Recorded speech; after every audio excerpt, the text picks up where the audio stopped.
For more than 1,000 years, the city of Istanbul has stood as Europe's gateway to Asia. We begin with the international heroin ring. There is a war in Sicily, and in the past year and a half, it has killed 200 people. And a moment later, the shots rang out.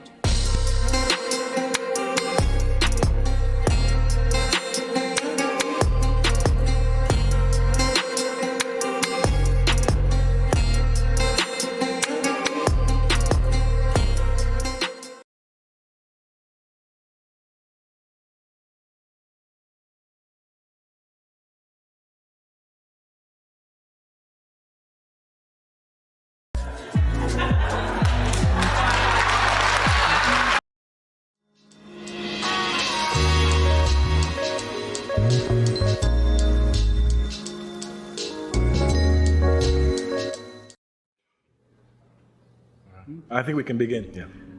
Thank you, first of all, and for the enlightening lecture, and I hope you remember when I met you at the University of Lagos 69. I'm glad to see you again, my brother. And I hope the struggle for the African people will continue, and I think it will continue, and the African people are very, very conscious. Wherever they go, they are becoming conscious of the problem, either in the United States or somewhere else. And even the American people themselves, they are becoming aware of the struggle that the African, they are leading, and they are trying to help themselves. Because when I came here, and many of the African people, the same situation, African or ignored as a kind of curiosity to come to them. But I think most of them are becoming aware of the African people, that they exist as a human being like them, and many of them, they share the struggle already. They're starting sharing the struggle. I just want you to ask some questions. Do you think, one question in fact, do you think socialism, Russian I mean here, or communism is fit for the African people?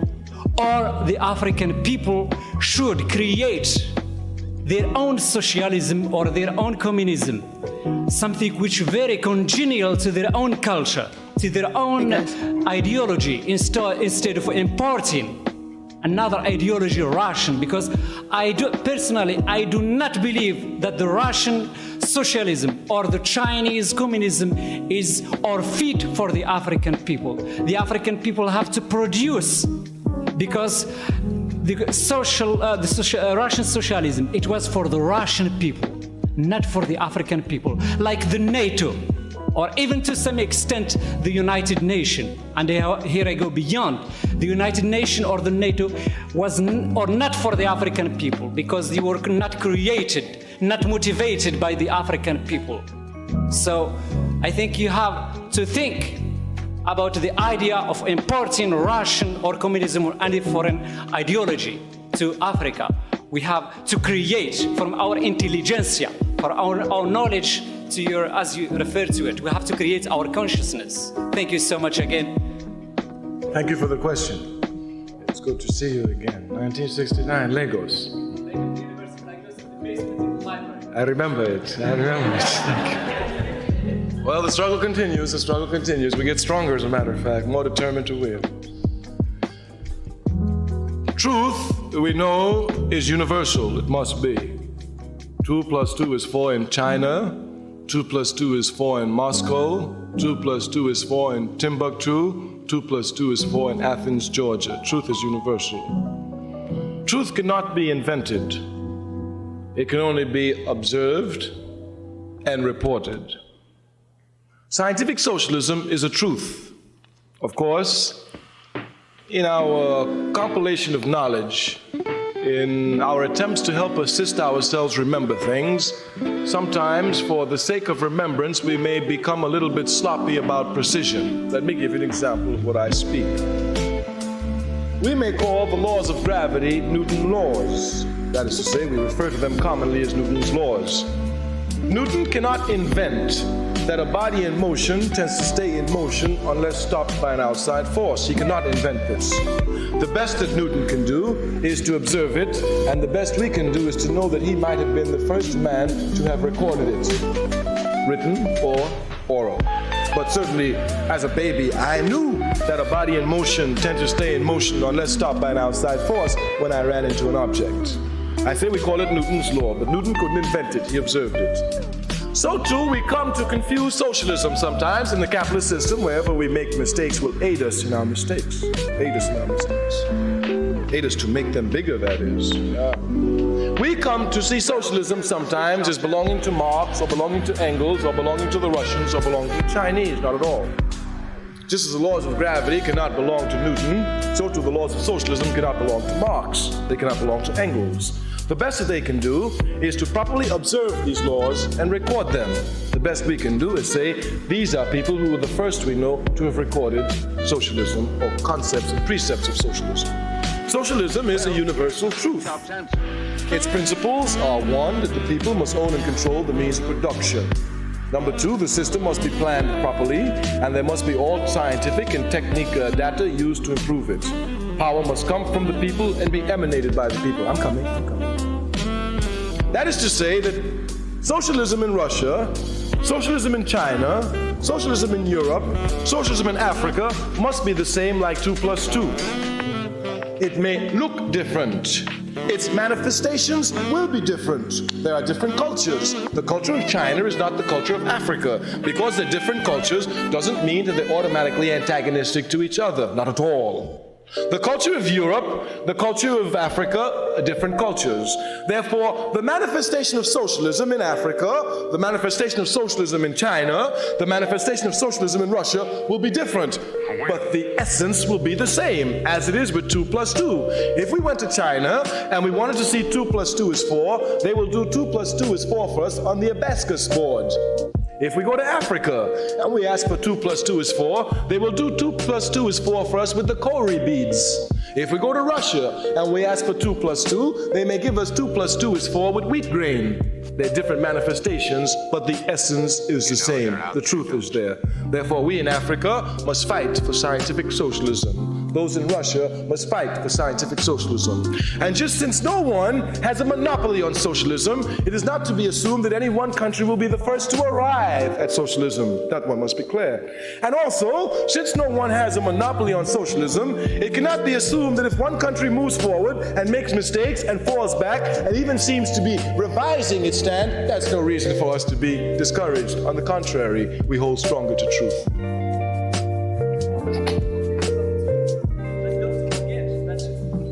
Remember when the colonization, the French or the English came? Yes. The same thing, like just recently in Ethiopia. I think they say socialism, but the books of Lenin and Marxist are sold there. We don't need them. No, we can read them. We can always learn. They came with, remember the French what did when what we call assimilation, the policy of assimilation. When the French came, they colonized they wanted to produce African French, and they did, like Senghor. Exactement. You see.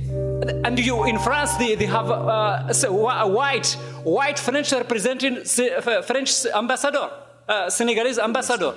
But these people, when they came, if we bring Russia, they don't come just as they don't. Socialism is associated with them. So as they come there, you have their flag, you have their books, I understand the problem. and their language. I understand the problem. The problem here is not so much socialism as the objective, as much as our cultural integrity and the ideology. Socialism is an objective. The ideology, that is that thing which is to guide us to socialism, must be ours and authentically ours. Our party fights for socialism. For example, the Chinese Communist Party, holding true to its principles, fights for socialism.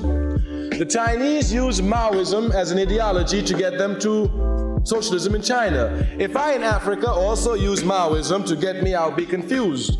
I can only use the culture of Africa to arrive me at where I want to go. Therefore, my ideology is Nkrumahism, and here I'm correct.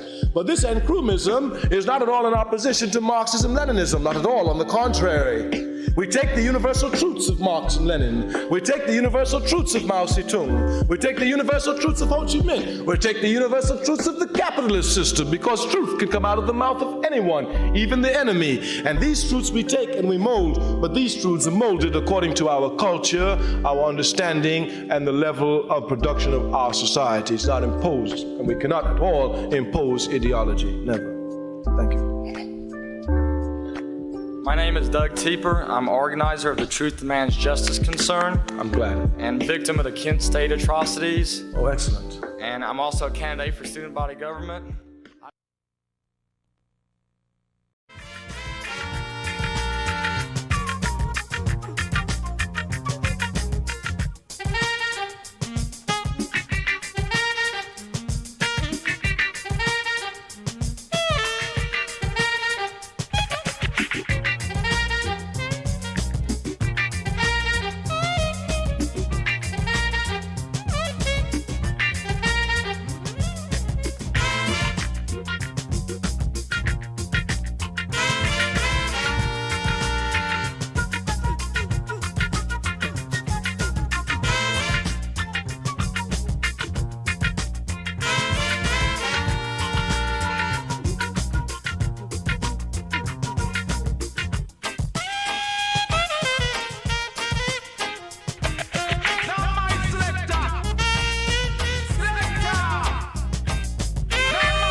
Welcome.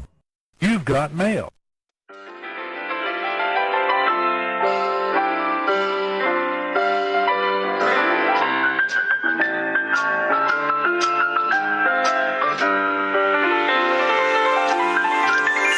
It's a beautiful day in this neighborhood, a beautiful day for a neighbor. Would you be mine? Could you be mine? It's a neighborly day in this beauty wood, a neighborly day for a beauty. Would you be mine?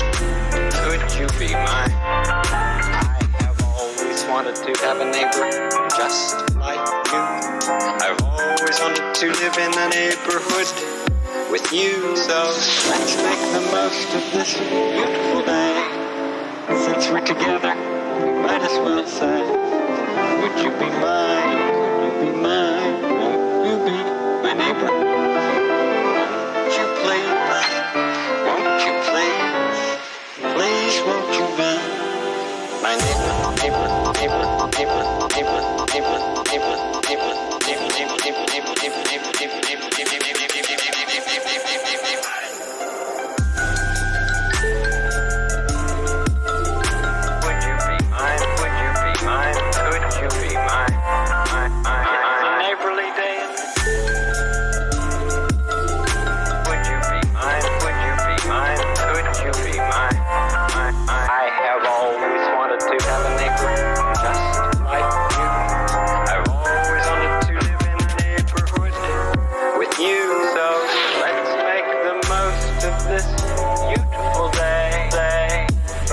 Together, might as well say, would you be mine?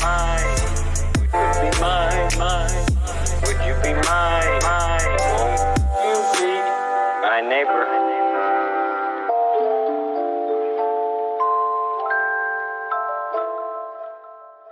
Welcome.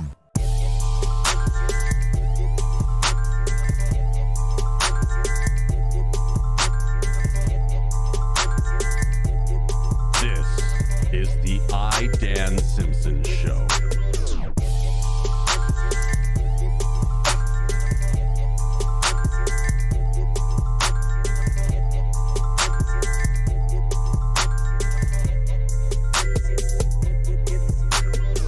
All right, I'm a bit of a mess. It's okay. Just blew my nose with this flimsy ass tissue. Hey, Portside. So many stream babies, happy Sunday, y'all. It's the Lord's Day. It's the Lord's Day. My Lord's Day. I guess my camera's moving around here. This is the I, Dan Simpson Show with I, Dan Simpson. It me, I, Dan Simpson from the I, Dan Simpson Show with I, Dan Simpson. Today on the show, we're going to do the same thing we do every day, which is try to take over the world. Yeah. I look sleepy. I feel sleepy. But, I'm okay. How y'all doing? Narf. Yeah. How y'all doing? Jesus, it is hot in my room. This is not going to work for me. It's because we got heat running. What? It's just me. Okay. I'm all over the place here. Welcome to the show. I'm really happy to be with you. Hi, everyone. Hi. I'm doing a live stream. Anything can happen. It's incredible. Gosh. I hope y'all are well. What's up? Today on the show, right, take over the world, etc., etc. I hope you're pondering what I'm pondering. Also today on the show, me, I, Dan Simpson, from the I, Dan Simpson Show with I, Dan Simpson. Also on the show, we're, I don't know. I don't have a lot planned. I think we're just going to chill. Yeah, I think it's going to be a chill Sunday stream. I took 2 days off of streaming, but I worked hard. And I learned new stuff. And I'm scared to say it. I don't want to get out ahead of myself here, but I'm scared to say it, but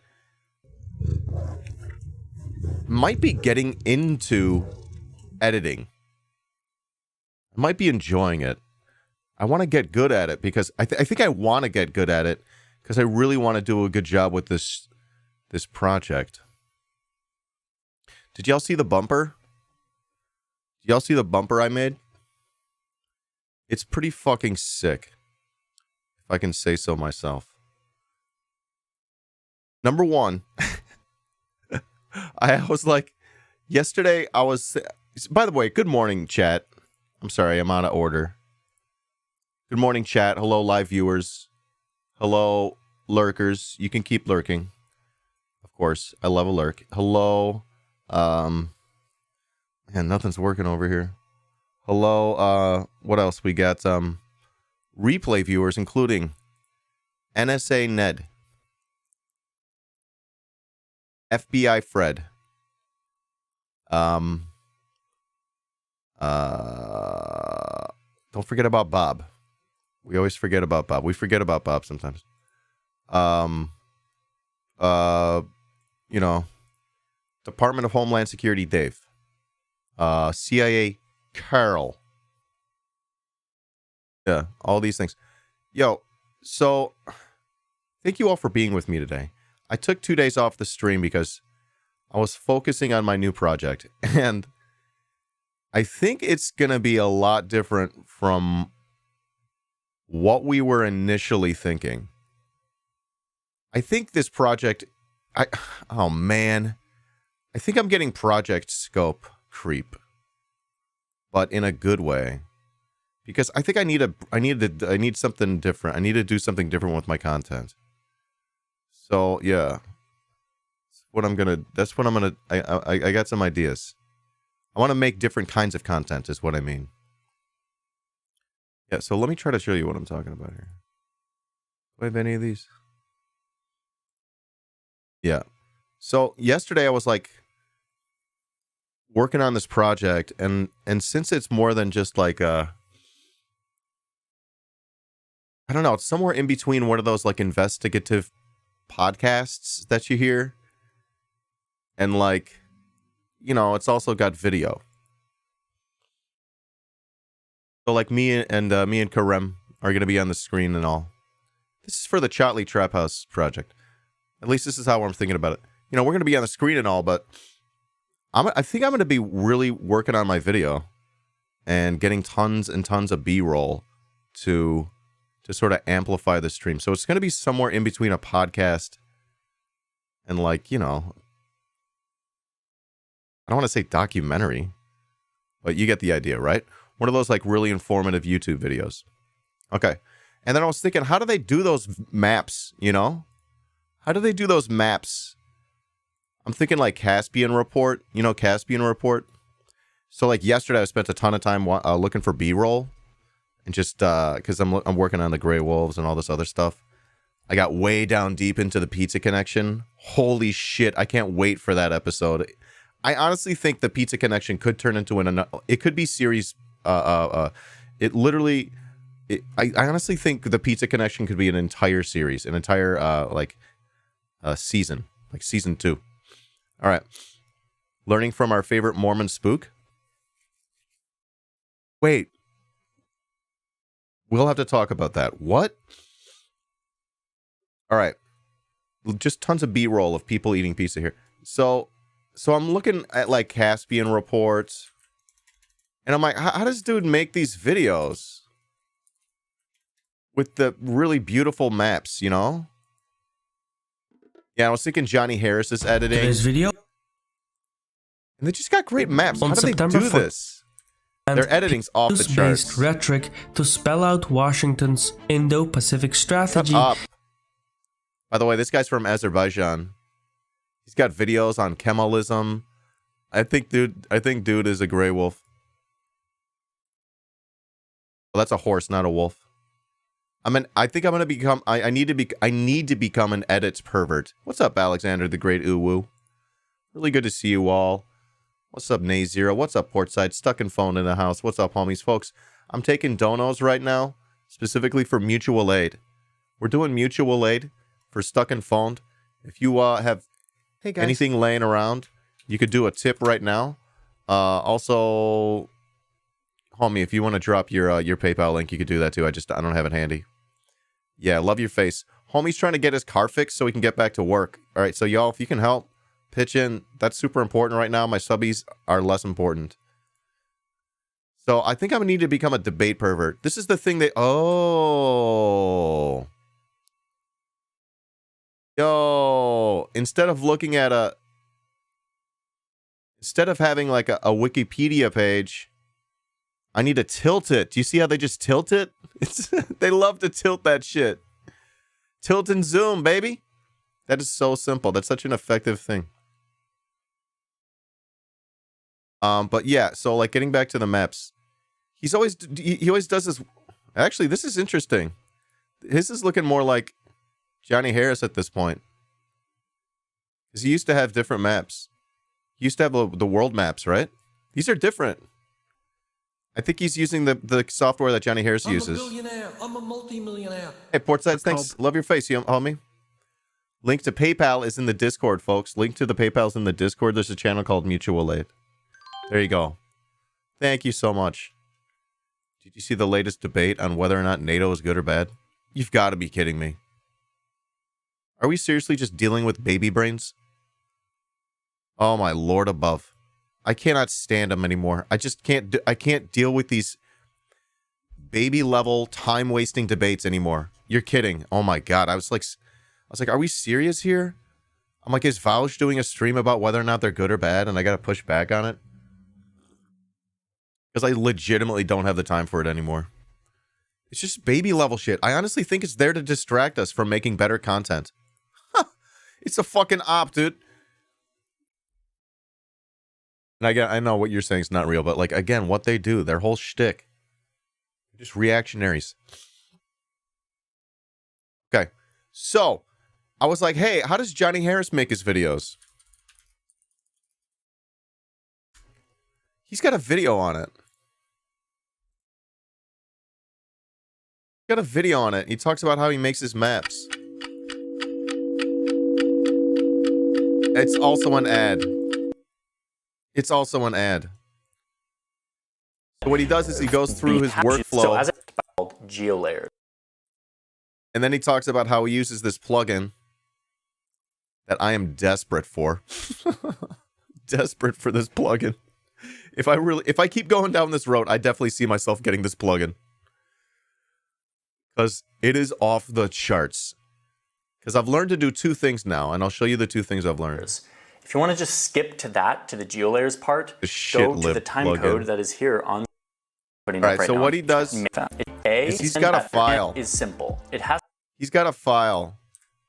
There it is, Jenkins, and it's a file you bring into a Illustrator or, you know, animation software, and it's got all the countries broken up, which is nice because you can do different things to them. It's easier to do certain things in Illustrator than when you're animating it. So that's what he's doing now. You could change the stroke and just you know, different colors and shit.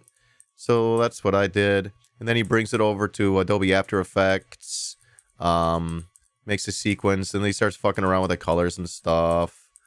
And then he starts, and then I had to learn this new thing. You make a null object, and then you control it like that. I never knew how to do that until yesterday. I learned a lot of new skills yesterday.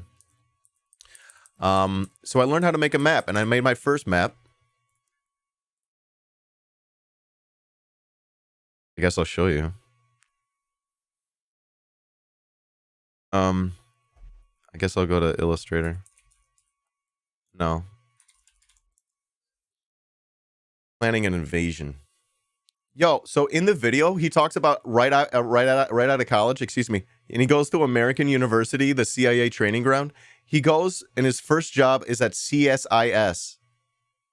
He goes and works for the, what is it called? The Center for Strategic and International Studies. He goes and works for a conservative think tank right off the bat, probably making videos for them, probably really basic shit. I got fucking around with map right here. Oh shit, this is gonna do a bunch of different stuff that I don't want you to see.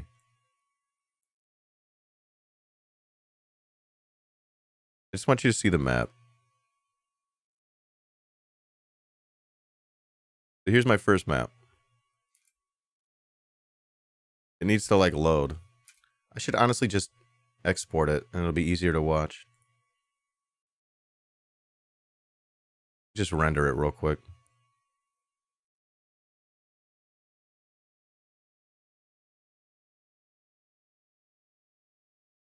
If my stream crashes.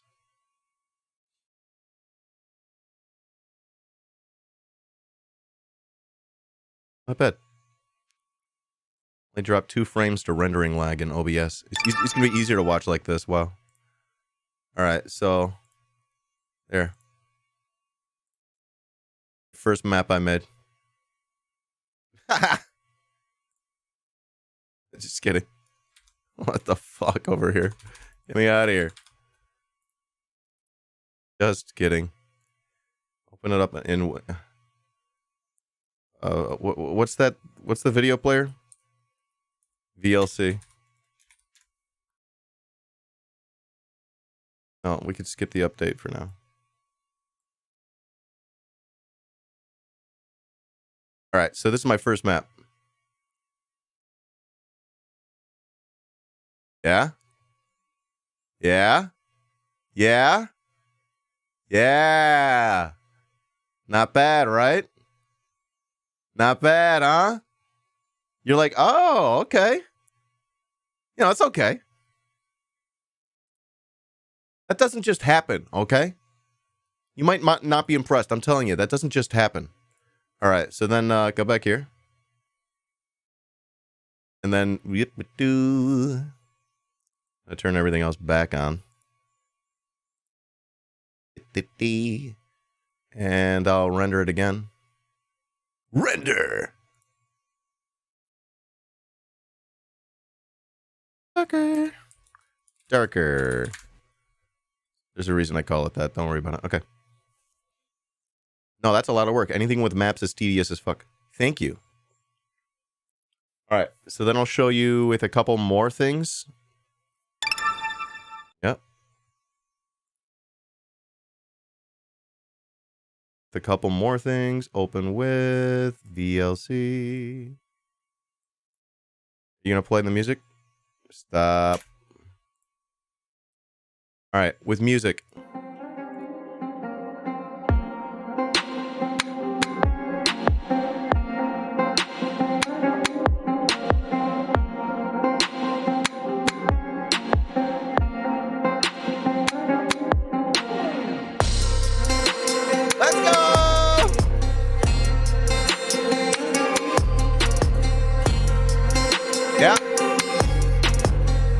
Better than the guitar thing I had, right? We can all agree on that. All right, let's go. All right, so that's not it. Then I take it to Premiere. That ain't it, kids. Yeah, we can save that. We're not done here. We're only just beginning. Yo, I had a lot of fun yesterday. I think I'm getting into editing. Music's good, gives a sleek, professional feel. All right, so we're getting there, right? We're not there yet. Here's why.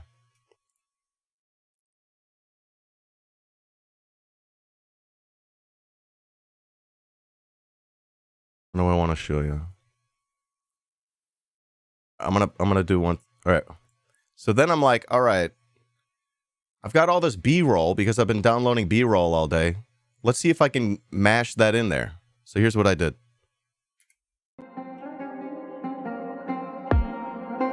Oh, yeah. Let me make it bigger.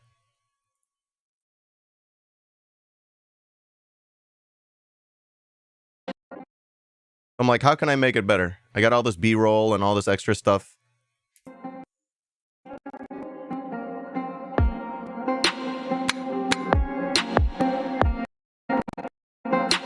Like rendering. Yeah. Damn it. It's like rendering, so just give it a break. Yeah. Pretty good, right? All right, we're not there yet. We're not done. We've only just begun because I'm like, I got all this B-roll and it's got all this great audio in there. Let me just export this. It'll be easier to watch because it was giving me issues just a moment ago.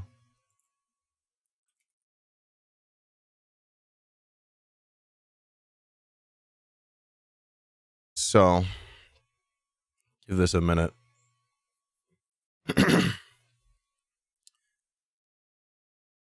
Turkish YouTube is weird. There's like literally like Chotly fan cams. It's off the charts over there. There's some documentaries I was watching with English subs. I was picking up some good stuff. Oh, actually, there was documentaries I was watching with a video I was watching, and I was like auto translating it on YouTube, and it was doing okay. I was able to pick up enough, you know. All right, so that's gone. Let me stick this back here. That's here it is. For more than 1,000 years, the city of Istanbul has stood as Europe's gateway. Hold on. All right. Here we go. You all ready? Here's the finished product. Hold on to your butts. For more than 1,000 years, the city of Istanbul has stood as Europe's gateway to Asia. We begin with the international heroin ring. There is a war in Sicily, and in the past year and a half, it has killed 200 people. And a moment later, the shots rang out.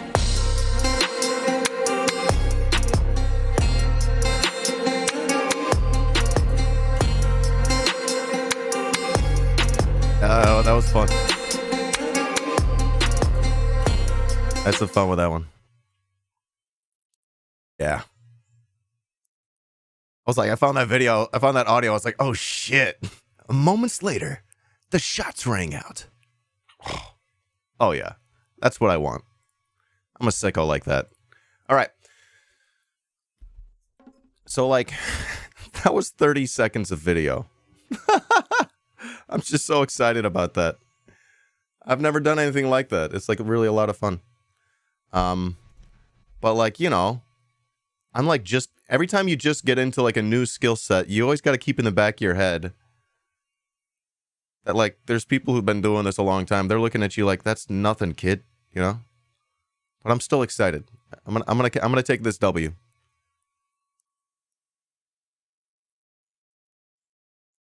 Pretty good, right? So like I'm watching that and I'm like putting that together and I'm like, I can do this.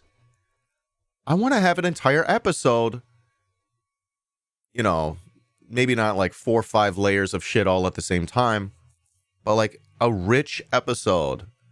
I want it to be obviously different from the content I make here, which is just off the cuff, blah, blah, blah. I really want it to be thoughtful, scripted. And so what Karem and I are going to do is we're going to take it behind the scenes. We've talked about it, and we really just want to do this justice. You know, really anything that we cover, we want to be able to do it justice. And you know, just do it right. So we're going to take it behind the scenes. We're going to take our time with it. At first, we were thinking about doing, you know, something once a week. No, Karem and I may meet once a week, but that's just to make sure, you know, that's just a you know, plan and stuff. Because we're gonna take our time with each episode, you know, and just take as much time as we need.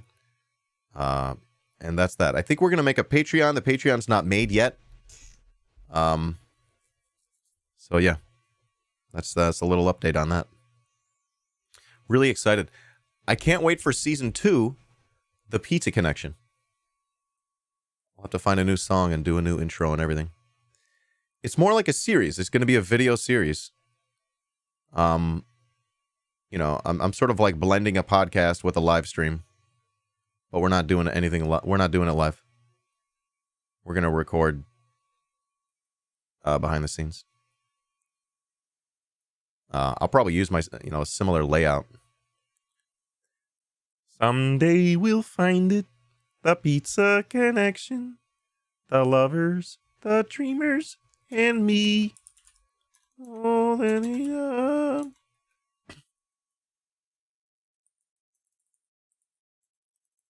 Where's my Kermit emote?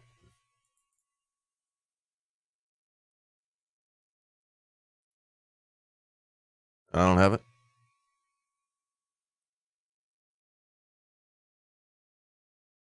Didn't we have one? Did I take it away? That sucks. Just up yours, woke moralists. Just for that. It's gone now. Up yours, woke moralists. We'll Is that see true? who Or am I just not seeing it?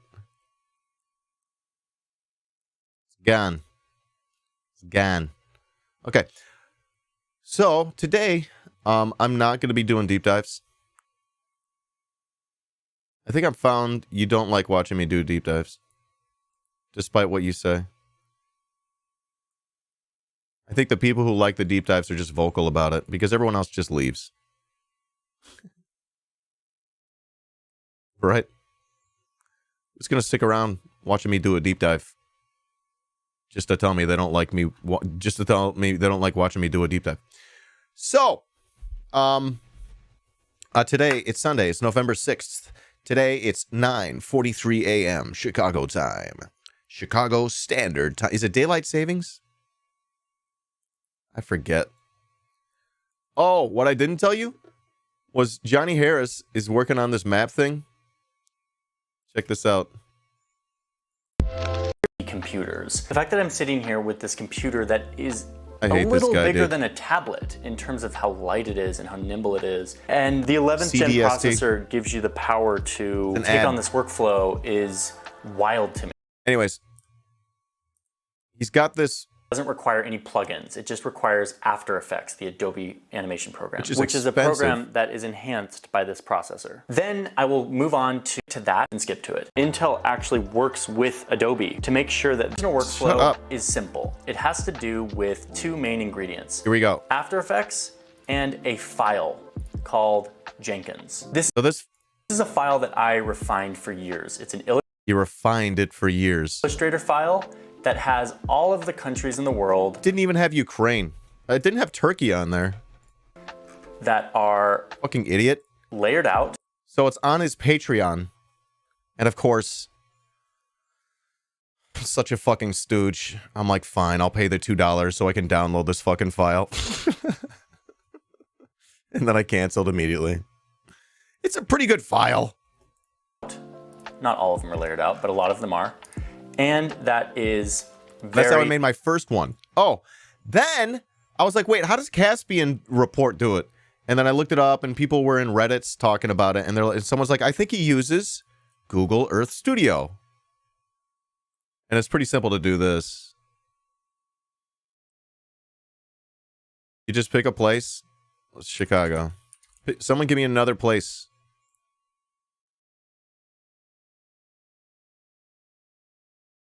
Someone give me another place. Good morning, Ross. Love your face. Everyone follow Ross. Big shout out to all my mods that help me keep my stream alive. Love your face. Perth, Washington. So, let's say...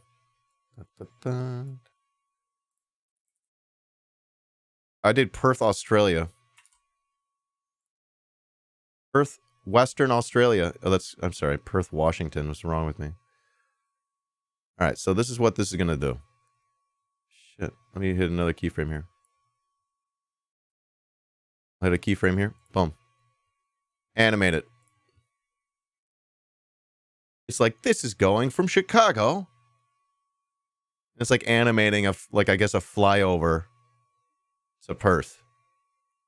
It's a very basic demonstration, but you get it. And it's looping right now. Pretty cool. Beautiful, too. It renders beautifully. Would you fucking just stop when you get there? I know why it's making me mad. I wanted to get there and then stop, you know? Actually, and I don't want it to start moving right away either. I want it to be easing. Auto ease.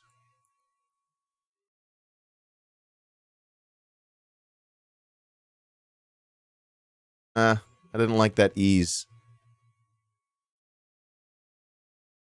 Now it should slow down as it approaches, as if like you're slowing down to a stoplight. I didn't like that as much as I wanted to. Needs more ease. Yeah. That's animation basics. Okay. So that's sort of cool, right? But it doesn't seem to export with like fucking, you know, outlines and stuff. And so I'm not quite there yet. I think there's something about KML files that I have no idea how they work. I don't know, man. This shit's hard. So that seems to be like two different ways I can get maps going. This seems to be also really cool. Actually, it's actually really cool with like 3D shit. So let's go downtown Chicago. Downtown Chicago. Okay. I'm going to do map style clean. It actually does pretty based 3D stuff. If you're in an area... Okay, how do I move the fucking place? If you're in an area where Google Maps has... Oh, holy shit! If you're in an area that has 3D... Oh, my lord. Oh, my lord. I hit it. Oh, my God. All right, my dad used to work in this building right here. Until... one of these windows here towards the top fell out of this building. It used to be the CNA building. I think it was on this side. One of the windows fell out onto the ground and killed a woman walking with her young child right here. My dad would later move into that office. No longer the CNA building, it's something else. The Mag Mile. You got Grant Park, Millennium Park over here. The Shell. This is fucking awesome. Yep, the bean itself. Look how beanie it is. How do I move around the way I want to move? There. Look how beanie it is. You've seen the bean? I flicked the bean. Oh, okay. This is an adult stream. He can say that. He can get away. He can say that. That is really cool. Let's go down to Pilsen here. Did I pick that right? I don't know where I am. That's awesome. So, okay. Let's do another animation here. How do I... Fuck. Fucked it up. Start here. Watch this. This is gonna blow your fucking mind.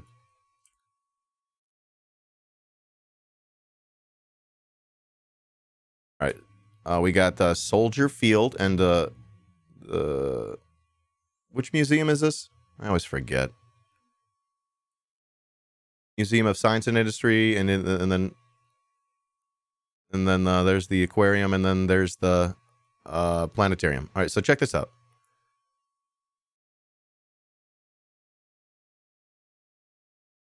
We'll do a tour of museum campus.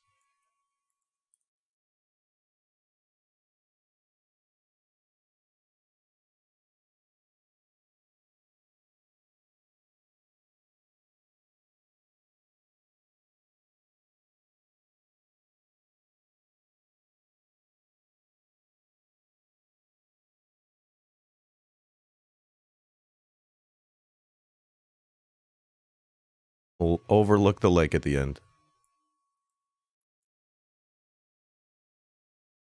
Can't figure out which buttons wiggle the way I want it to wiggle.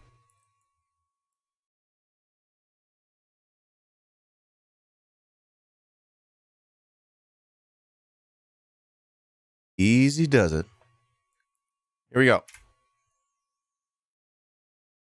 Little tour. That's the Museum of Science and Industry, and right there we got the... All right, it's wiggling funny, I'll tell you what. That's sort of interesting. That is not bad. Holy shit, that's pretty powerful. Holy fuck, dude. All right.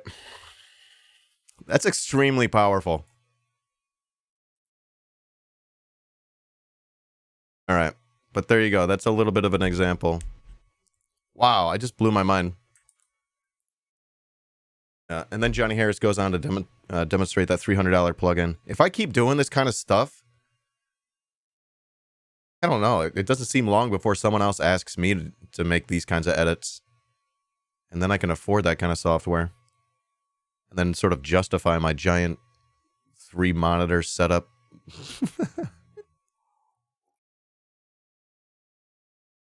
Yeah, gives whole ass city tours with that tool. That is pretty cool, right? Oh, that was a field museum. Thank you. We made a river go backwards. Alrighty. So, folks, if you got links for me, drop them in my Discord. Otherwise, I'm vibing. Part of me wants to get day drunk. Alright, okay. Don't do it, Dan. Hold. No, I do want to just have a chill day. Brad left dad. Hey, homie.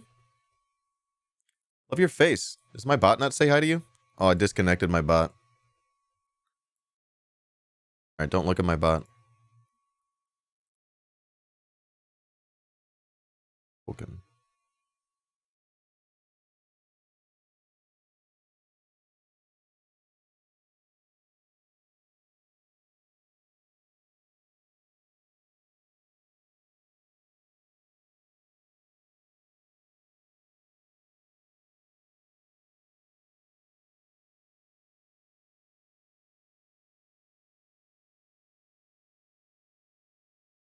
All right. Everyone say hi. My bot. My bot. Here we go. My bot's going to do the thing. Radlap Dad be spitting. Check out Radlap Dad's content. I love that guy. End climate change seems to always translate to end capitalism. You can't believe. This is obviously bait, you guys. This is what PragerU does.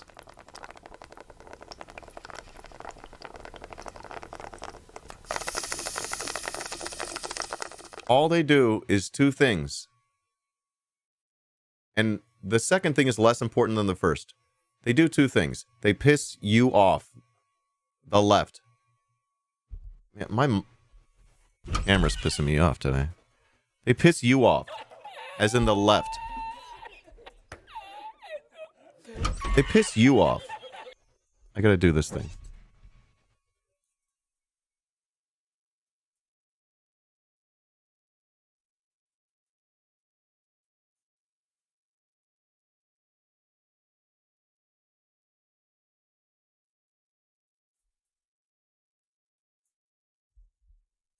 That ain't it either. Alright, something like that. That's how I align my camera. They do two things. Dennis Prager and people like, you know, Benjamin Shapiro, Matt Walsh, they stay relevant because they piss you off. Simply don't let them.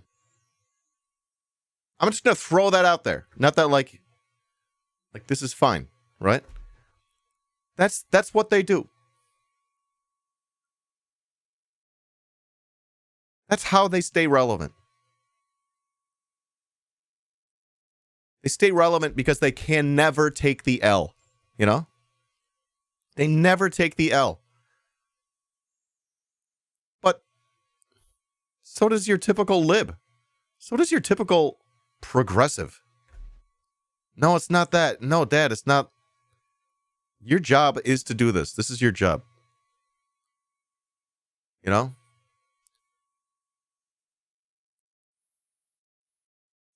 But what I'm saying, like, I'm not mad that, you know, it's not that we can't respond to them, right? It's that they get us angry. You just see it all over the place. People just like really mad at them as if making this, you know, 45-minute React video is going to change anyone's mind about the subject. Like, this is how you handle it. This is how you handle it. Boom. Merrick DeVille gets mad about PragerU. That helps position her as a leftist. It's stuff like PragerU that convinces her and her viewers that she's a leftist. Or that she belongs anywhere near leftist spaces. Right? Come on, y'all. It's like an op. It's an operation. Now, it's not necessarily like a deep state thing, but like clearly there are people working together to do this. It's in their interest to do so. To play this little fucking weird game that they do. So when it comes to talking about PragerU, that's what we need to do, is talk about what they're doing and why. Not just why they're wrong. Oh my God, Matt Walsh is just so wrong. He makes me so mad. Okay, homie. Go get mad about something real.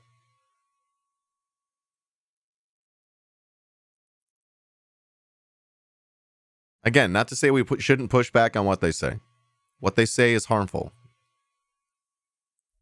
But like we do this thing where we're like, I don't know. This is not a fully baked thought, I'll be honest. But like, they fucking suck. Don't give them all your energy. I swear to God, dude. Like, if you spend some time, the more time I spend like in research mode, the more I get to stuff like this, and I'm like, why would I spend more than a few minutes on this? Why would I do that? The outrage machine, man. Like, y'all, the outrage machine is why we stay, is one of the reasons of why we stay where we are. I suppose I participated in it too. I could do better.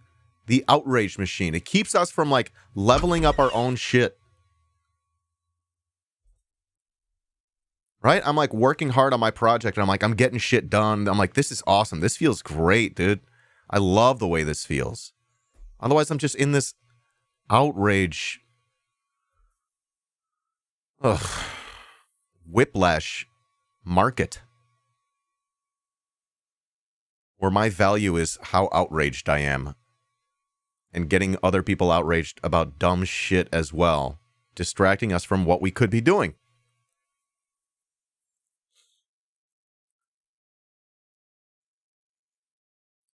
I don't know, and it maybe to an extent for some people, like you got to go through those motions a few times before you realize you're like, what the fuck are we doing here?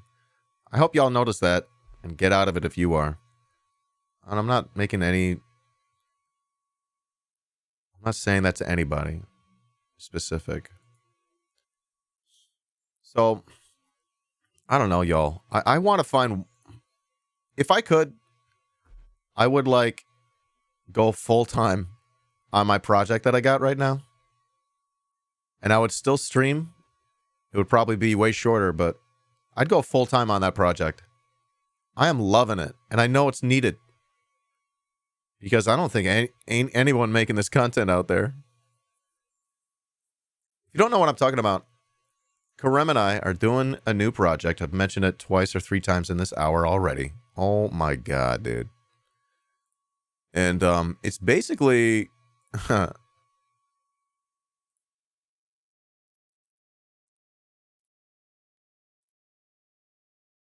struggling here. It's basically the first 30 minutes. Oh, I'm really struggling here. It's basically the first 30 minutes of this wonderful video by Aaron Good and Benjamin Norton and Seamus McGillicuddy. And I realized that I think that's what inspired me to do this. They really go into depth about about, you know, deep state in general and theory and the fundamentals behind how the deep state works. And it is truly a gem. They're making this really great series, something like Empire and Exceptionalism or something. I don't remember. But as part of here, we could go on about Khashoggi Queen wrote a song. Hey everyone, I'm Ben Norton of Multipolarista, and this is the US Empire and the Deep State U.S. Empire and the Deep State series. Incredible. This is so fucking good. I find myself listening to this stuff and just taking notes. It is so good. So good. Love them. Anyways, pretty much they talk about Turkish deep state, Susserlook, Çatlık. They talk about the pulp. They talk about so much. The pizza connection. They're connecting so many dots right here. CIA, Gladio. And it's right up about till here. Karem and I are pretty much doing a series on all this first 40 minutes of their show. It's so good. And I think it's a story that needs to be told and understood, and it, like I really want to do it justice. I want to do a really good job. You'll find a lot of resources from Armenian scholars on the Grey Wolves. Yeah, I bet. They even talk about the lack of research and transparency with the topics, especially because the deep state purposely... I bet, dude. They murder journalists. Hrant Dink. They murdered Hrant Dink, right? They murder them, man. I'm honestly like... I'm in the danger zone over here. By doing this. I'm putting myself out there. I hope y'all appreciate this. If I go missing one day, you know what happened. I'm not joking. I got my pen, by the way. I'm so happy today. A little cart John.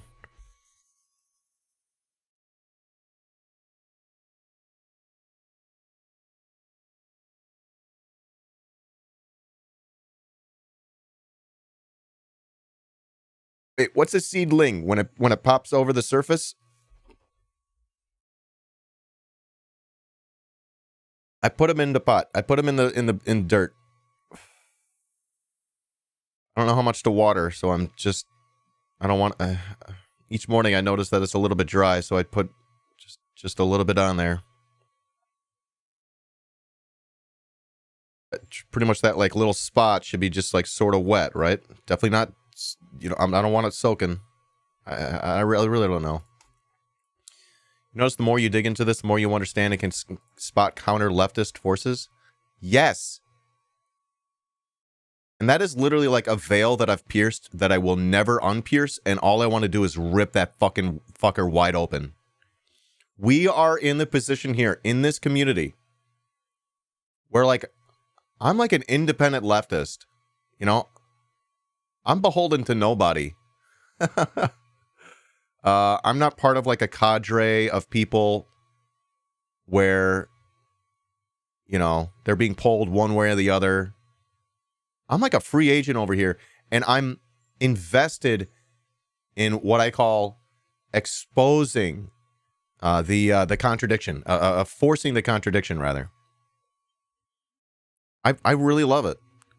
I notice these counter-leftists, wreckers, infiltrators. They might as well be ops. And if they're not ops, you know, it doesn't necessarily have to be a conspiracy when just simply interests are aligned. And then people are just smart enough to figure out, oh, well, where do I fit in this cog, in this reactionary machine, right? It's not that hard for regular, somewhat smart people to figure that out. They may be smart, but they're not good.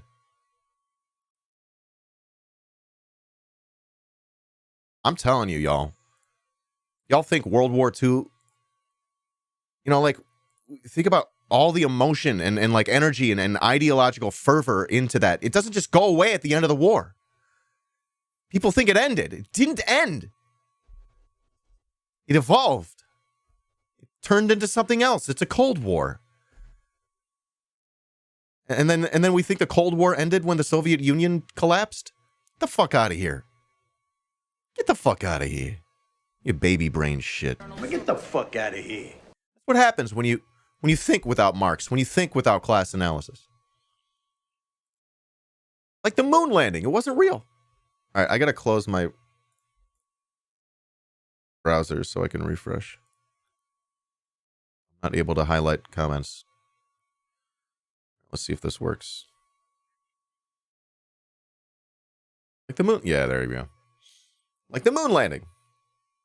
The moon landing wasn't real? No. They filmed it. Hey, guys. On a soundstage. On the moon.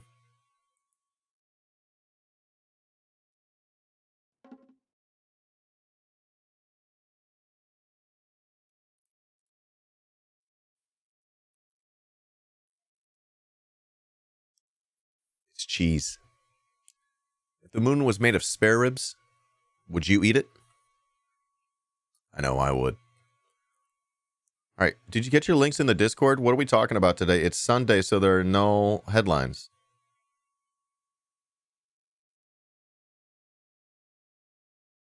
Hey, Ross, I already broke something. The humidity sensor, homie. The fucking screen unit, it doesn't really magnetize too well, you know? So, that fucker dropped a whole bunch of times, and eventually that, like, it looks like a headphone cable. It just started bending, and it doesn't work anymore. I gotta get a new one. Sucks. It's okay. There's, like, it came with another one. Like a little unit, you know, with batteries or whatever. You can stick it in there. Trying to keep that humidity high.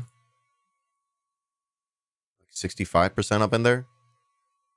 The humidifier I got does not do what we thought it did, by the way. It's got like 3 settings. Low, medium, high. Get a hygrometer. Hygrometer. You put a magnet and a metal thing behind it to help. Fuck, man. Oh, yeah. I got real strong ass magnets. Thanks, homie. We'll put a cam on it. We'll definitely put a cam on it. Fuck. If I'm doing that, I better, if I'm doing like a time lapse, how do I do like a big long time lapse? I don't even know how I do that.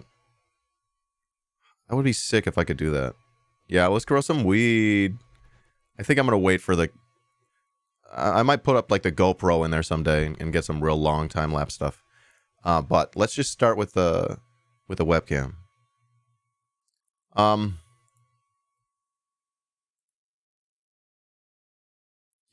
Keep the... What are we doing? Humidity? How much humidity? When is... Oh, so do I have any seedlings? I think I have one. I have one that's starting to peek through the dirt. And I was this morning I was like, look at you! I'm so excited. I honestly want to go check right now. Do I have a DSLR? It's pointing at me. That's the one that I use on my stream. So I got a nice crisp camera. So I got an expensive camera set up here. I probably splurged on my camera setup. I probably didn't need to do that. I could have spent less money on my camera. But I really like it. Mine's a Lumix G. And then I got a 12mm lens up on there. It's a fixed fixed zoom. And that usually means you get a better f-stop. So it works better in the dark. And it's relatively, it's cheaper that way. Don't get cheap on me, Datsun.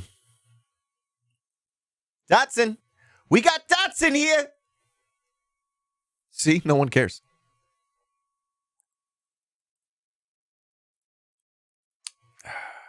Coffee. Elon's an idiot.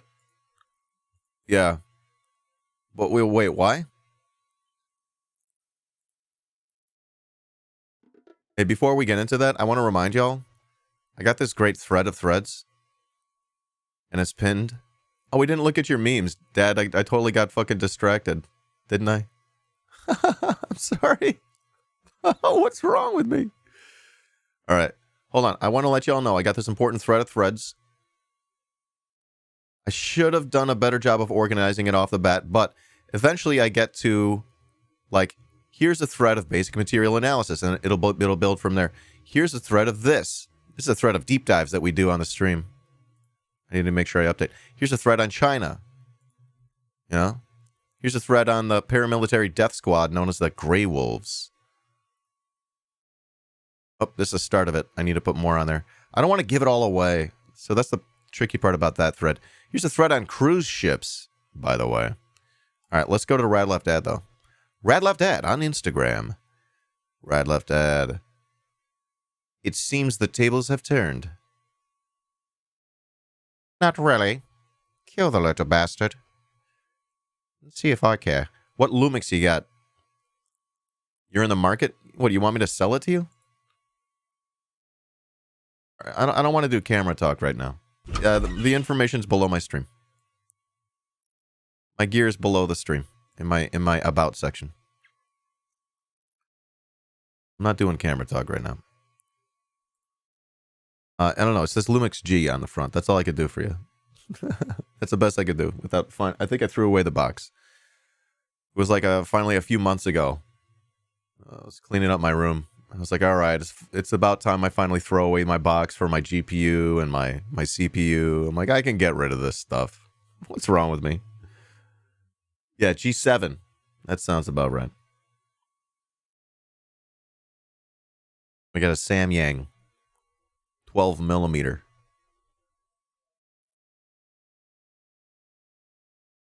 What if I need them? I know, right?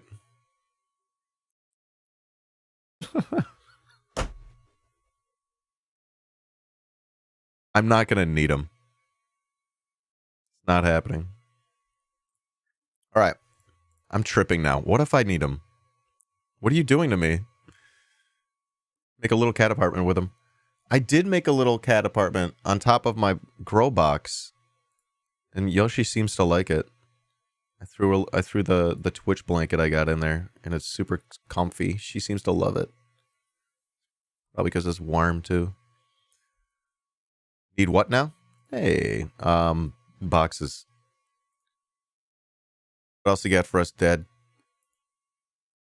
Say no to capitalism. What the fuck?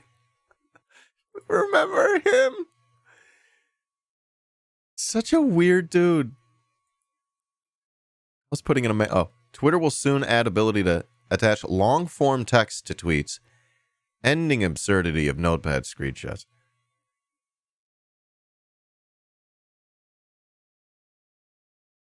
Won't that just make it Facebook?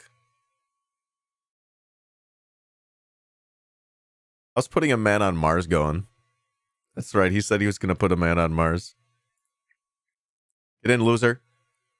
We're ripping apart the fabric of society with short-term dopamine-driven feedback loops. Oh, fuck.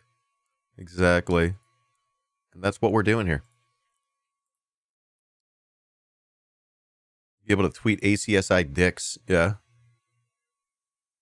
Shittier Facebook. Yo, I'm not sure how I feel about that one. I sort of liked how it made everyone...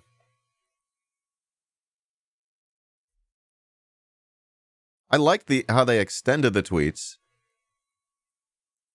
Because otherwise, like, you couldn't even get a full sentence out sometimes. You're like, fuck me, dude. Right? Remember that? It was 140. What was it, 120? How many we get? You couldn't even get a full sentence out. You were like turning ands into ampersands and then cutting out spaces in between words, spelling words differently, you know? You couldn't even get a full sentence out. So it was better when they extended that. I like this. I like this. You got to like get a full idea in a tweet. It seems to be plenty of space, and then on the next tweet. I like that. I guess they're doing away with that. That's stupid. Mastodon? I don't know if I'm gonna try a new one. Fuck me, dude. What about Telegram and these other ones? This is stupid as fuck. Can we all agree?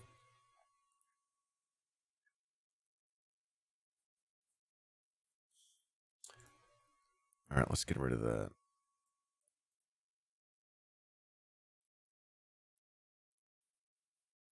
I think Musk is having all those kids with the help of a clinic and figuring out a way to download every weird thought he has to somehow preserve himself for some weird futurism project. Wait, are you serious? It's a messenger. Yeah, it doesn't give you like a feed. Yeah, I guess. I want like, yeah. Fuck, man. This is the thing. We should own Twitter. Not them. Should be, yeah. Someone framed it. I think it was a Jacobin article. Fucking Jacobin. Anyways, and they framed it like this. They were like, you shouldn't be mad that Elon Musk owns Twitter. And I was like, what? You know? And that's like, you should be mad that, you know, the people don't. And I'm like, oh, okay.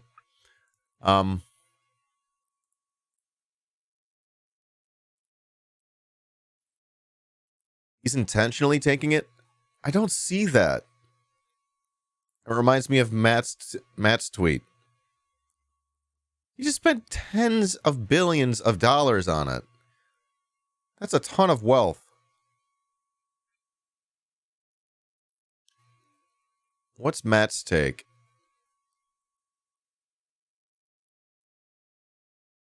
Let me find it and I'll pull it up here.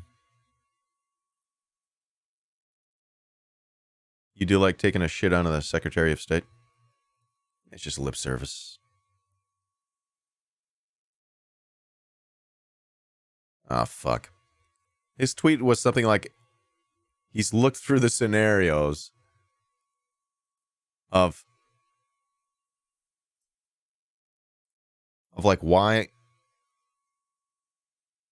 Musk would buy Twitter and take it intentionally, and it just doesn't make sense. You know? Like, how does that make sense? I could be convinced, I guess, but like, I don't know. I'm just not there yet. And he goes, so it does seem that he's just fucking this up in real time. Yeah, I'm running through the scenarios. Can't think of any reason why someone would spend all that money on a company just to burn it right away. In that case, if we're really about to see someone lose tens of billions of dollars in real time, I'm down. I am down to clown. Yeah, I'm sort of on this train over here. This makes sense to me.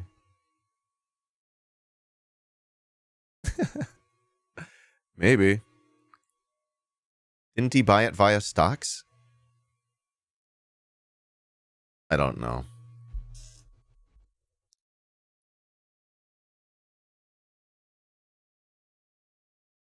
Twitter tanking's low-key gonna suck. I use Twitter to stay in touch with people. Well, it's not going away. It's gonna be harder when Twitter's gone. I don't think it's going away. It's just not gonna be what you want it to be, I think. I don't know. I'm gonna move my camera all the way over here. Beep, beep, beep, beep, beep.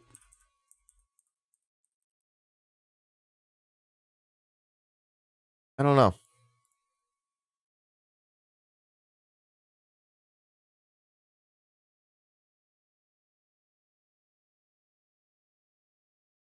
I don't know. Is he just... I don't know. He's not a business genius. At the same time, he knows things that we don't. You know, he's privileged to certain kinds of information.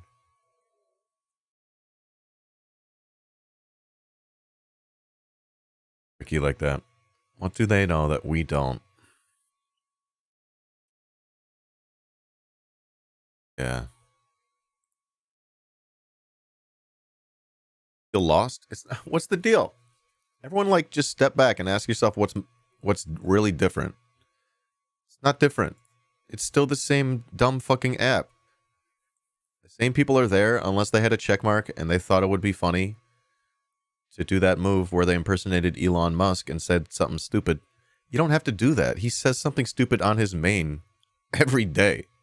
You don't have to, like, make a fake account to do that because you just got banned for it. And for what? You just fell on your sword for nothing. Just so, like, some other idiot can get the clout and grift. Oh my god, look at this screen capture I got of them saying this joke about Elon, and then they got banned from Twitter. Oh my god. It's like, okay, this is funny and all, but folks, what are we doing? Everyone's just, like, tripping balls. Who knows what's going to happen? It's probably not going to be great. The app was never that great to begin with. It was never that great to begin with over here. Things will change. But, you know, probably the same people on the website will still be there.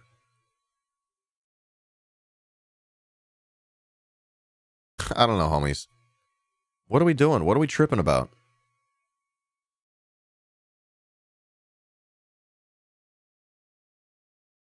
What's meaningfully changed?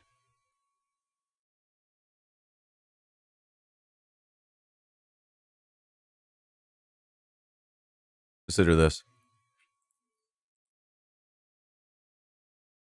They're collaborating? Oh no. You hate to hear it. You hate to hear it. Alright, let's have my reader read. Reader!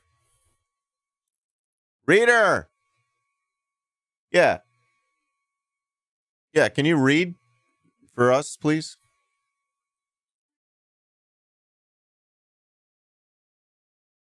I gotta get him coffee. Let's take a short break. Hey, thanks for the 8, homie. No, we are not advocating for killing the leader of a foreign country or regime change. That is not the policy of the United States.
All right.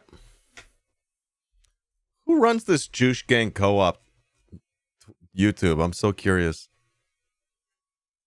I'm so curious over here. What's going on with that? All right. I got my readers some coffee, so we can read this. Ready? All right. No, Elon and Jack are not competitors. They're collaborating. Are they indeed? Elon Musk's deal to buy Twitter has been met with surprise, derision, Vote and gnashing so of teeth, and an overwhelming amount of well-intentioned but poorly informed commentary and analysis. I'm gonna vote so hard. As someone who has followed the company closely since its inception and has had a chance to talk in depth about technical topics with Jack Dorsey and the company's other founders over the years, I have a different view. Oh, do you? Get out of here. Get out of here. I need more room for activities, you guys. Oh, look at that. Tell us about your different view. Which button do I press? I forgot.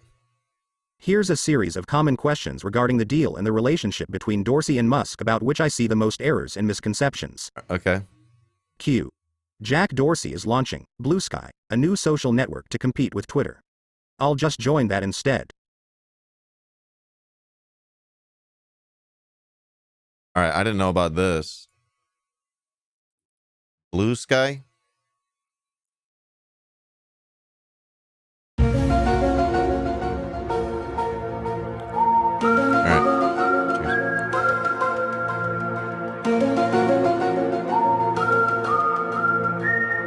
I'm not really sure why I hit that button, but it seems funny anyways. Sorry to disappoint, but Dorsey played a key role in Musk's deal to take Twitter private. The two are good friends. And Blue Sky is an initiative launched by Twitter. In April, Dorsey wrote, "In principle, I don't believe anyone should own or run Twitter. It wants to be a public good at a protocol level, not a company. Solving for the problem of it being a company, however, Elon is the singular solution I trust. I trust his mission to extend the light of consciousness." Update. Dorsey did not transact his shares in Twitter, and now holds equity in Musk's venture.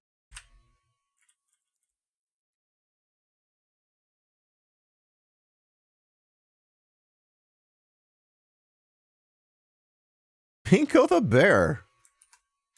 Get in here. How you doing, homie? Get comfy. Grab a nice warm or cold, or if you prefer, room temperature beverage of your choice. And if you want a snack, it's bring your own snacks. Yeah. And we're learning. I don't know. Is any of this true? This doesn't seem dialectical to me. All right, here's what Dorsey says. Oh, fuck. I went to the tweet. The idea and service is all that matters to me, and I will do whatever it takes to protect both. Twitter as a company has always been my sole issue and my biggest regret. It has been owned by Wall Street in the ad model. Taking it back from Wall Street is the correct first step.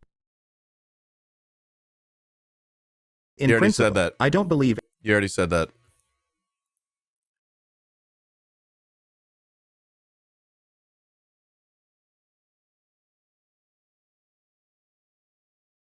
All right. Q. If no one should own or run Twitter, why did Dorsey advocate selling it to Musk? I'm confused. I just blew myself. To get it out of the hands of Wall Street investors, and turn it into a public good at a protocol level, not a company. Dorsey and Musk believe it can do more good for humanity if it's an open technology than if it's a company owned by any one person or by Wall Street investors trying to maximize profits for shareholders. Q.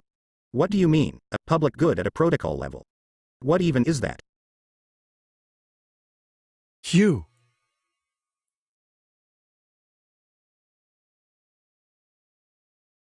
Dave Troy. We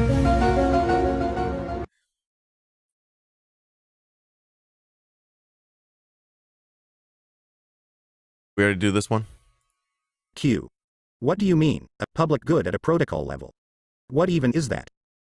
How do you do with that? The foundation of the internet is built on protocols that we mostly take for granted now. TCP, IP, and HTTPS enable the web. Right. Modern email is built on top of SMTP and IMAP protocols. Right. Usenet newsgroups are built on top of NNTP. This is all basic stuff. Dorsey envisions a foundational Twitter protocol that anyone can implement and run. This would need to become a formal internet standard, which requires going through the Internet Engineering Task Force's Request for Comment (RFC) process. This can take a long time. This is what Blue Sky has been working on starting to map out. Is Dorsey a secret comrade?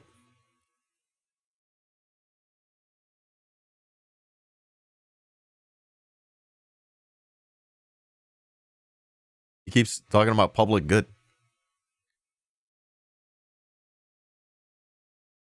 Or does he use these words and he doesn't know what they mean?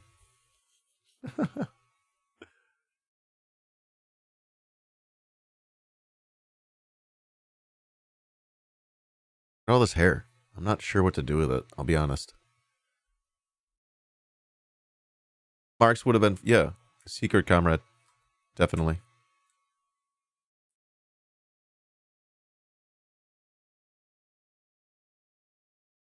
Bluesky. Q. But the Blue Sky website says its beta is launching soon. Doesn't that mean it's close to ready? Homie, that means it's alpha. I take beta blockers. You know what I'm saying? It means they're ready for you to start experimenting with some ideas. It doesn't mean it's close to being a product, or useful, or some sort of viable competitor with any other product or service. And as of yet, it's difficult to know exactly what a service might look like. Eventually, it might form the basis for a new implementation of Twitter that would replace the current product, and it could be open for others to interoperate with, if they can build a functional and useful protocol, which may take years. Sounds crazy. Q. This all sounds crazy. Doesn't Musk want to make money by owning Twitter? But the goals are more ideological in nature. Musk and his backers believed that the global geopolitical arena was being warped by too much woke ideology and censorship, and wanted to fix that by first restoring voices that had previously been silenced, and then implementing technical and algorithmic solutions. Leftists. Wait. Why do I think that's not what's going on here? that allow each user to get the experience they want. They think this can solve the problems that people cite about social media content. Making money, they figure, will come from the secondary effects of enabling free speech, and the possibility of building other services like payments and replacing government on top of such an app. Plus, the company's social graph data is a goldmine for other businesses that may wish to benefit from detailed knowledge of the makeup of society. Wait, you could sign up?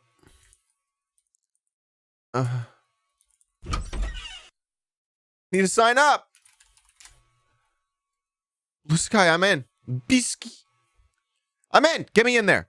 Don't look at my email address. It's not my name at gmail.com.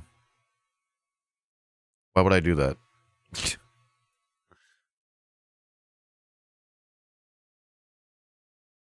All right, see what's next. It'll launch soon. Join the waitlist to see. Okay, it's been saved. We'll be in touch soon. Man, I just gave my email to the FBI. What did I just do? I gave him a fake account. rosspublica@gmail.com. Just kidding. Just kidding. Wait, were we back here? Motherfucker. Gotta get rid of all these things again. We were having such a good time. I gotta do this one 3 times. All right, great. Is this where we are? Q. Isn't it naive to think that there's a technical solution to harmful content? Isn't that likely to lead to more radicalization and cultish behavior? Q. What does Dorsey mean? I trust Musk's mission to extend the light of consciousness. This is a reference to long-termism, the heavily marketed philosophy being promoted by Musk and his friend William McCaskill that asserts the only thing that matters is humanity's future in space, and that the only goal of the living is to maximize the number of future humans alive, as well as the number of artificial intelligence instances that could possibly exist in the future. What this mandate is going most on often here? used to brush aside calls for improving conditions and alleviating suffering among the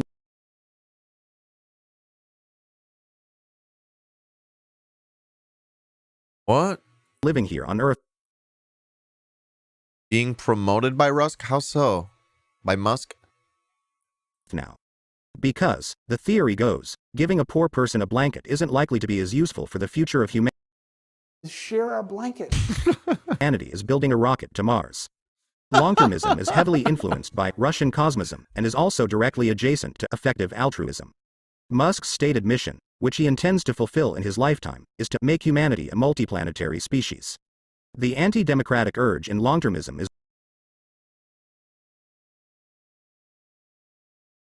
They've given up on this planet. rooted in the belief that mob rule will lead to nuclear annihilation. We should, Musk thinks, be guided by wiser minds, like his and Putin's apparently. What the fuck is going on here? I don't understand any of those words. Q. Okay, so Musk and Dorsey are collaborators in some weird Mars cult, and don't actually care about making money from Twitter? Yeah, you're getting it. Yeah, you're getting Musk it. also seems pretty interested in helping advance Putin's multipolar world order, which is why he plays footsie with QAnon and MAGA accounts and pals around. Clearly I'm dead and I'm in hell. That is the only logical explanation for any of this. What the fuck? Around with Putin and Dmitry Medvedev. Who imagined How are this things shit? going in Bakhmut? What kind of Musk sicko? asked Medvedev. There is no God. Q. So this is why Musk has been so supportive of the Russians lately. I thought he was on Ukraine's side, since he helped them out with Starlink. Oh my God, you fucking idiot. It's best to look at Musk as a kind of power broker between multiple parties, including Ukraine and Russia. SpaceX was made possible by laws passed by Dana Rohrabacher, Putin's favorite congressman. He really doesn't like the US government, the SEC, and our politicians, and all things considered, he'd probably prefer to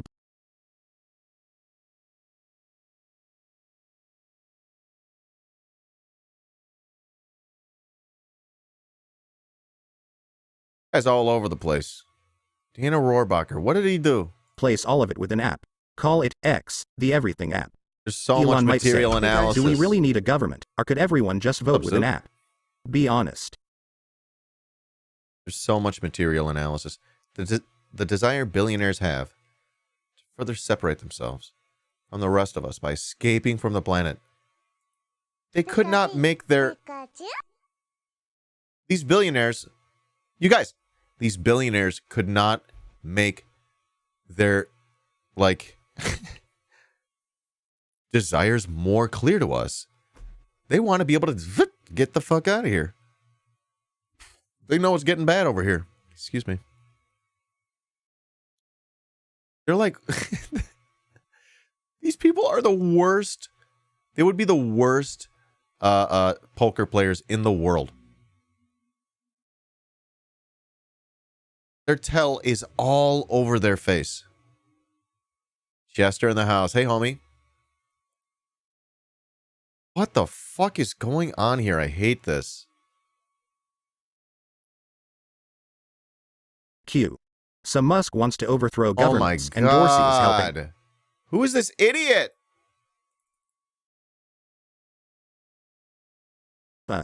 Don't be so dramatic. Everyone knows that the All only... right, reader, we got to talk about this. That had an italicized word over here. You are supposed to emphasize that. Do they not teach you emphasis? The way to advance society is through technocracy. Musk's grandfather, Joshua Haldeman, was involved in the technocracy movement in Canada in the 1930s and was arrested because it was seen as a threat to the government. The philosopher James Burnham wrote in his 1941 book, The Managerial Revolution, that society should be run by technical managers, not elected politicians. Russian methodologists and political technologists concluded the same thing in the 1990s when they realized that democracy would just lead to mob rule by populists. Democracy, they concluded, must be managed. This is what Putin has concluded, also.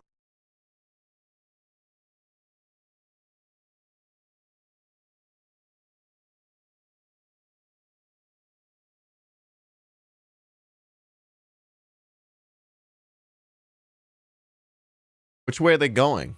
Yeah. Are they going back to feudalism? or are they going centrally planned economies? But I guess which kind of centrally planned, right? By the bourgeoisie or by a party that represents the working class? I think they're going centrally planned feudalism. What they're doing is they're like, you guys, they're doing the analysis too. They're doing the dialectics too. They're like, guys, capitalism is just feudalism with extra steps. Let's get rid of the extra steps. Let's just go back. We can make America great again. We can make the world great again. It's like, folks, we know we made extra steps here, but at the same time, they're like, and then we're like, well, shouldn't we change the system? And they're like, no. Right? Is that what this is? Because for a second there, I was like, are these fucking the managerial revolution? Wait. Like PMCs? Society should be run by PMC? What is that take? No. All right.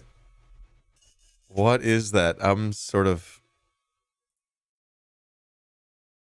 There's so much in this paragraph right there. This question, too. Who are these idiots? Okay, I'm feeling weird. Let's keep reading. Q. So Putin, Musk, and Dorsey share the same vision?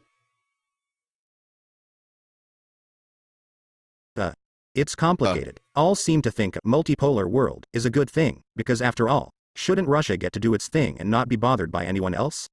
That's free speech, and opposes cancel culture, right? So yeah, that's aligned with Putin. But Putin himself doesn't support free speech. His government censors wildly, but it does support speech that breaks the hegemony of the Western elites. As do Musk and friends. This is internally inconsistent. What was that?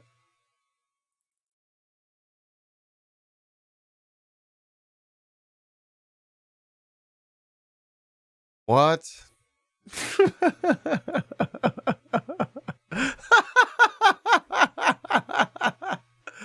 I'm taking psychic damage. This is how the brainworms get in.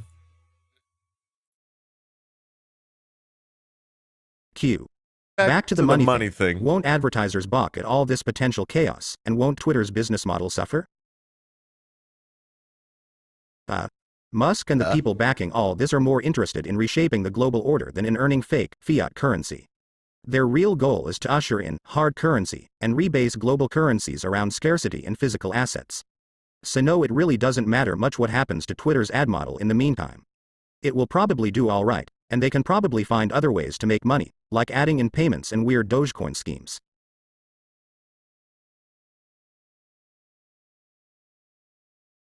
Q.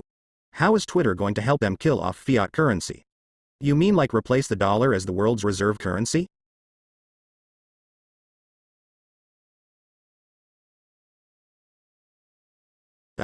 As the Russian methodologists will tell you, it's incredibly important to control the information space if you want to alter the real world.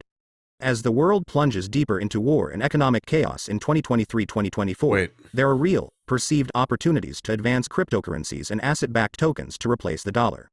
Whether any of this is realistic or not remains to be seen, but this is what they'd like to pursue, Musk and his deal backers in particular. Update. Saudi Arabian Prince Al-Walid bin Talal announced he is the second largest shareholder in Twitter. Saudi Arabia has long sought to unseat the dollar as the reserve currency.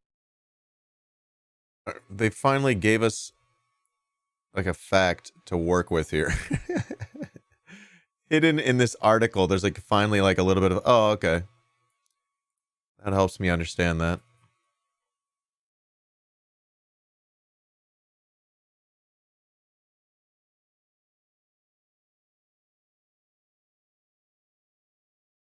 Is with the fucking sync thing. That is so weird.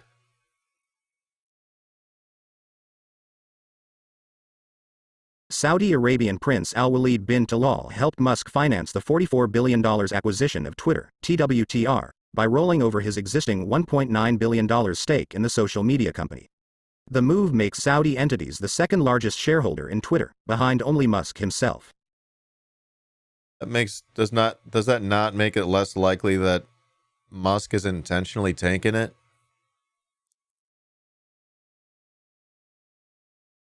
Other people are invested, unless they're all invested in tanking Twitter. Why would they be doing this? Are we assuming they're tanking Twitter on purpose? Or that they're just fucking idiots? He's laying off 50% of the workforce, yeah. In his mind, he doesn't need them. He's getting rid of, like, the disability division, you know? In his mind, it's a money-making venture. In his mind, if it's not making money, it's because of cancel culture at the same time. So you can't listen to him or trust him. He goes, if I can't get advertisers on this website, it's because of cancel culture. Motherfucker. What a baby brain.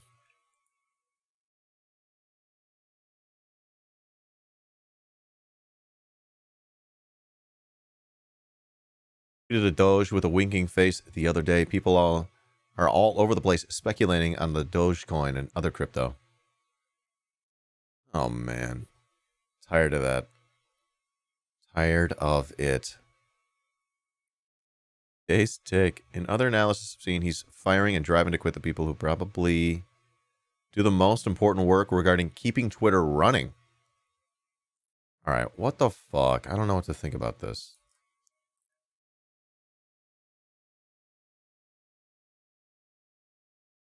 I mean, does it really run that well? We want to keep reading this?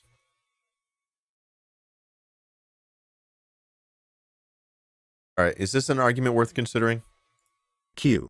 So this is why Musk seemingly overpaid for Twitter. He and his backers want to use it as a tool of information warfare, to kill off the dollar and help usher in Putin's multipolar world? Yes, that's why they overpaid for Twitter. Because the end goals have nothing to do with Twitter or its ad model by itself. It's merely a means to an end. Musk is likely to join forces with Trump's Truth Social and Kanye West's Parler to try to control much of the information space. And they've got the threat of Putin's nukes to force the issue. All right, what's this? $1 billion? He has to pay $1 billion a year? I don't get it. Q. So isn't Musk's ownership of Twitter a national security For risk? the loans? Shouldn't the deal have been stopped on national security grounds? Who's he paying? Yes, this is all a national security risk and the deal should probably have been stopped. The fact that it wasn't is reflective of either fecklessness or capture of the US government. Q. Can Musk and his friends really do all this? Should we really be worried? It seems so far-fetched. That remains to be seen, and it's unlikely they can achieve all they'd like to on the timeline they'd prefer. It will likely take years to make Blue Sky into a viable product. However, just because it's hard doesn't mean they aren't going to try. As for the broader anti-government agenda, as we've seen with January 6th and other attempts to challenge government, even unsuccessful efforts can be incredibly damaging. It's worth monitoring the direction this takes and the effects that it has on society and democracy.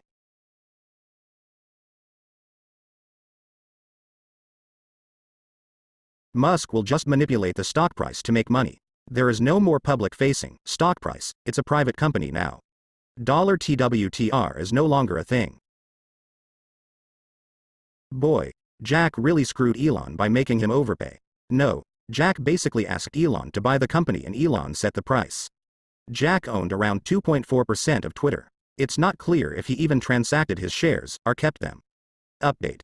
Dorsey retained his stake in Twitter, valued about $1 billion. Parag is smarter than Elon, he forced him to overpay. $1 billion. I'm sure Parag did his job, but as CEO he was really responsible for operational concerns. It was the company's board and legal team that brought it to a successful close. Parag got his agreed-upon severance package. Elon never really wanted to do the deal, but they forced him. No, he wanted to do the deal all along, for the reasons I outlined. He might have liked to force some disclosures or lower the price. At some point, the delay and expense of potential litigation wasn't worth it. For the record, I think Elon is a sociopath, and that this all is going to end in disaster. I just couldn't stand seeing so much shallow, poorly informed analysis proliferate. So I've done my best here to set the record straight. Yeah. Why am I reading this? Ultimately, we are dealing with the fact that social engineering through control of the information environment is an inevitable reality. The only question is who has the means and moral authority to do it.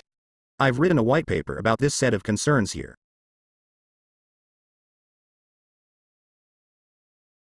If democracy-minded people don't seize control of the information environment, powerful sociopathic autocrats will do so instead. They have already. We leave a power vacuum open at our peril, and at the moment, Musk and Putin are the ones with the most will to fill it. What? You've got to be kidding me. Oh my Lord above. These people have the worst analysis of Western media because they exist in a bubble within it. They don't even try to pierce it. They don't even try. Musk and Putin are the ones with the most will to fill the power vacuum of the information environment. Jesus Christ.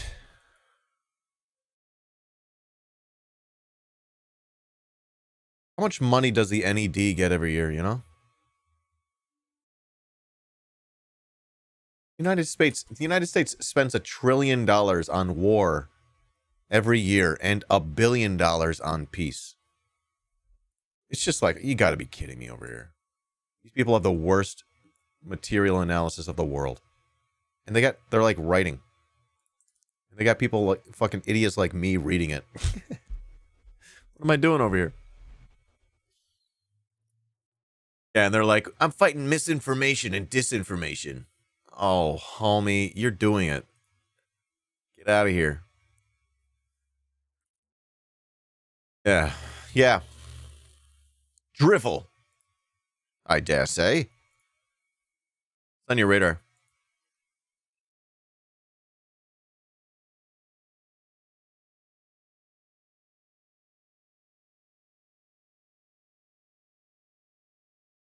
I don't know. Do I have a take? I don't even know if I have a take on any of that. I've already said it.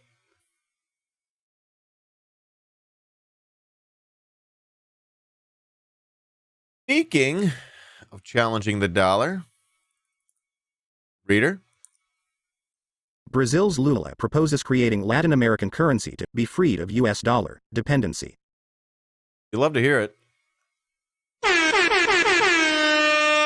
Brazil's left-wing leader Lula da Silva says if he wins the 2022 presidential elections, we are going to create a currency in Latin America, called the SUR, South, to combat the dependency on the dollar. The SUR. Yes, sir. Brazil's left-wing leader Lula You're gonna make it hard to say no. da Silva has proposed creating a pan-Latin American currency in order to be freed of the dollar. My God, they're gonna drone strike him. A founder of Brazil's Workers' Party, Lula served as president for 2 terms, from 2003 to 2011. Is he gonna get? He is now the leading candidate as Brazil's October 2022 presidential elections approach. Ross, same wavelength, homie.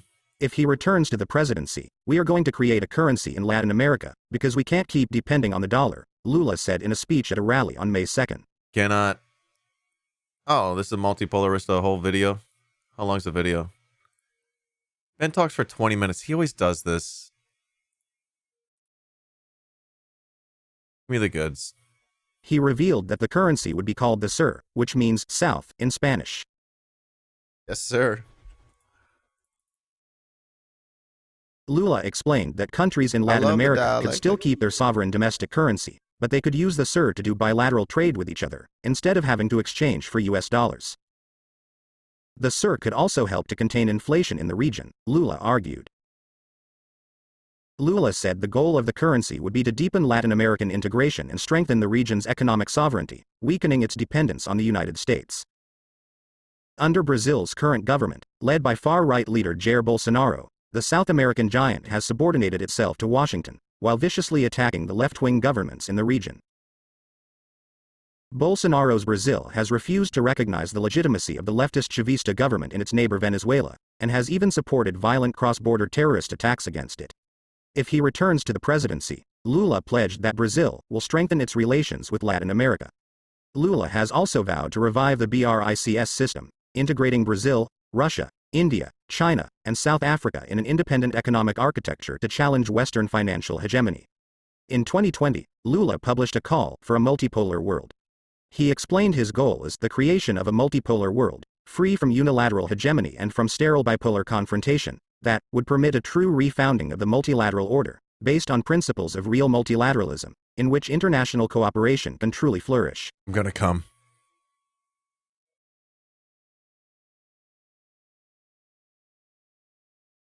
Hugo Chávez's attempt to create a pan-Latin America currency, the Sucre. Lula's proposal for the SUR is certainly not the first time progressive politicians in Latin America have tried to create a common currency.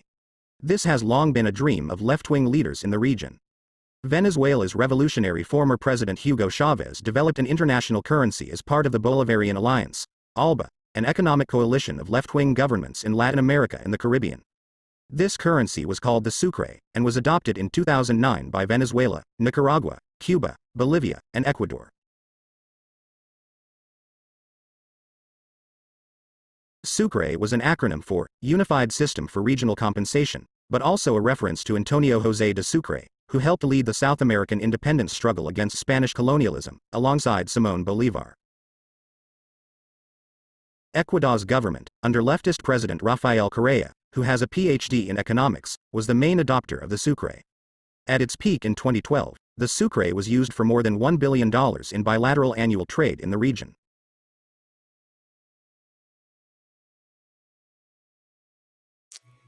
But the currency fell out of use by 2016, following Chávez's death in 2013, a massive drop in commodity prices in 2014, the imposition of U.S. sanctions on Venezuela in 2015, and violent coup attempts against Chávez's successor Nicolás Maduro.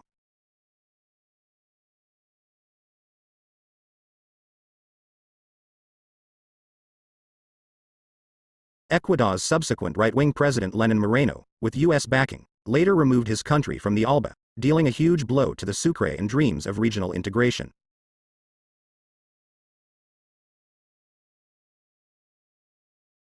Lula leads polls for Brazil's 2022 elections, following U.S.-backed judicial coup. Brazil's presidential elections will be held in October 2022.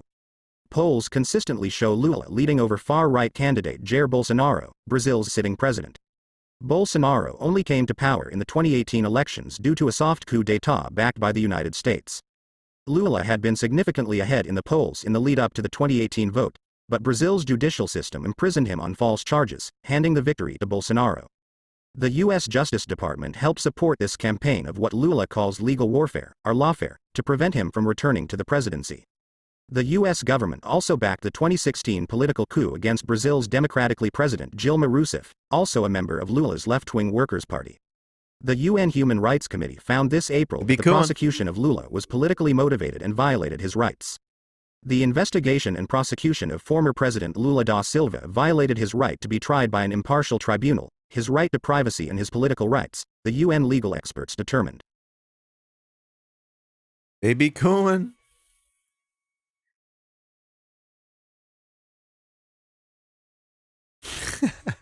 They could drone strike them. Yo, are we going to see a drone strike in Brazil? Like they did on Gaddafi? I don't think so.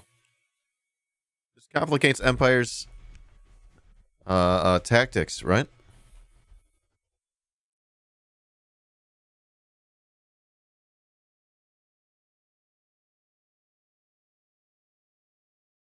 I think we're going to see a different kind of power flexed. And we were talking about, you know, what Bolsonaro would do. We still don't know if he's going to do something. Like, something could still happen. But in the community, we were talking about it here, and it seemed what was most likely was that the U.S. would try to go a different route.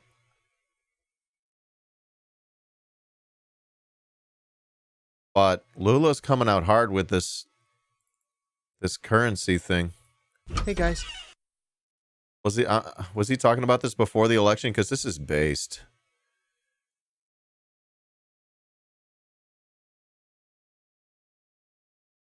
So, yeah, I understand that.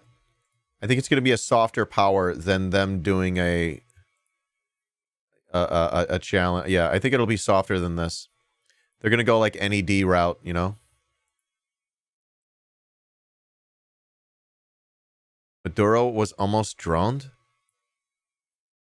Okay, what? Fuck. I don't see them doing that in Brazil, but I could definitely change my mind on some things. And this is the video. I don't know. If you really want, we could watch this. I don't really want to. We get a hype train, I'll watch it. I don't really want to otherwise. We gotta have 3 people that really want it. It's fine though. I'm not saying we should. We got enough people and resources down there to clap them up close. I think that might be how it.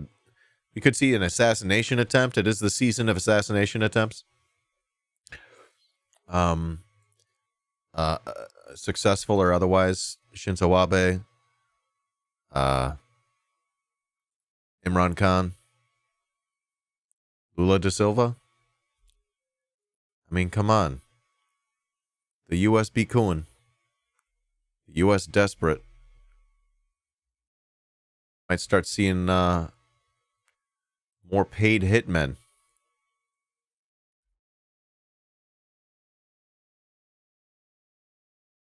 And we're talking Brazil right now, but in Chile, Milton Friedman and the neoliberals from the Chicago School of Economics, the Chicago boys. What was it? Was it Reagan at the time? Who was president? Or was it Nixon fucking with him? Make the economy scream, right? They're cooing the fuck out of Chile in, I believe, 70, 72, 73. You know? Pinochet comes to power after a brutal military coup. You're still talking Elon. And, yeah. And, one of the, I guess, like, I think it was an advisor or something to Allende. This guy, Orlando Letelier. He's a diplomat, I believe, and he's like in the United States, in Washington, D.C., in a really public place, and his car gets bombed, dude. His car gets bombed. They do them in public in the United States, as if to say, we do it anywhere. We'll come after you. Pretty fucked. And that wasn't too long ago. And I tell you what, from my perspective, the U.S. public has not yet learned from these kinds of things. We've not yet learned that we should be insanely distrustful of anything the United States does when it comes to foreign policy. We've not yet learned our lesson. As like a teacher, you know, it's your job to like look across your class and determine, you know, who's learning the lessons that you're trying to teach them that are really important so that you can move on to the next topic that build off of it, you know? And as like a teacher, I got this thing where I notice, I look around and I'm like, people don't get this. Y'all people do not get this. Yeah.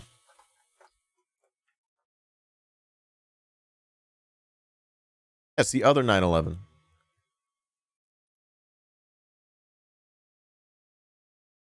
Lula was trying to privatize large swaths of the economy rather than strengthening already public sectors. In my opinion, you'd see the West taking a different tact.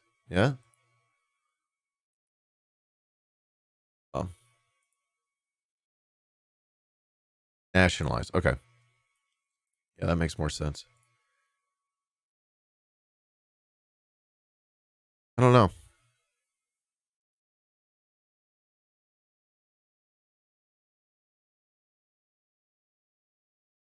I don't know.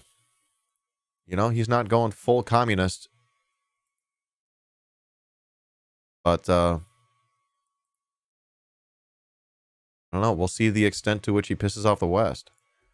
The CIA will hire right-wing hit squads that are already there to do their bidding. Another Contra deal.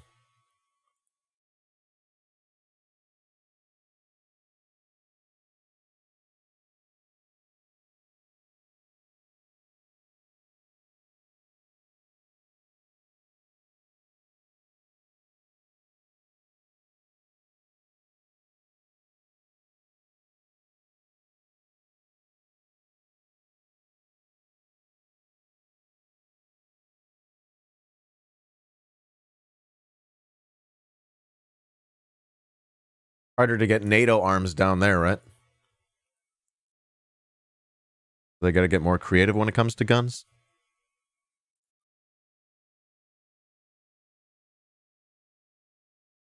Trying to figure this one out.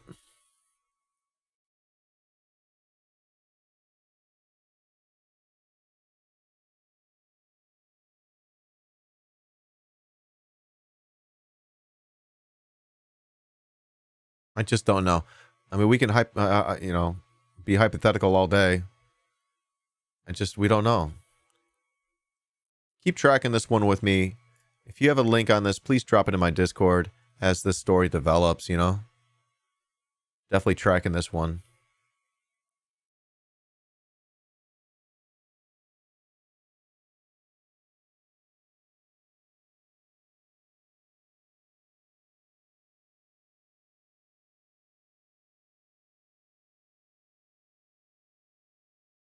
That doesn't sound good.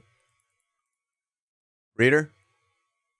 U.S. Nuclear Forces Chief says Ukraine, just the warm-up for larger crisis. Yeah, I don't like the way that sounds. The big one is coming, and it isn't going to be very long before we're going to get tested in ways that we haven't been tested a long time. This website.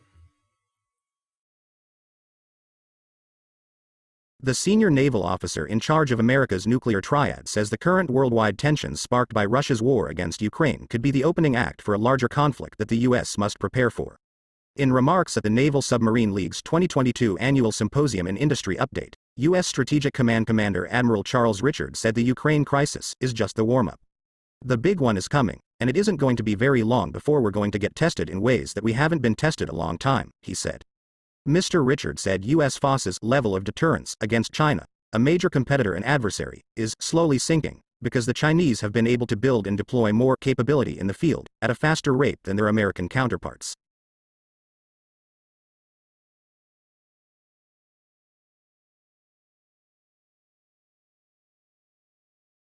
What does that mean?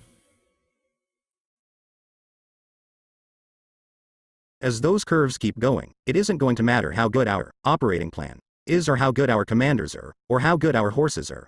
We're not going to have enough of them. And that is a very near-term problem, he said, though he added that the U.S. submarine force remains maybe the only true asymmetric advantage we still have against our opponents. In August, Chief of Naval Operations Admiral Mike Gill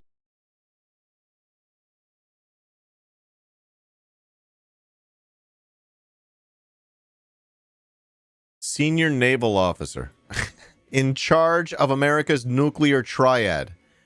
He talks as if he's a football, like a little league football coach with a losing team, not for a lack of talent, who's been put in charge of talking about geopolitics over here.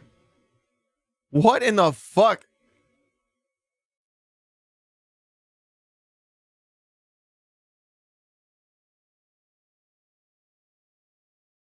I've never heard anything like this. Is this who it was? In August, Chief of Naval Operations Admiral Mike Gilday told the Conservative Heritage Foundation think tank that the most significant barrier to boosting U.S. naval capabilities is an industrial capacity that's limited. Whoever wrote this did a good job with that part. Successive waves of base closures and defense budget cuts have led the U.S. to close formerly government-owned naval shipyards and transfer more and more responsibility to private contractors, leaving far fewer facilities capable of building or maintaining warships than were available during prior conflicts. Oh.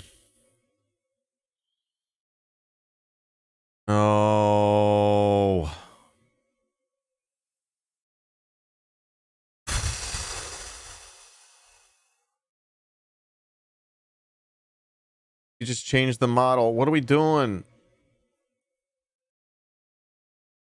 What did I just read? What was that? Oh, this was so good. I think we're going to watch this. This is a fantastic story here. About the May 13, about the May 45 German deserter execution. Maple Leaf Dragon, welcome in. So 5 days after Nazi Germany lost.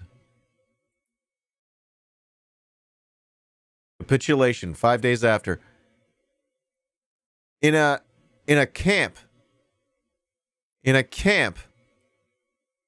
German prisoner camp. They're holding German prisoners. They're allowed to hold a little trial under the supervision of Canadian Army of deserters of the Nazi Army. So like I imagine the Canadians watching over the camp, and the Nazis are doing their little trial. And what is going on here?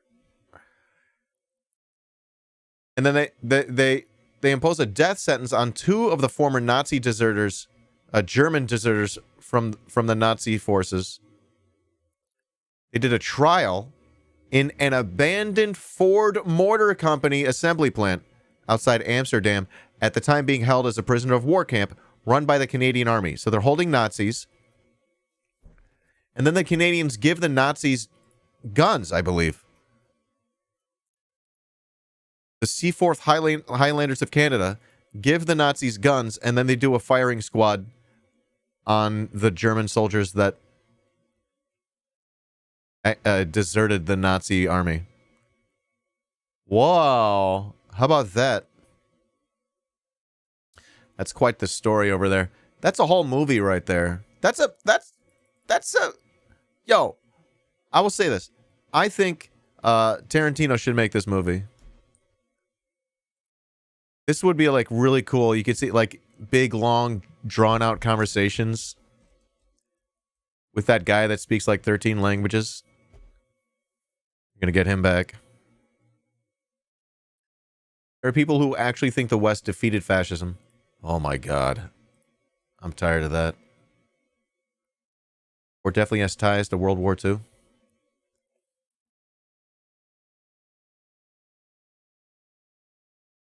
The Independent is reporting on a Heritage Foundation story. That's not really independent. You got to give them credit where it's due. They actually called it a conservative think tank. People like Amy Goodman and Democracy Now! Have people from the Heritage Foundation all the time, and she fails to mention to her audience that they're a conservative think tank. So with that said, that's why I gave them credit for this part only.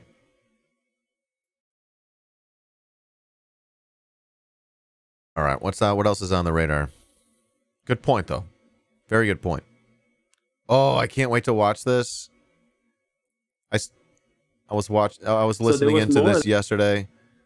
We're going to dig into this. How about we do something simpler, though? Let's ease into it.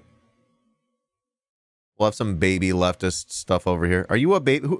Who in the chat considers themselves like a baby leftist? I'd be surprised if you watch my channel, to be honest. Are there any baby leftists?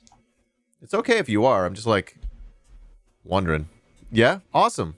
I'm so happy you watch me because like I don't really, you know, I don't do a good job of like pausing, slowing down and recognizing that part of my audience.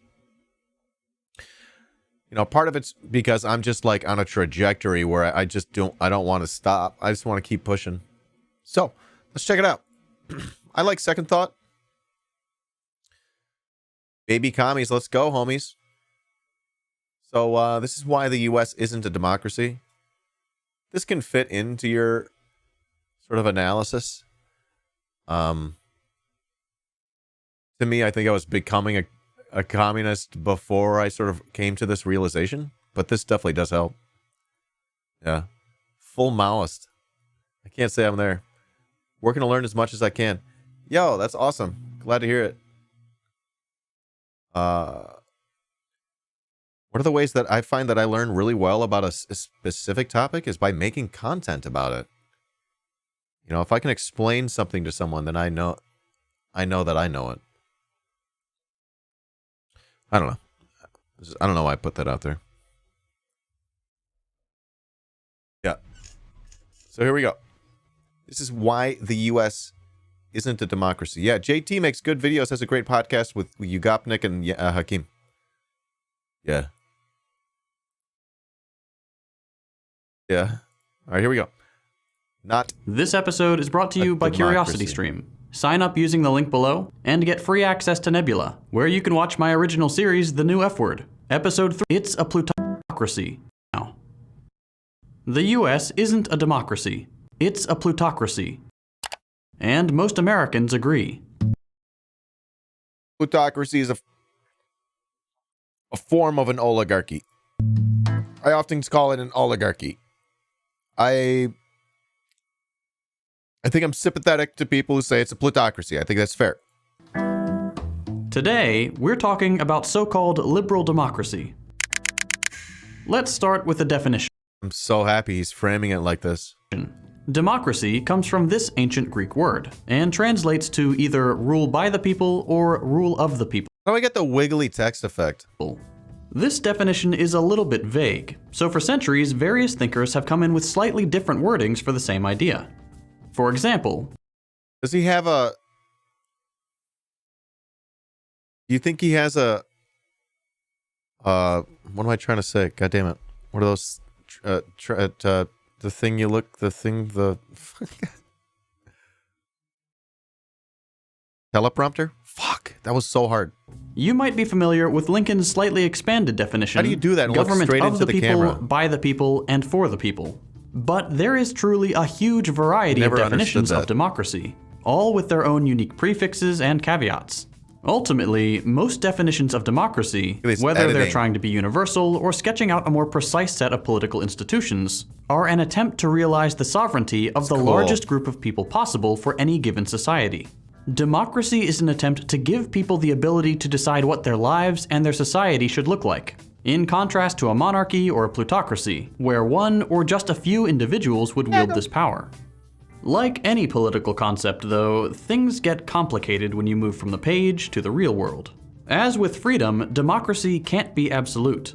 A democratic population can't abdicate its own power indefinitely, for example. Otherwise, it would be robbing its future citizens of democratic power. It can't remove the way he speaks makes me think he's reading a teleprompter. Decision power from any of its citizens in general, nor can it allow its citizens to remove each other's democratic power. It all gets a bit challenging when upholding one of these ideas conflicts with one of the others, in much the same way that freedom extends only so far as it does not infringe upon the freedom of others. Teleprompter. And protecting that He's done a video about it. His edits are so short, he probably reads line by line. Can mean limiting freedom in one way to reinforce it in another. He also does this thing where like he starts talking and it cuts to his face and cuts to content. Yeah, you don't have to have a big long take. The idea behind democracy is that it keeps this sort of stuff in check by ensuring power stays relatively evenly distributed between people. As a result, the decisions made in a democratic society should be reflective of the needs and wants of the population, and should generally be the product of that society's deliberation. But now let's look at the United States. Style too. There's a good chance you've seen this graph before. It's taken from a Princeton study on policy outcomes and voter preference, and it's one of the most direct pieces of evidence for the US's so-called democratic deficit. On the horizontal axis, you have the public support for any given policy, and on the vertical axis, you have the likelihood that this policy gets passed by Congress. In an ideal situation, the two should meet in the middle. If 100% of the public supports something, for example, there should be a 100% chance of Congress passing it, and vice versa for a policy that 0% of people support. But that's not what the graph shows. Using a set of nearly 2,000 policies across 2 decades, the authors of the study find that for the bottom 90% of the population, support for any given policy has no influence whatsoever on the likelihood of that policy getting passed. Get wrecked, democracy! The line is flat. Regardless of whether the bottom 90% want something to happen or not, there is no difference in the chances of Congress passing a bill about it. But that's not true for everyone. For the top 10%, their support, or lack thereof, is critical. Congress more or less follows the interest of this wealthier group much more consistently, with the line for the top 10% of society looking a lot closer to the ideal scenario. When our country's economic elites don't want something to happen, it doesn't. And when they do, they have much better odds than the majority of the population. It's as simple as that. Your vote only helps pick which part of the wealthy population has a say. Vote harder, so loser. So far, this isn't all that surprising. Like we saw in that bar graph earlier, most Americans have gotten accustomed to the idea that the government doesn't represent the interest of the majority, nor does it adequately cater to the needs of various disenfranchised groups. People know who benefits from the way our government acts, hence why the slogan, "Get money out of politics," has strong support on both the left and the right alike. And while I'm just gonna pause and say, like, yeah, voting's probably more important locally, but by the time power gets, you know, distilled down to local power, there's not much of it left. Local politicians wield little comparatively. Of course, it scales up by their position and what their job is, but yeah, get money out of politics. Back to the video. While this is good, what's typically missing from the slogan is a clear understanding of exactly why the US has this bias. Getting money out of politics is great, but the US's democracy problem has a much more fundamental core. What is missing for democracy in this country isn't a few campaign finance reforms, or some guy coming in and draining the swamp. Nor do we need less government. The problem is far more structural than could be fixed by any of these ideas. No, the US will never be democratic so long as it's based on the existing constitution and sticks with a capitalist economy. All right, I'll just stop again there and say, I believe that this is sad and it's depressing and sucks, but I believe that it's possible for the rest of my life this is how it'll be. So what does that mean? What does that mean? What do we do with our lives then? We don't give up. Whether or not we hit the capitalism, the big red and gold communism button today, or when after we're, or, long after we're dead, we still have to be building dual power. We still have to be building, and we're so far from that we have to build revolutionary ideology just so that we can get people to start to organize, agitate, organize, educate, agitate, organize. Let's fucking go here. We're so far from, folks, and that is depressing. I hate it, and it makes me really sad to sort of like think about that and go, wow, maybe he's right. But let's go. Let's start doing the work. Okay? If you're not doing the work already, ask yourself, what is dual power? Ask yourself, how could I help to educate? How could I help to organize and agitate? How can, we take the time that we have here and start moving that ball? So there's that. What makes America undemocratic isn't just money in politics, but the structure of the government and the economy themselves. First, while we tend to think of representative government and democracy as synonymous, that is a relatively new idea. For most of history, representative government, like the kind the US has, was thought of as the opposite of democracy, not as the best way to put democracy into practice. This is because representative governments have the benefit of favoring those that are good at getting elected, or have the means to run an electoral campaign, or can curry favor with the right people. Representative governments can be molded to favor some people over others, by cutting up representation along geographic lines, for example, or setting rules that keep more radical voices out, like with age restrictions or a lack of proportionality. Throughout, I think they're recognizing, like we said earlier, they're simply recognizing that capitalism's just got too many steps. Throughout history, elites have therefore always... They don't mind the system, they're just like, there's too many steps here. Favored representative systems when revolutions were pushing countries down the democratic route. Better to accept some democratic concessions, like universal suffrage, but contain them within institutions that could still be regulated by those who would otherwise be dethroned. Representative government was seen by the elites that came out on top as a way to quell the general public and filter its interest through their own, ensuring that the democratic zeal of the population wouldn't carry the revolution to the point of upsetting their newly achieved status. Founding Father James Madison actually put this anti-democratic nature of representative government in relatively explicit terms when writing the Federalist Papers, saying he preferred this model of government because it would, quote, refine and enlarge the public views by passing them through the medium of a chosen body of citizens. In other words, representative government actively gets in the way of democracy and favors, unsurprisingly, the representatives themselves and the class interest they may come to represent. In the case of the US, right from its founding, that means favoring the owners of economic property, merchants and large landowners, who only made up a tiny minority of the American people. This class allegiance between government... This is what I mean when I say the owning and ruling classes. Government representatives and those with property was baked into the new government the US founded, with the Constitution protecting things like private property, the private ownership of productive resources like factories, farms, and...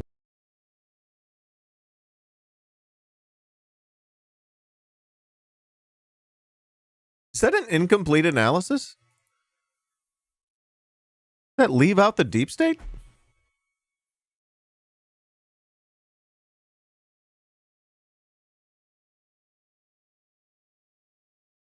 The owning and ruling classes.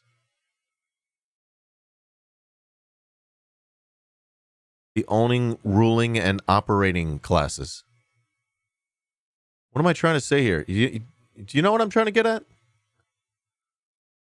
I just say owning and, I frame things a lot like that. The owning and ruling classes. I think that's like a bit I get from Perenni. It's sort of incomplete. Got this deep state element that doesn't seem to be represented in there.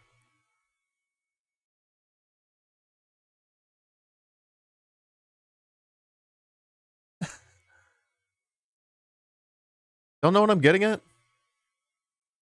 The deep state was really a thing during the founding? No. I'm just talking about like when I frame things. I'm so sorry. I'm not critiquing the video. Oh, I'm like thinking out loud in a weird way. Okay. Yeah. So like I frame things a lot like that because I think but I think I should update my phrasing. Of course, not about there was no deep state here. We're talking Trumanite, right? That's when deep state starts to appear, right? Deep state 1775. Got it. Yeah, got it. Deep state. Yep. It was Washington from the beginning.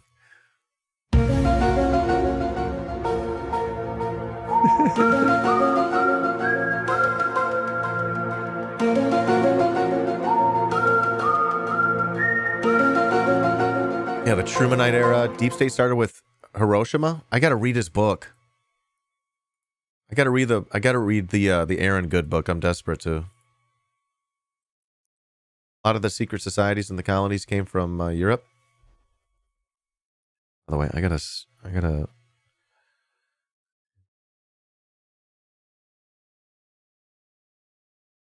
All right. So, yeah, no, I'm just reflecting on the way I talk, and I think I'm needing to reframe it. I think I need to do better. Been watching all his interviews with Ben. Oh God, I've been digging in. I think we're gonna watch the newest one. I think we're gonna watch that here today.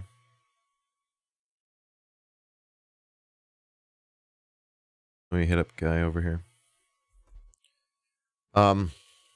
Yeah, I learned so much from those. I think they're so great.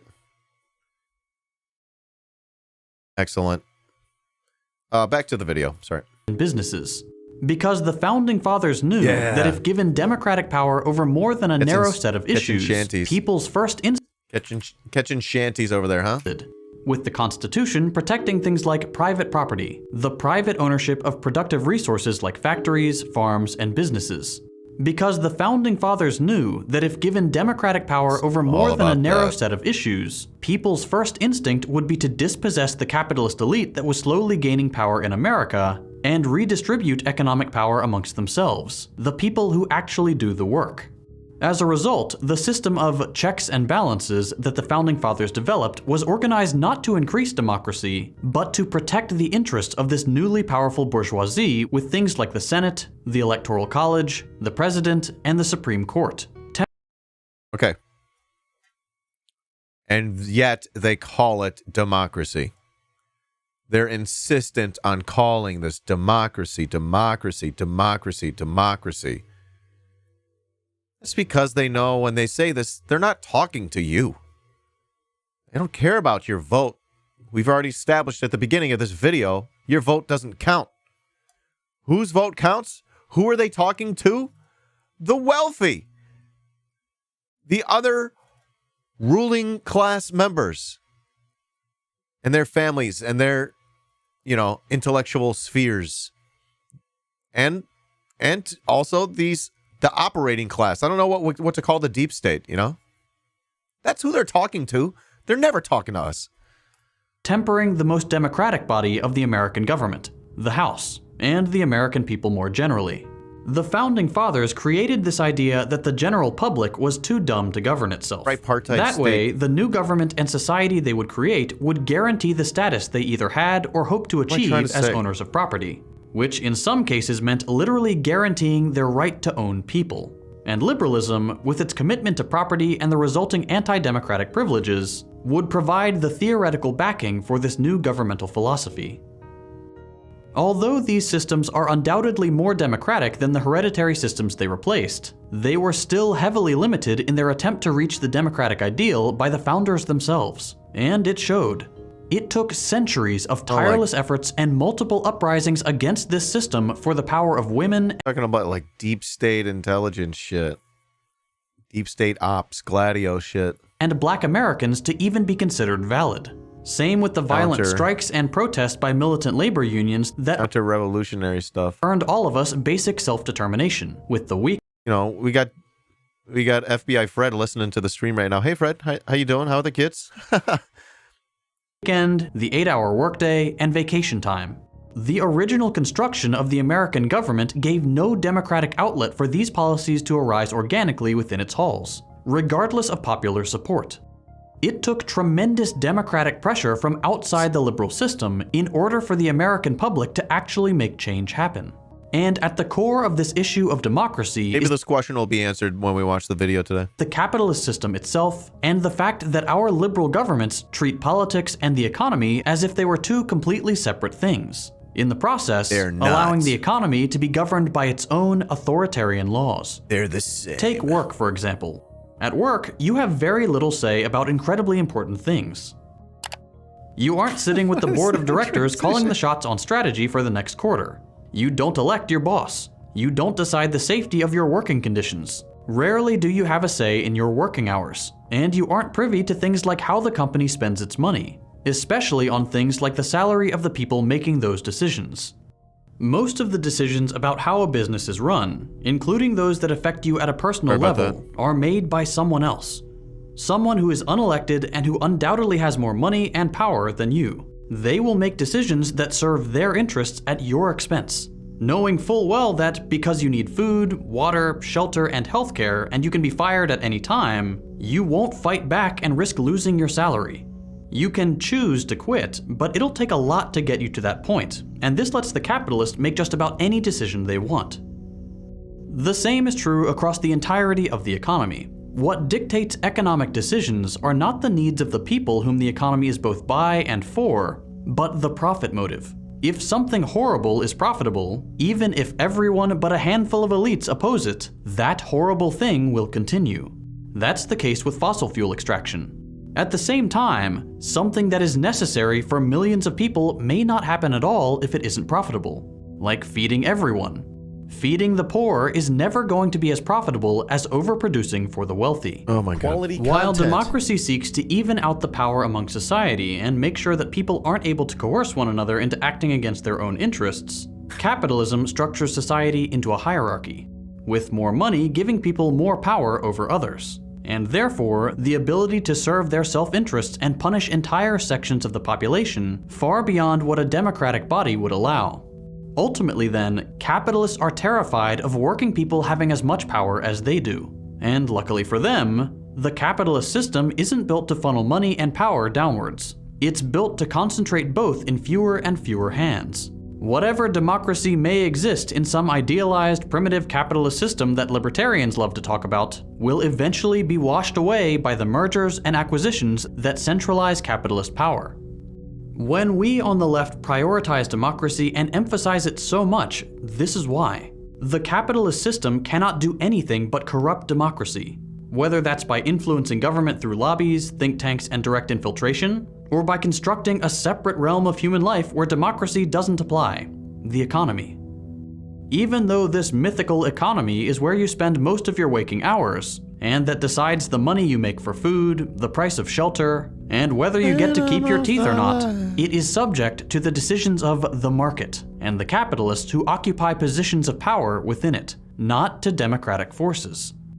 It isn't just that our governments disempower the public through gerrymandering, or voter ID laws, or privately financed electoral campaigns. At the end of the day, the most determinant aspect of our lives, the state of the economy, is left up to forces that we know will happily crush the needs and interests of the vast majority of the population to satisfy the greed of a well-positioned few. Our democracies are neither by the people nor for the people. They are by and for the capitalist class. Easy. But it doesn't have to be this way. By bringing the economy under democratic control, the pressures felt by everyday people in the workplace can be reduced. So long as there is scarcity, difficult decisions will need to be made, and we won't completely eliminate the everyday stress of human existence. But the artificial stress of creating surplus exclusively for a class of property owners, that we can get rid of. More generally, governments could shift away from the parliamentary democratic model imposed on us centuries ago by slavers and landowners, and instead adopt a style of council democracy, or liquid democracy, to blend elements of representative government for those who prefer to temporarily delegate power, with more direct democracy elements for those who prefer to be involved. Workplaces could be run without management entirely, or with a group of managers directly elected by the workers. Constitutions could be drafted and approved by referendums of the general population, like is the case in Cuba and is starting to take shape in Chile. Positions within democratic institutions could be assigned by lottery, the way jury duty is, or by any number of other methods to ensure a more decent representation of the population. Central aspects of the economy could be planned or otherwise controlled to ensure that basic necessities are available to all, preventing people from using the threat of taking them away as coercion.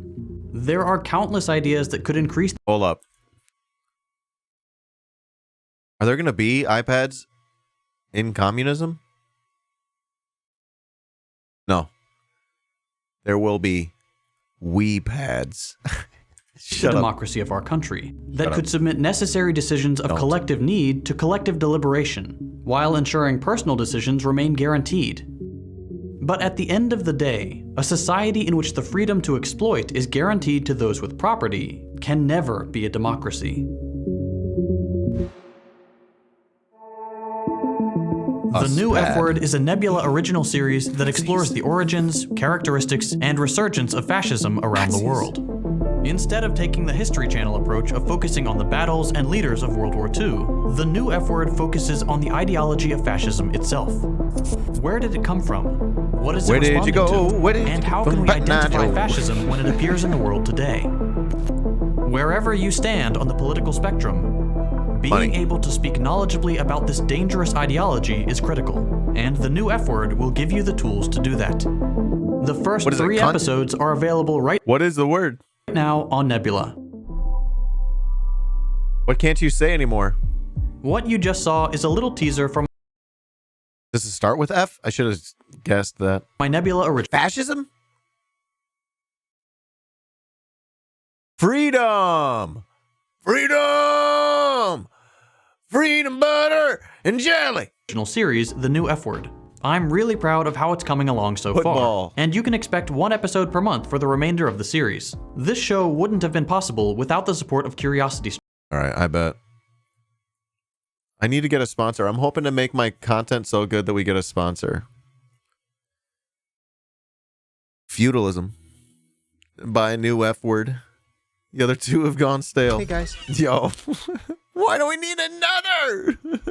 I never asked for another. What's up, homie? Get in here.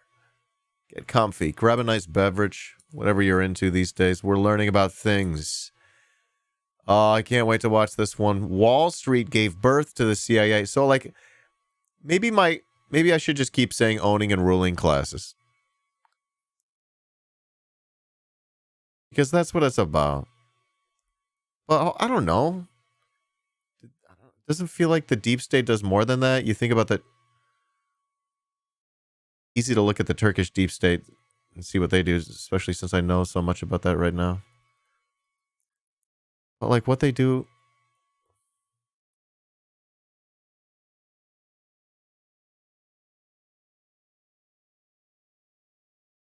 This it all boils down to money, huh? All right, I gotta make sure I watch this whole video. I think I only watched 20 minutes of it.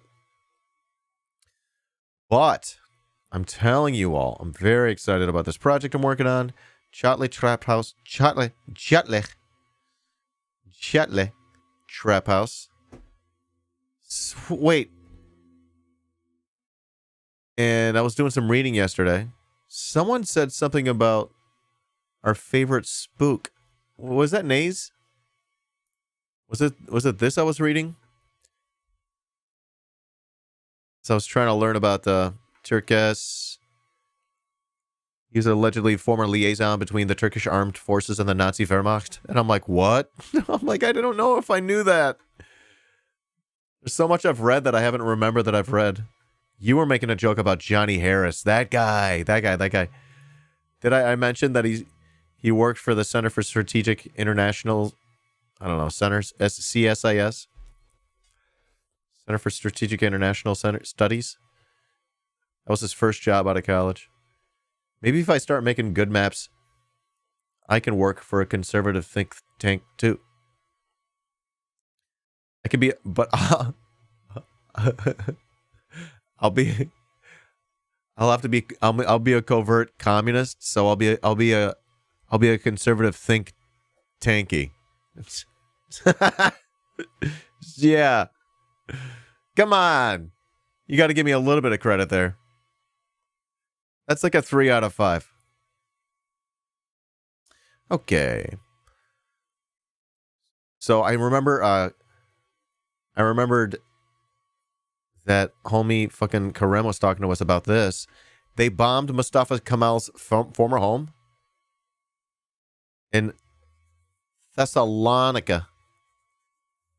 Is that Ataturk? Is that the same guy? It was a false flag, homies. They pinned it on the communists. They admitted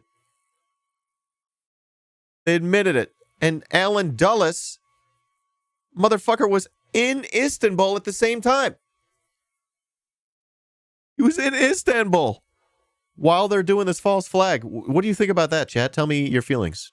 Explain it in a descriptive word. They said they're victims of communism. They said it, quote unquote. Balls. When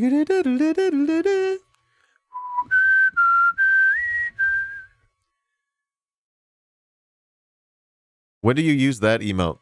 When Uncle Pete's getting drunk?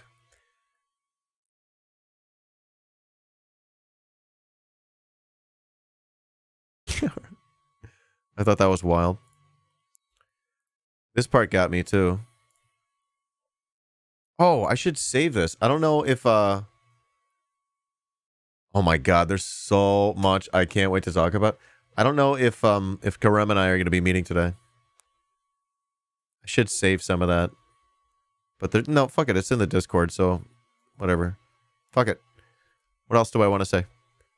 Turkus took over the Republican Villagers Nation Party, turned that, rebranded it into the MHP. That's what it is still today. That's the Grey Wolves group. I don't know if I'm phrasing that badly. Technocratic neolib shit. For spook shit or McKinsey shit? McKinsey. Okay, what's that? Technocratic neoliberal shit? McKinsey, huh? Still not sure I'm understanding. Yeah, that's not clicking for me yet. I don't know why. I don't do a whole lot of technocratic neoliberal analysis. Ow, my butt. This chair sucks. I think I need a new chair.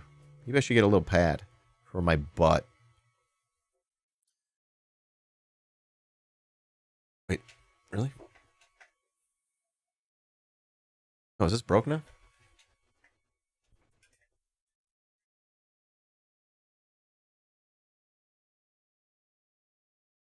All right, I'm over here. We're doing the stream. Okay. So, MHP. Of course, we've established the whole pan-Turkism thing. Disseminated racist pamphlets. I'm curious about that. Forged links with the World Anti-Communist League over here. Are you seeing this? Does it help when I zoom in? Yeah, Dan. Good job, Dan. Forged links, yep. Through its direct action wing, the Grey Wolves, Bozkurtler, became entrusted with the dirty work and execution and terrorizing the Turkish left-wing movements and Kurdish activists. The Kurds, unlike the Turks, they are not born of the wolf. They did not come from the Ergenekon Valley. Ergenekon. Sorry. In doing so, received support from the newly formed National Intelligence Agency, one of these three-letter agencies, MIT in this case. MIT. Hardly any of the members of the org could hardly be distinguished from the Grey Wolves colleagues. Institutionally united, because both were commanded by the notorious and secretive CIA-sponsored Special Warfare Department. And reorganized, considerably enlarged Tactical Mobilization Committee, new apartments, burgeoning links with Turkish operatives enjoyed considerable patronage from Turkey's NATO allies, in addition to an overall military aid allocation of $5.8 billion between 1950 and 1979.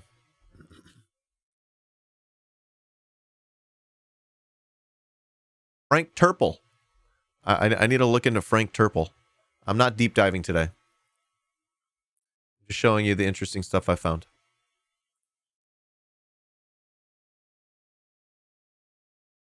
CIA covertly transferred guns and explosives to Grey Wolf's units through this guy, Frank Turple.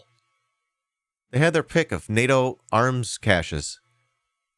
I'm to believe that they could pick from guns, rocket launchers, tanks, helicopters.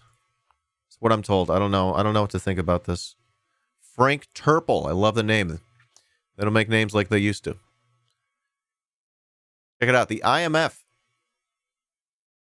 So now we're skipping forward here to 79, 1980, right before the coup. Check this out. Right before the coup.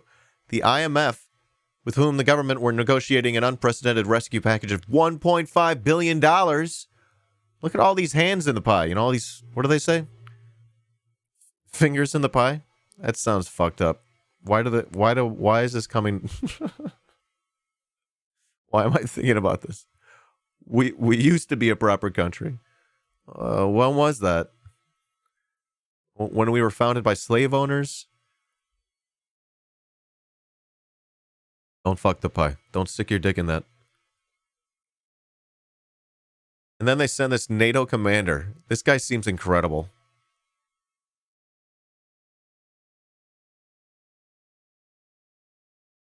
All right. They send this NATO commander to pretty much help them fuck their constitution up to allow their Turkish deep state to do whatever the fuck they want. The fucking pie fuckers. Before the white people came. Fair. Cheers. And then they start check it out, dude.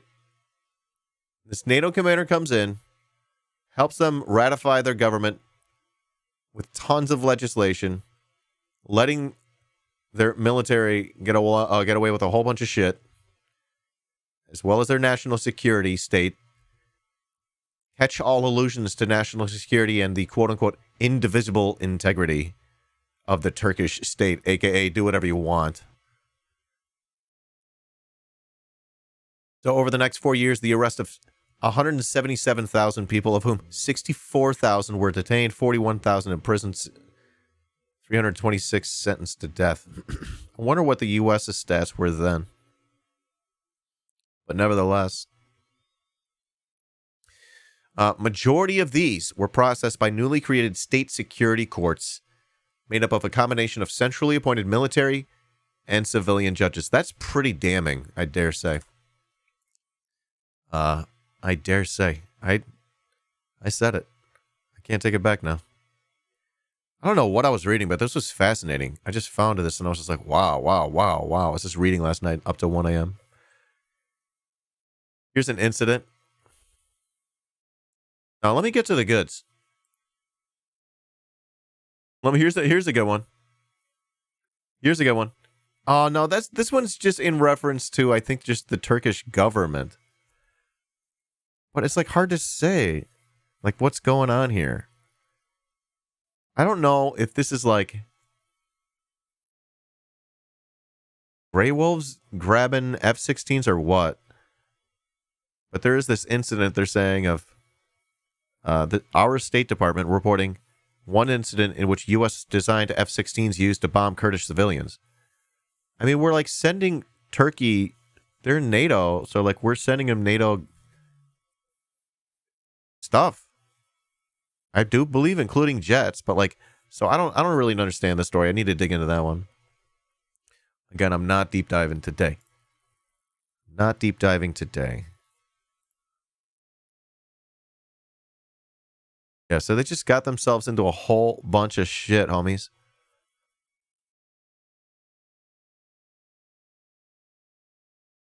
All right, that's about Susser look. The car crash there. All right. I think this is going to be a really fascinating look. And again, what we're pretty much doing here is taking...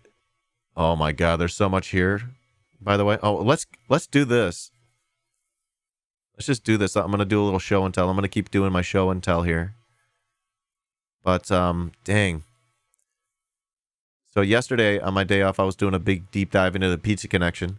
This guy's got a fascinating video. But I was also looking for Grey Wolf's stuff. Oh. Damn it. I don't know if I want to show this. Oh, I already showed it to you. I can't get a genuine reaction anymore. It's already in the Discord. So I found this channel on YouTube that like makes videos every few months. And it's really sussy.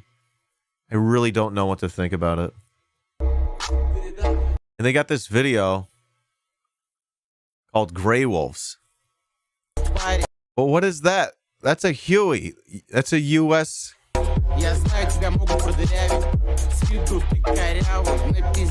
What are we to understand about their like gear and stuff? Who knows shit about what we're seeing? We're hearing Russian. What kind of gear are we looking at? I literally don't know. Greek Special Forces? Oh, that's a request. Those Ukrainians are badass. Slava Ukraini. Slava Ukraini.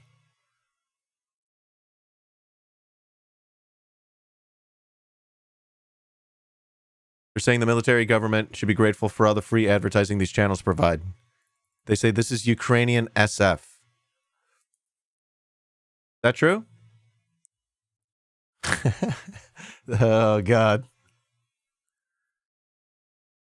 That is a little unintelligible because the Russian doesn't... I don't understand how the Russian fits. I don't understand how the Russian fits. R21. Okay, what are those? What are those? Tavers. Are these the Israeli-made ones? Shit.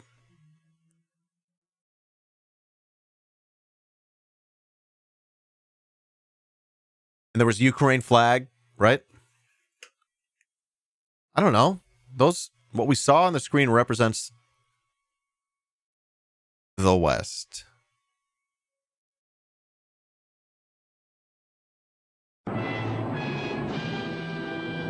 The West.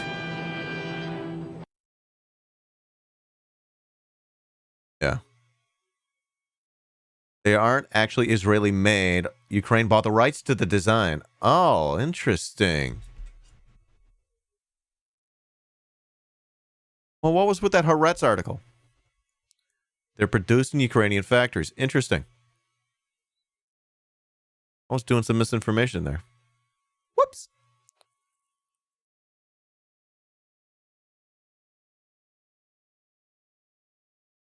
Damn, man. Sort of like the... Is that like the Iranian drone thing? Yeah. Sort of like that, huh?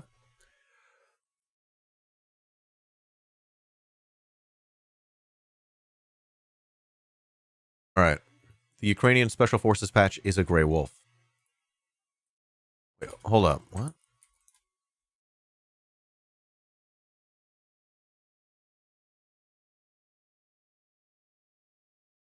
Which one? Okay, that makes sense. Because I was trying to understand what the background was to the thumbnail. That makes sense now, huh? Wow, wee wah. Look at what's going on here.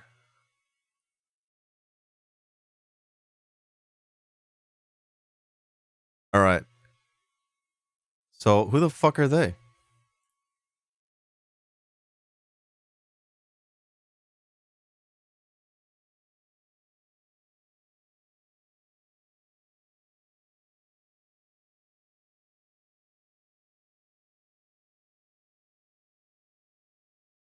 They got to be gray wolves. They say there were thousands of them.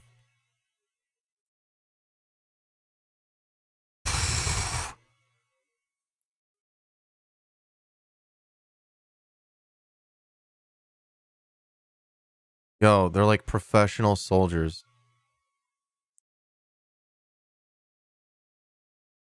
It's like gray wolves or like gray wolves trained and armed. I could be wrong.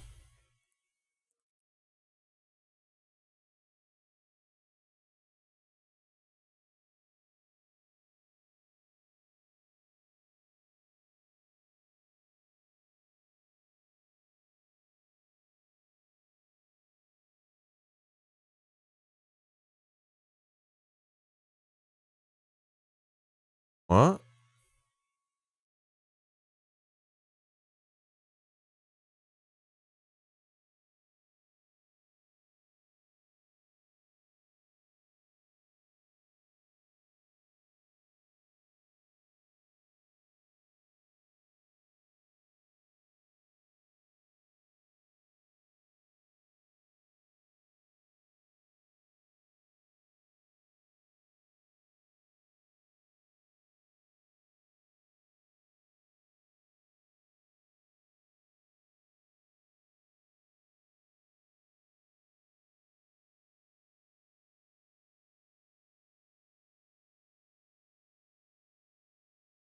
I don't know.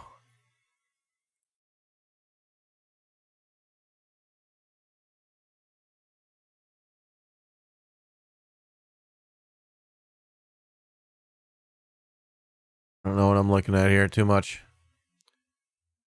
Oh, man. Like I got to circle back here sometime.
All right. I don't have much of a hard connection here.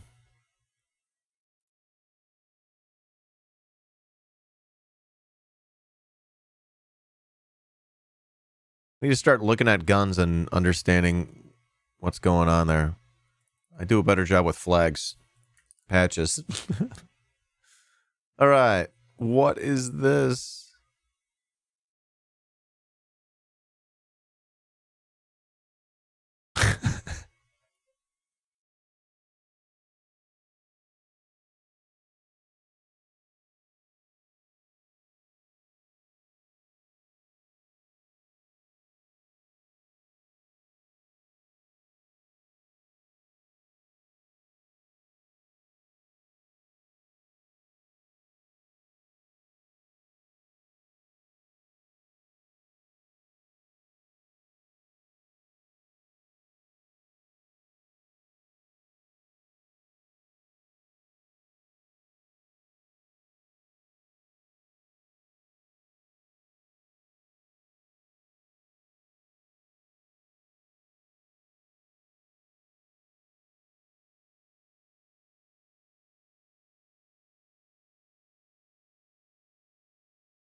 This looks terrible.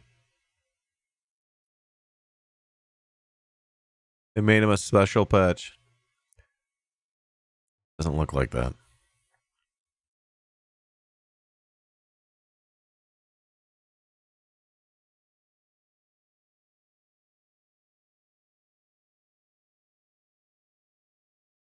Oh my God. The ghost of Kiev.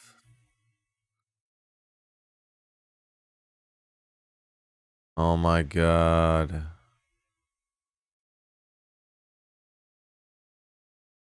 Grey Wolf.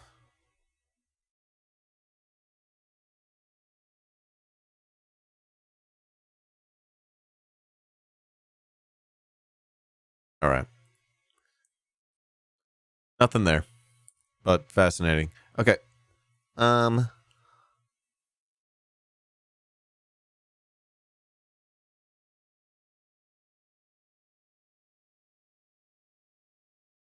What is this logo?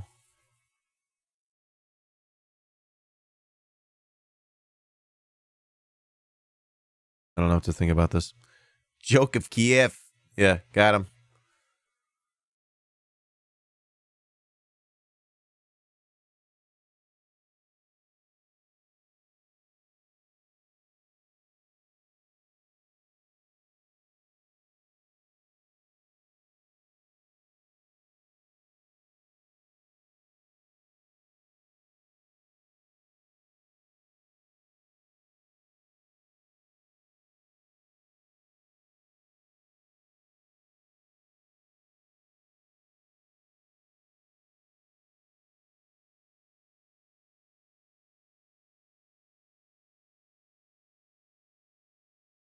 Down a weird rabbit hole right now.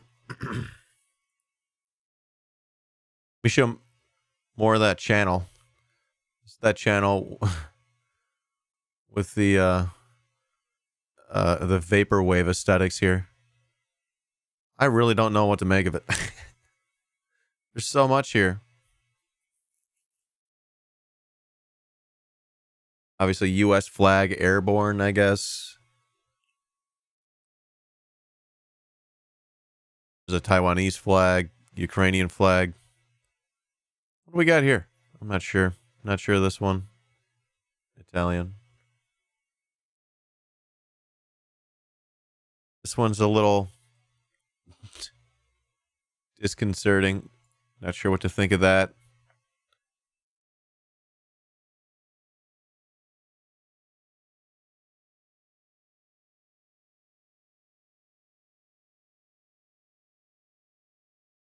Yep. You could check out a draft of my intro bumper there if you haven't seen it already. Back to the what's on your radar. Let's see what's going on. Whoa. Jesus. Slow down. So the Malioc is easily their biggest claim to fame at IPI. It's become synonymous with national pride, sometimes too much national pride, but the Malioc is essentially a bullpup conversion of the AK-74 rifle. Early models of the Malioc were actually AK-74 receivers modified into the bullpup configuration. The Malioc was first shown in 2015, very recently. Yeah, I know what that means. At an expo in Kiev, where it gained a lot of attention, and by 2016, 200 units had been issued to the Ukrainian military. According to the March 25th post of the armamentsresearch.com, written by Mike F., shortly after the invasion began, the Ukrainian military captured some Russian military equipment on the front lines in Odessa. The Russian saboteurs were using the Malioc to pretend to be Ukrainian soldiers. Evidence for this is from the fact that the Malioc has never been exported to Russia, so it's unclear how they got their hands on it in the first place. One possible explanation that comes to the top of my mind, though, is so I've spoken to a Serbian who's fighting for the Russian side in this war.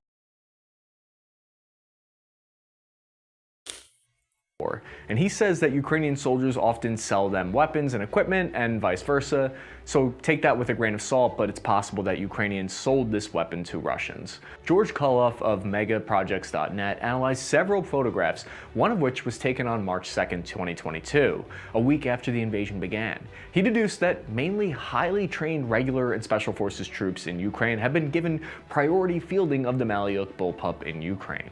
This photograph was shared by Caliber Obscure on Twitter, terror and shows the weapon in the hands of the country's most elite. Cull have found that the American L3 Harris goggles that this soldier's wearing, for instance, likely go for around $40,000. And given Ukraine's limited numbers of NVGs and their small defense budget right now, we can safely assume that this weapon is usually prioritized for SF units because they're mostly seen in the hands of troops who have extremely expensive equipment on. So the specifications of the weapon are very interesting. The Malyuk is gas-operated, select-fired, bullpup rifle chambered in the 5x45 39mm or the 7.62 by 39mm. And there's also a 5.56 version. It uses a long stroke gas piston system, has an effective firing range of 500 meters, weighs about 8.3 pounds, and has a rate of fire of 660 rounds per minute.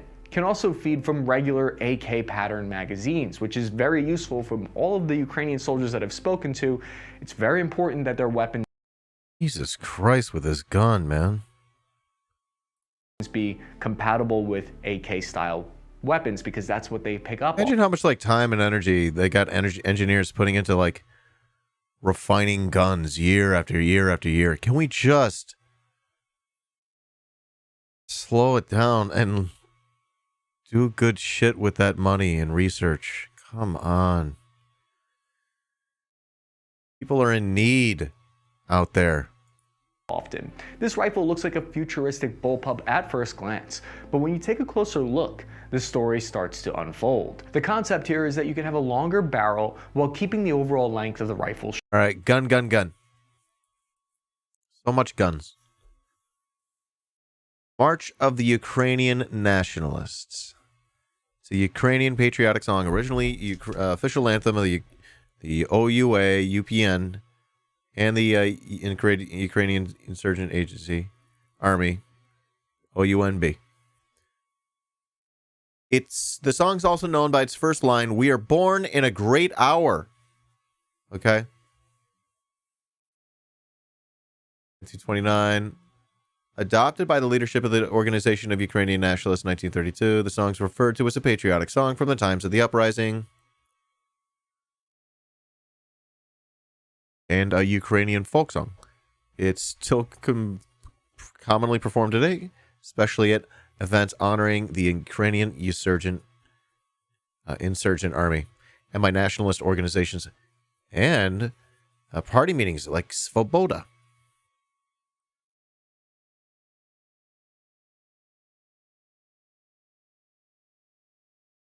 Hold on.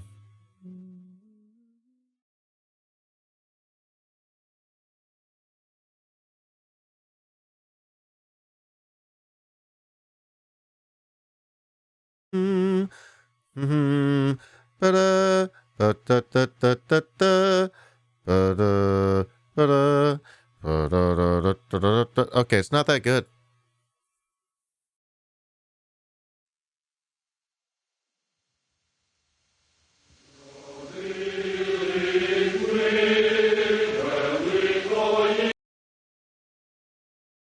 I ruined it. We are having a good time over here.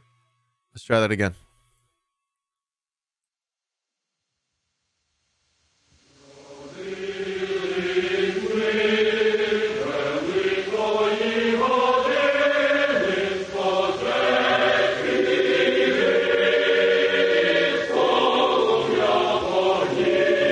Where are they? Here.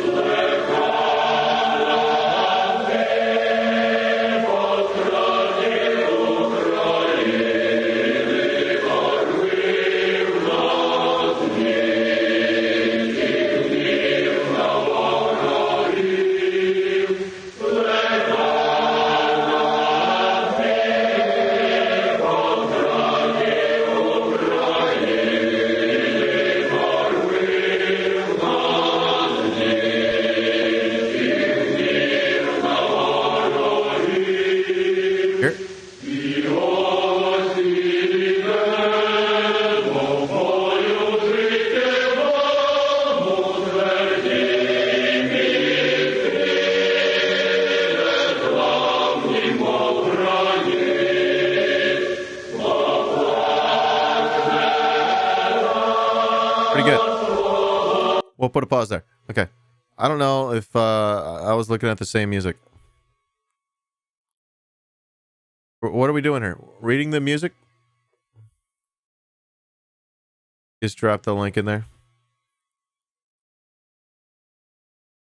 Hey, they guys. still sing it today.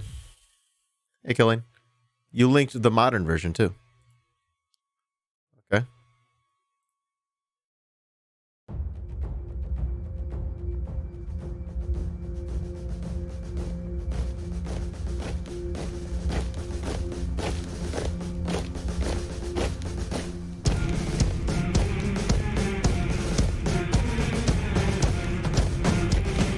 Russia was the fascist threat post World War II?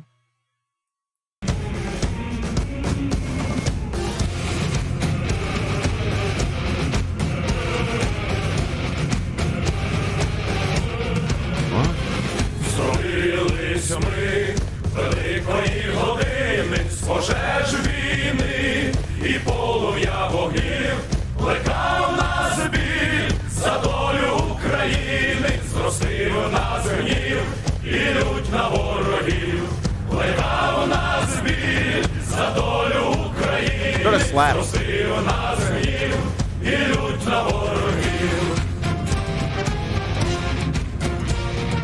It's like bardcore.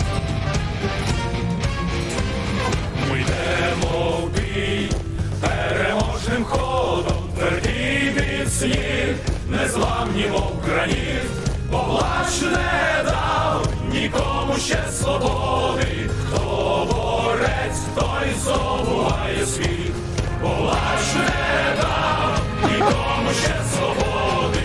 Хто борець, той здобуває світ. It sounds awesome.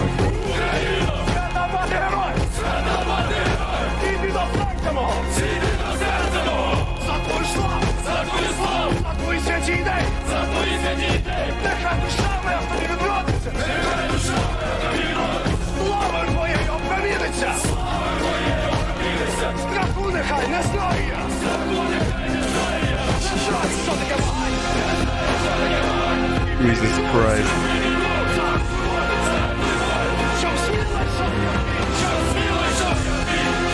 Wow.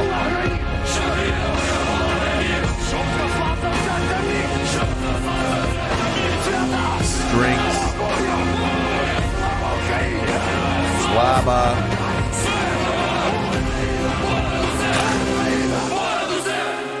No! Yikes! Oh, that's so weird!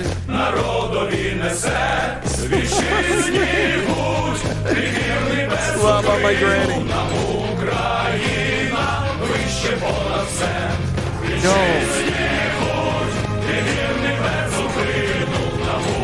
No, the lyrics are escalating.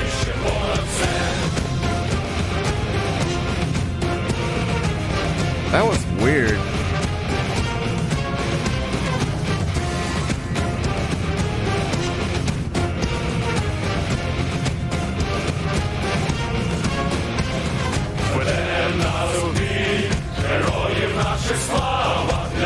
Слава.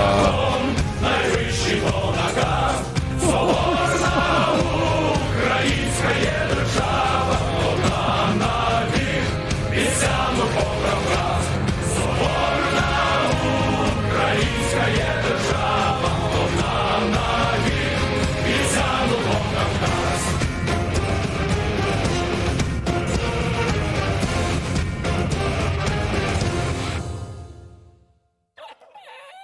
Wow.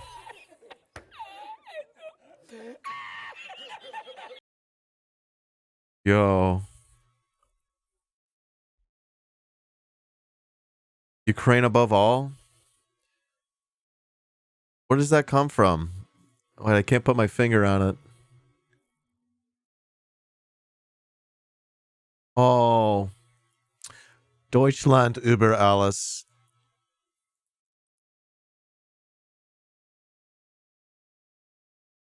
Oh, yeah. It's just some Nazi shit. Jeez, man. That one slapped. I'll say that. That was catchy. Yep, Grey Wolves, MHP, Turkish nationalism. That's all good stuff. I gotta make sure I know these articles pretty much like the back of my hand. I'm getting to that point. The Congress of Vienna. What the fuck? Is this relevant? Did you timestamp this on purpose? Peace talks after Napoleonic Wars, how modern politics shifted towards liberalism. Okay. That's about the video. Was the timestamp important? On the world. But before we talk about the new system that was created at this time, let's first discuss the 5 great powers as they existed in 1814. This whole period of instability began with... Not for now. Okay. All good. Oh, I love the Mark Feltons. I love the... It's so funny. Oh, okay.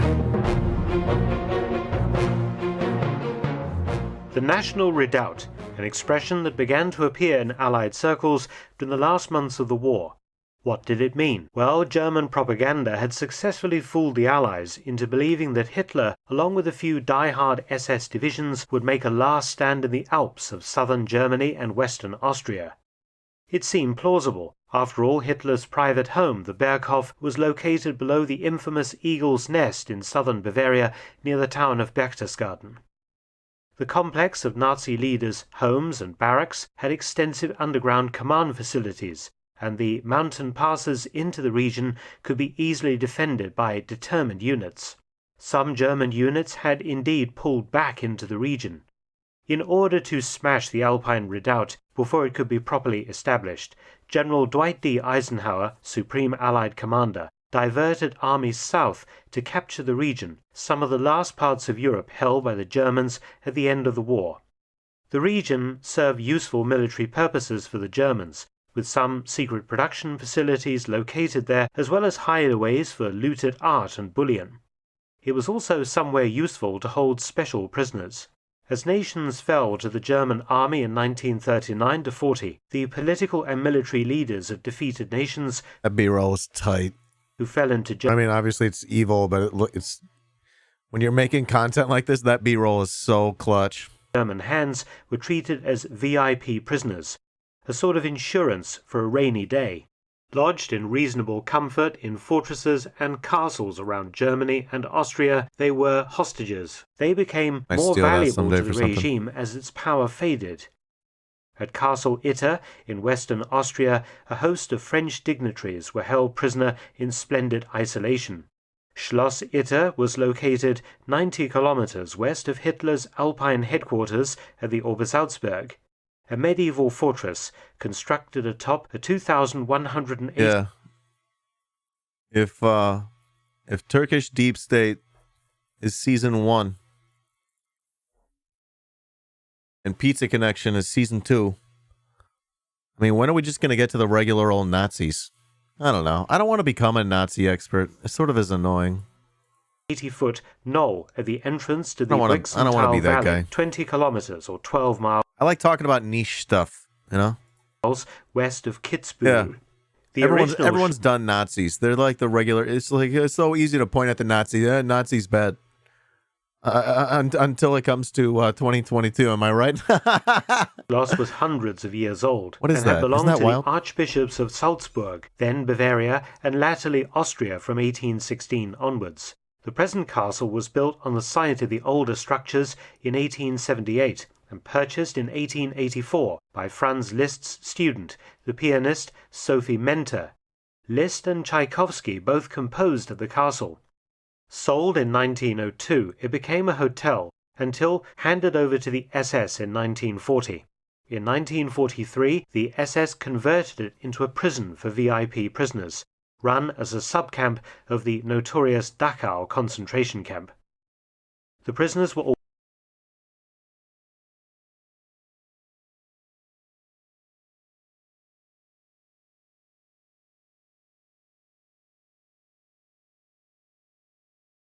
camp of the notorious Dachau concentration camp.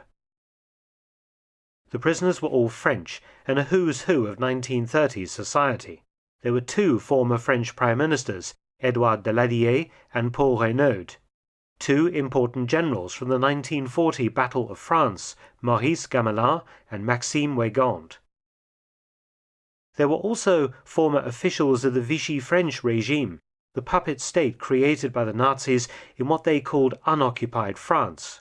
The General Commissioner of Sports, the international tennis champion Jean Barotre, and French right-wing I'm talking about history all day. Leader François Delaroque, trade union leader Léon Jouhaux, and politician André François Poncet, the son of World War I Prime Minister Georges Clemenceau, Michel Clemenceau, and General de Gaulle's sister, Marie Agnes. A number of Eastern European concentration camp prisoners looked after the VIP prisoners and the upkeep of the castle, which was commanded by SS Hauptsturmführer or Captain Sebastian Wimmer and a detachment of 25 guards from Dachau. Orders had been issued that Wimmer should kill his prisoners rather than allow their capture and release by the advancing US forces.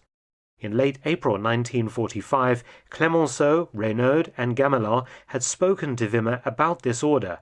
Wimmer said that he wouldn't kill them if it came to it, but the prisoners noted daily visits by heavily armed SS officers, often accompanied by their families, who were using Schloss Itter as a rest stop as they fled the Americans. On the 30th of April, none other than the German commandant of Dachau concentration camp, Eduard Weiter, arrived. Dachau, with all its horrors, had been liberated by US forces the day before on the 29th of April. Weiter's last act before leaving Dachau was to order the execution of 2,000 inmates. However, on the morning of the 2nd of May 1945, Weiter shot himself at Castle Itter. Commandant Wimmer now knew that the game was up. He packed up and with his wife fled on the 4th of May. The SS guards, now leaderless, also did the same and disappeared. With the SS gone, the prisoners broke into the armory and took rifles, pistols, and machine pistols to protect themselves. What they feared most was the arrival of another SS unit that might kill them. The region around the castle was still firmly in German hands. The French decided to send someone to make contact with the advancing Americans, so the castle could be liberated. The castle's electrician, Zvonimir Kukovic, a Yugoslav resistance member, agreed to take a bicycle and go look for help, carrying a letter from the inmates written in English. At the town of Wörgl, 6 miles northwest of the castle, Kukovic happened upon Major Josef Gangl, who was now working for the Austrian resistance. He sent Kukovic on to Innsbruck, 64 kilometers or 40 miles from Castle Itter. Innsbruck was in American hands, and he ran into a platoon from the 409th Infantry Regiment, US 103rd Division. News of the prize at Itter was passed up the chain of command. In the meantime, Major Gangl and 20 Wehrmacht soldiers who had changed sides set off for American lines heading for Kufstein in a Kübelwagen and a truck. The 103rd Infantry Division also launched a rescue plan. Major John Kramers, 103rd Military Government Officer, together with French Liaison Officer Lieutenant Eric Lutin, created a small task force to liberate the castle. It consisted of 4 M10 tank destroyers, 3 jeeps, and a truck carrying a platoon from the 411th Infantry Regiment. 2 war correspondents accompanied the task force. But the task force was stopped by German artillery fire several miles short of Wörgl. At Kufstein, Major Gangl was taken under a white flag to the headquarters of the 23rd Tank Battalion. This US unit decided to also mount a rescue effort. First Lieutenant Jack Lee was to command the mission from his Sherman tank Besotten Jenny, accompanied by another Sherman named Boschbuster. Lee's 8-man unit was joined by 6 members of the African-American 17th Armored Infantry Battalion riding on the tanks, and Gangl and his 20 Wehrmacht soldiers riding in their German Army vehicles. The 2 tanks, 14 Americans and 21 Germans, set off from Wörgl late in the afternoon. News arrived that the SS regiment that had pulled out of Wörgl when the 23rd Tank Battalion had arrived had mined the one major bridge over the river in the valley. Gangel's men removed the explosives, but Lee left Boschbuster at the bridge to protect the way back to Virgil. 4 miles later, Lee, with Gangel's men, drove into Itter. Turning a corner, they had a sudden but fierce battle with SS who were in the process of setting up a roadblock, driving them away. Besotten Jenny then drove to the castle's main gate. The French VIPs were extremely underwhelmed by the tiny rescue force. Lee didn't get along with the French leaders at all. Lee's plan was to stay put and wait to be relieved by US forces. At 11 p.m., SS machine guns opened up on the castle from the surrounding hills. Lee's men and Gangel's Wehrmacht troops returned fire. At dawn, the SS opened up with machine guns and an 88mm anti-tank gun. The Sherman, Besotten Jenny, was knocked out at the main gate, burning fiercely. SS troops now surged forward in a general assault on the castle. The firing from both sides was intense. French VIPs Renaud, Clemenceau, Larocque, and Borotra also armed themselves and joined in the fight. Several of Gangel's men were killed or wounded, and Gangel was himself shot in the head and killed by a sniper.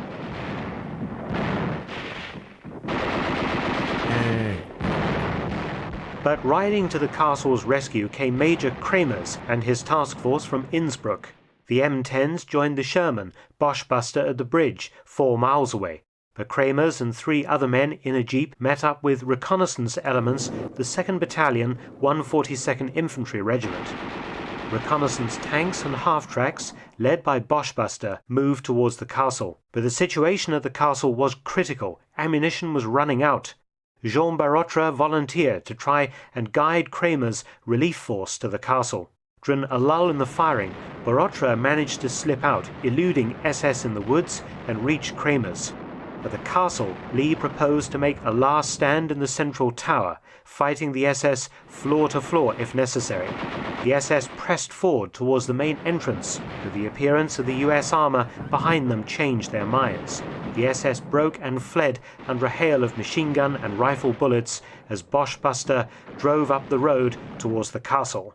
The VIPs were saved, as was Lee, his own GIs, and the survivors of Major Gangel's Wehrmacht unit.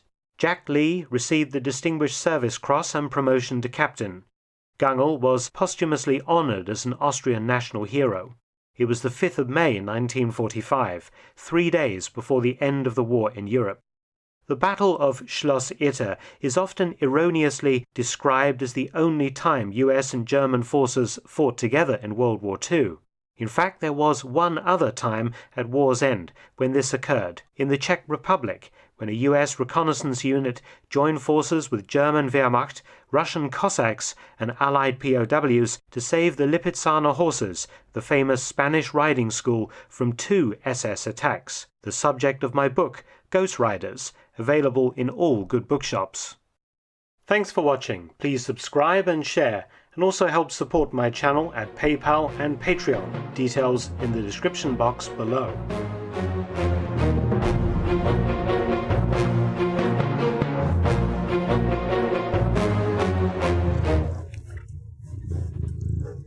Yoshi, you could be a good girl sometimes. Turkey. Yep. That's a good one. Chile. Hey folks, I need to shill for myself. I haven't been shilling. Love your face. And I noticed subby line is going way down. Way down. Oh no. We're below 420. Oh no. I'm gonna have to quit streaming forever. Go live in a shack down by the river. Not good. Not good. All right, folks. Feel free to support the stream. Yoshi's going to try to move my mic around. Help me keep this content alive. Yoshi's going to help me shill here for myself.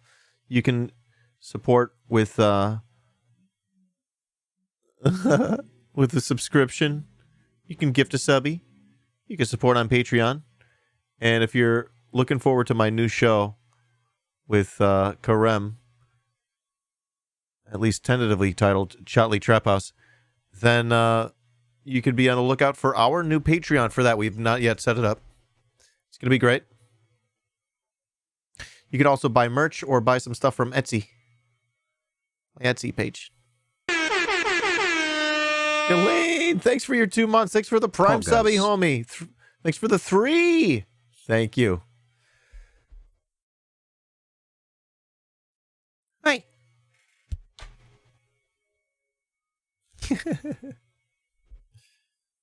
What? She just wants so much attention. She's a little baby. All right, this is a video about Chile. All right. He's dropping lots of stuff in there. All right, so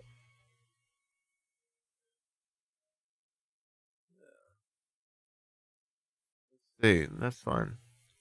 Advanced civs are too stupid to exist. I think Ross said this is a palate cleanser. Welcome back to Advanced Sci-Fi Civilizations Too Stupid to Really Exist. Yeah. Please hit that subscribe and notification button and check out the Media Zealot Patreon page if you'd like to vote on who's up You're gonna next. ask for Patreon this before time, it's the Necromongers from the Chronicles of Riddick. In Pitch Black, we rooted for a criminal with a severe cataract problem, who surprisingly wasn't convicted for being a creepy Night Stalker, as he took on a planetary hive of counterfeit xenomorphs and a suicidal lawman. Then inexplicably, the Chronicles of Riddick took us into full-blown space opera territory for half a movie, before the third installment threw Riddick back among the predators where he belongs. This looks so bad. It's an animal thing. We'll be focusing on the bad guys from the awkward middle child of the franchise. The Necromongers. The ultimate Bible bashers. A nomadic civilization of militarized space zealots. This looks Followers terrible. of Necroism, a religion that regards life as antagonistic to the natural state of the universe. In this verse, life is antagonistic to the natural state. So naturally, they took that as a sign to go around acting like complete assholes. And they apparently see nothing ironic about this at all. Necromonger Heaven is a place called the Underverse. A verse where life is welcomed. A ravishing, God. ever-new place called Underverse. And I know what you're thinking, that sounds a lot like hell. But it's totally not, guys. The Lord Marshal said as much. He's been there, or at least close to it, and he came back with some nifty powers to boot. The Underverse, or at least the entrance to it, is said to physically exist in this universe. But at the same time, it's meant to be the place where necromongers go when they die. Like a previous Lord Marshal, Baylock, who died and had his body sent into the Underverse. Wait, so you actually have to send the bodies there now. Are the grunts going to receive this treatment? Obviously, there's something real about this Underverse place, but let's be honest, these guys know as much about it as we do. My money's on it being a Star Trek-esque predatory space anomaly, which has duped these gullible fools into sending it a regular supply of the tastiest food in the galaxy. But philosophical discussions aside, there's some far more tangible problems we can knock the necromongers for. Point 1. The Necromongers' nihilistic religion and invasion methodology invites their own destruction. Way back when, the Necromongers started out as a quasi-religious group of isolationists who merely sought to distance themselves from what they saw as the corruption of human civilization. Kovu, the original Necromonger Lord Marshal, was the one who invented the founding principles of Necroism, the idea that life in this universe is a mistake, only corrected by dying and going to the Underverse. He didn't seem to have any evidence for these claims, other than he looked into the Underverse and just somehow ascertained all of that, and no one except the Lord Marshal can gaze upon it. How convenient. So obviously this was a terrible start to the newly developing Necromonger Empire. If life in the universe is an abomination, then the logical conclusion is to cease breeding and kill yourself immediately. Without any amendments, this idea would have seen the Necromonger Empire cease to exist within 1 generation. Kovu then said thanks for everything and took off to the Underverse to, I don't know, die or something. Thankfully his successor, Ultivum, did did a little better. Under his watch, the ideological flaws of their religion were debated, and later he set in motion a plan to build a great armada. He then claimed it was his due time to go to the underverse and offed himself, and thus was born the notion that there is a right time to die, avoiding the inevitable stream of ritual suicides that may have followed. This religion doomed itself to fail with its foundational dogma, and only endures by being propped up by a bunch of tacked-on revisions. So not realistic. What in the bowels of Christ are you talking about? Lord Marshal Nefermul then launched the necromongers into space on a campaign to convert people, and it somewhat worked for a while, but predictably losses due to infighting and natural attrition began to outpace conversions, eventually causing a power struggle which saw Balok the Brutal take the helm. He then slapped on the latest ideological band-aid by transforming the necromongers into aggressive conquerors. You believe that everyone in the galaxy should be like you. Nowadays, they traverse the galaxy, forcibly converting and enlisting every human civilization they encounter, and killing all who dare to resist, like a crazed horde of necro-Mongols. But to be fair, this final evolution of their civilization is literally the only way they can endure for any meaningful length of time. They're still circling the drain, but at least they've slowed the pace a bit. The necromongers believe that there are many verses, and each one has its own god. Yet despite this, they only seem to recognize human life in our tiny corner of this universe as deserving of eradication. For such a misanthropic empire, they're still obsessed with placing humans at the center of all universes. I've had to endure the egocentric nature of humanity. Sure, there doesn't seem to be any bona fide intelligent aliens in this neck of the woods, but they're ignoring any potential life that probably exists in other parts of our universe, not to mention the other universes. There also seems to be plenty of alien animal life on random planets. 2004. Are they going to be thorough and take them out too? This confused quest is an exercise in futility. It's not like they have all the Infinity Stones. We enter the fray with Lord Marshal Xylor on a campaign to conquer Helion Prime, and their invasion strategy is about as subtle as you'd expect, warning their enemies of their arrival via a highly visible light show. Their method has the added advantage of appearing innocent, at least in the beginning. They then overwhelm any defenses with vast numbers of aircraft, before slamming down onto the surface. After the dirty work is done, the Lord Marshal stops cowering in Necropolis, and we learn that their ships are apparently designed entirely around this pointless display of power. These grunts are technically converts, but just how many are true believers remains in doubt, as we see people are forced to choose between conversion or death. So I'd imagine most aren't exactly willing soldiers. This is funny, At best, right? they may have a wafer-thin belief in necroism. More likely, they're just trying to survive. Yeah. They seem a bit skittish. But worst of all, despite having plenty of gravity guns, these guys are coming at Riddick one at a time with knives and sending in melee troops to take on the local firearm-wielding militia, which ends about as well as you'd expect. Maybe we should think about upping our game here a little bit. The necromongers apparently believe using melee weapons is more honorable, because invading peaceful planets and forcefully converting or killing everyone is completely honorable, right? I'm feeling better about this whole genocide thing. They may have blown away most of our forces with gravity weapons, but at least that berserker unit was mopping up our remaining forces and murdering innocent civilians with poleaxes. These guys aren't so bad. They seem to lack any moral center. What in the underverse are these psychos trying to prove, and who are they trying to prove it to? Everybody is dead. The compensation for this poor choice in field weaponry is to finish with this poor area of effect weapon which relies on your enemies being completely surrounded. And the poor battlefield choices don't end there. Oh my god. Close the local whorehouse. This necromonger elite is walking around with a large dagger jammed in his back. These necros are supposedly more resistant to pain, but they can bleed out as well as anyone. So it's still a bad idea to have this dagger poking around at a convenient height while in combat. You've just given an unarmed opponent access to weaponry. And they couldn't just have a simple scanning device. No, they had to go all hard out and have a dedicated Lensa soldier freak, essentially turning their sensory technology into a massive walking weakness that probably didn't need to exist. Somebody put that thing out of its misery. Sensors. The Necromonger's strategy relies on crushing their opponents with vast numbers of troops and bombarding them with somewhat impressive technology. But even when victorious, their overall recruitment strategy must be a logistical nightmare. Say a planet does decide to join up rather than be obliterated. What do the Necromongers do then? Sit there for decades building new ships to house all these people? It's going to take some serious effort to get going again.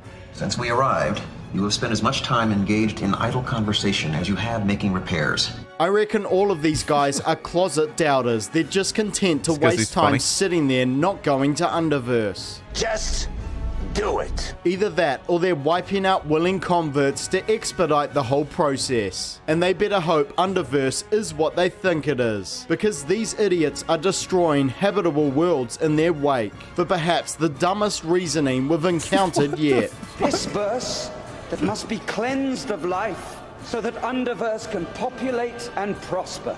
But there is one man who can potentially put an end to this mess. From a primal race prophesized to kill Lord Marshal Xylor. And unsurprisingly, his management of this threat practically guarantees this prophecy will come to pass.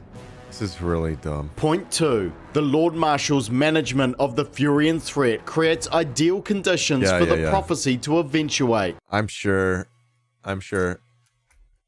That's cool.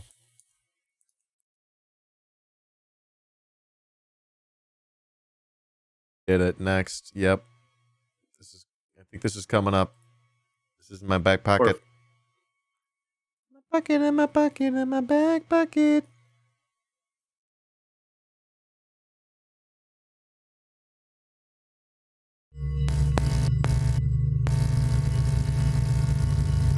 I don't think I've seen this. The choice that was put over a year ago to Ukraine was, do you want to... All right, they're sitting uncomfortably close. Their feet are almost touching. ...follow an economic support system and subsidy with Europe or and have Russia. That. The European system says, what we have in store for you, we're going to lower your living standards by 50%. We're going to take away the largest subsidy you have, the subsidy on gas, so it's going to cost much more to heat your houses and to operate.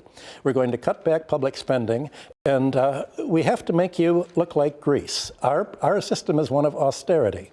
Putin, on the other hand, said, well, we realize that there is a fraternal connection with you, just as we had with the Serbians and the Slavs. We're going to give you subsidized gas. We'll keep down your living costs. And after all, Russia is your major export market. And the United States then intervened. And why did it do this? The United States has almost been paranoid about the prospects for Russia to devolve back into what it sees as a kind of Leninist or a Stalinist framework. And this has really plagued and poisoned U.S. relations with the country. Is there any basis for that assumption?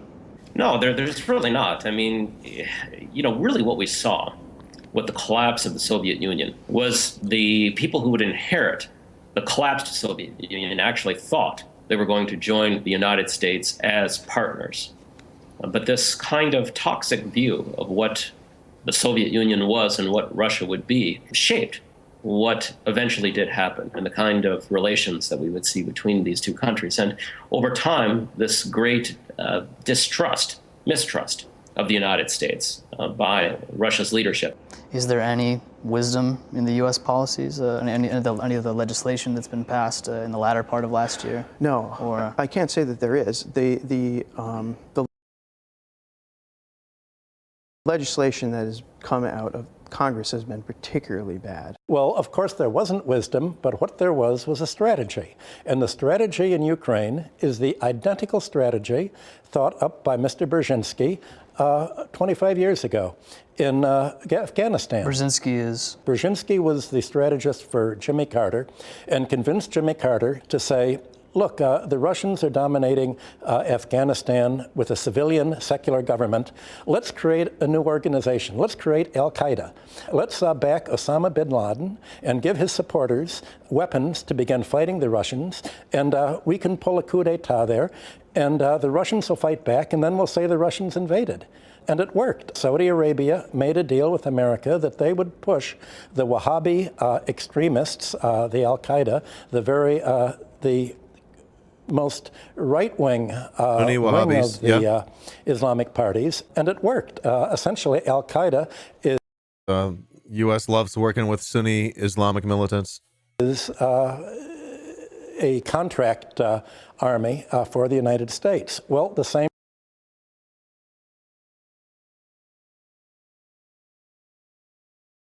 One of the goals of my show with Karem is to try to paint this picture and show you the same pattern over and over and over again. They've always got a dog in the fight somewhere, and it's the same pattern. Same thing was happening in Russia. What Brzezinski wrote was that America's faced with a possibility of not being able to rule the world unilaterally. And that would be a disaster for democracy. That we can't let any country's economic ability to be self-sufficient means potential military power. And in order to prevent any country from threatening America militarily, you have to prevent it from developing economically. The American nightmare, Brzezinski wrote, was that Russia would get together with Germany and with Western Europe, creating Russian raw materials, German industry, and somehow, finally, Russia would become westernized.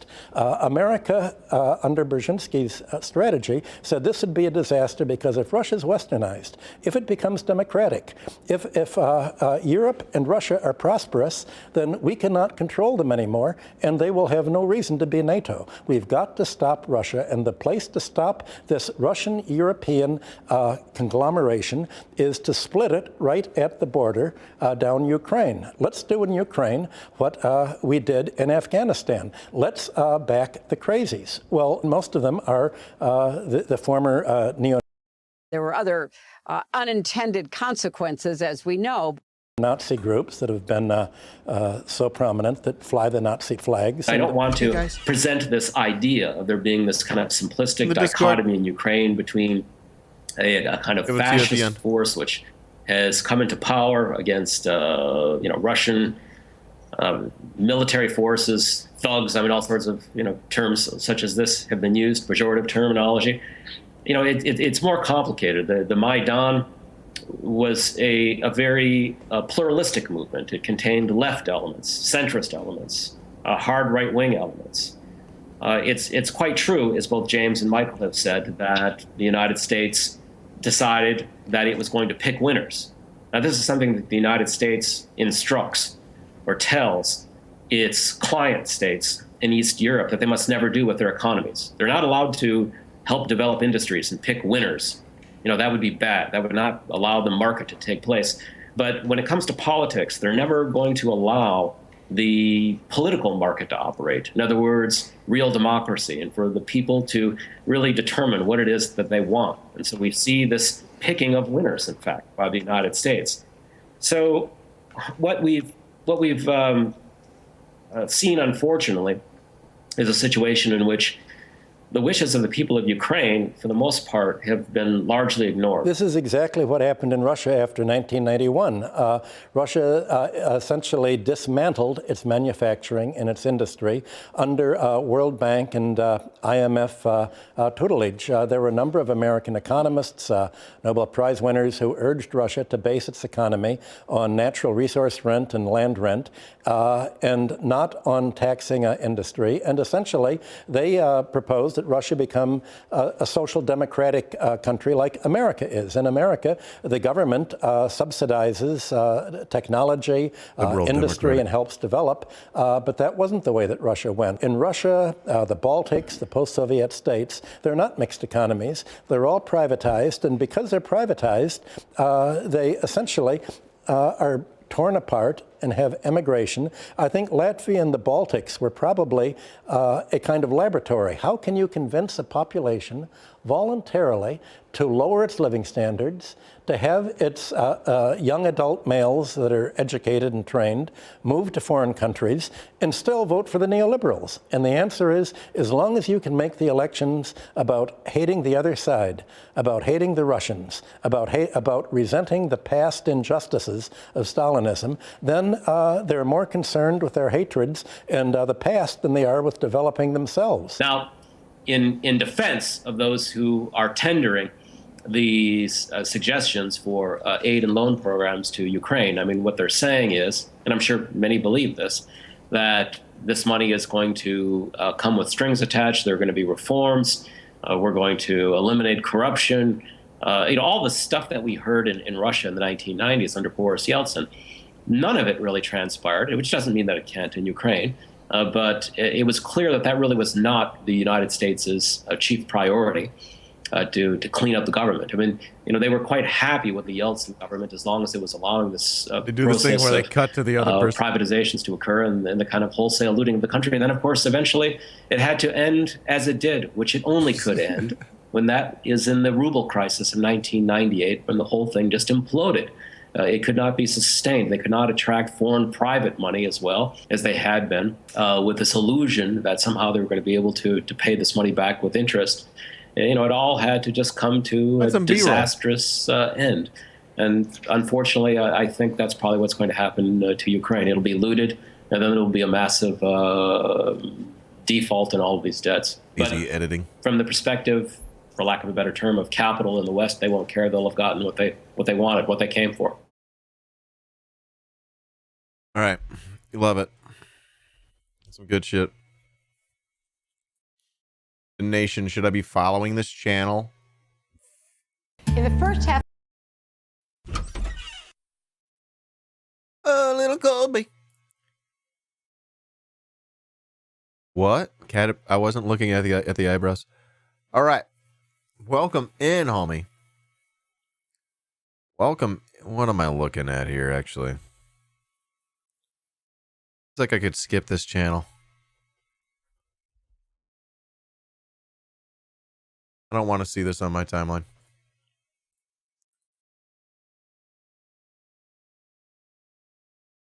Okay. Great. How y'all doing? You feeling good? Oh, man. Do I want to tell you? Do we want to do this? Maybe I'll do this pizza connection thing sometime. I see you're posting here.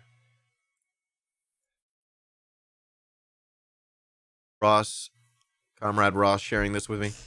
New York Times, Kiev to evacuate all citizens in case of a total blackout. Kiev authorities began planning the evacuation of cities. 3 million if it suffers a blackout.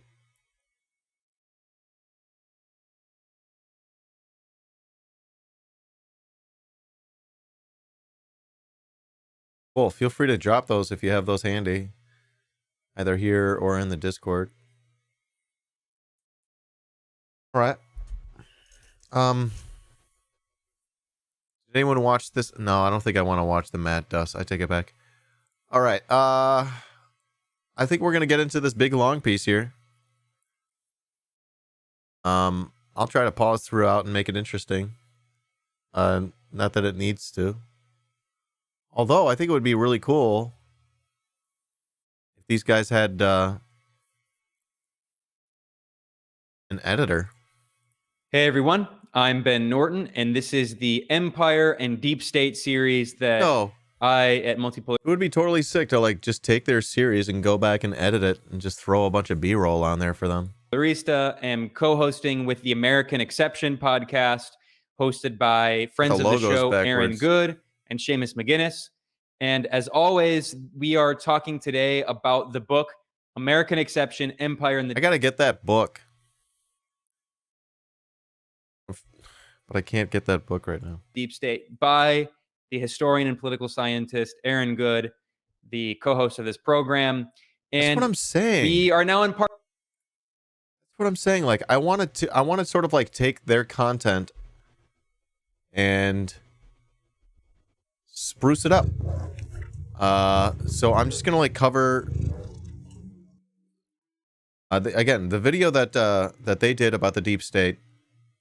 Not this one, but this other one that's really, really good. I'm not gonna pull it up, but where they talk about the Turkish deep state, Chatli, the Pope assassination, Pizza Connection.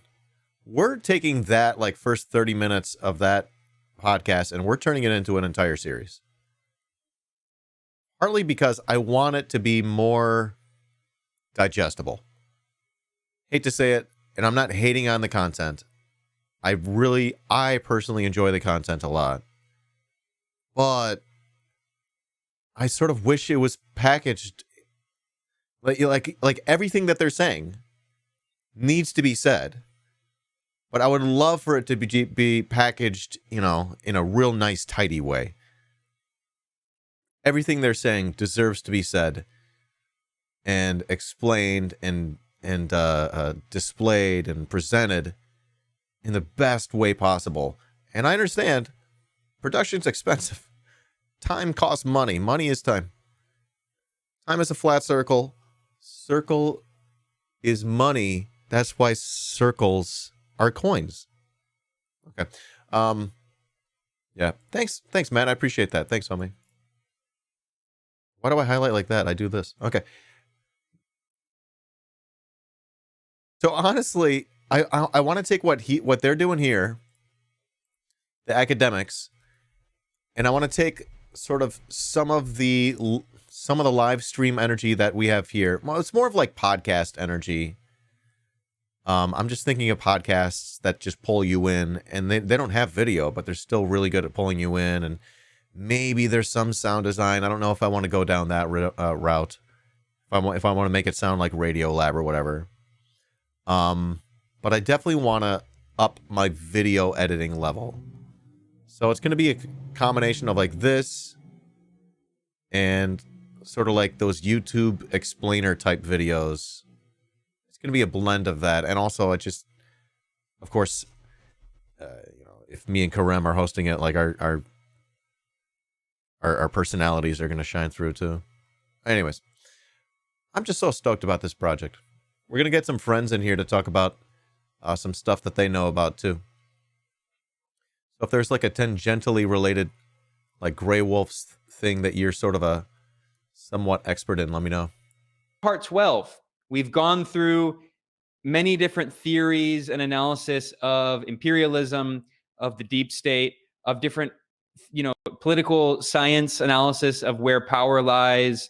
And again, they're a little bit more academic about it than I'd like to go. Not to say that I want to depart from their analysis. I want to bake it into what we're doing. I just don't want to focus on it as much. The state is.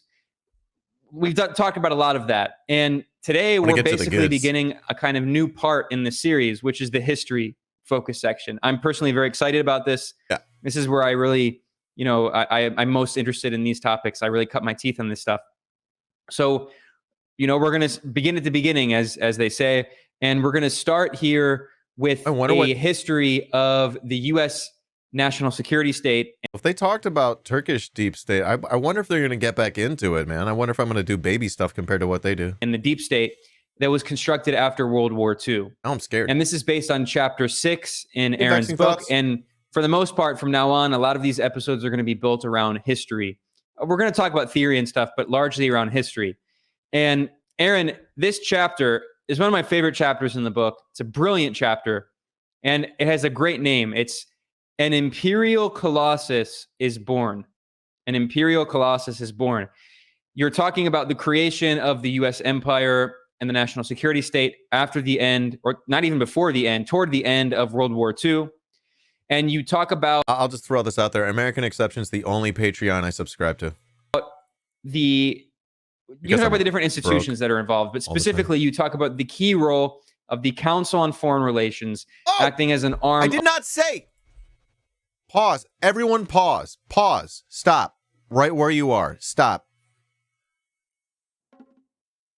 3 of 4 of my weed plants are sprouting above the dirt. We've got little babies. We got babies. Of Wall Street, of big corporations, big capitalists, and their plans to create what they called an American century.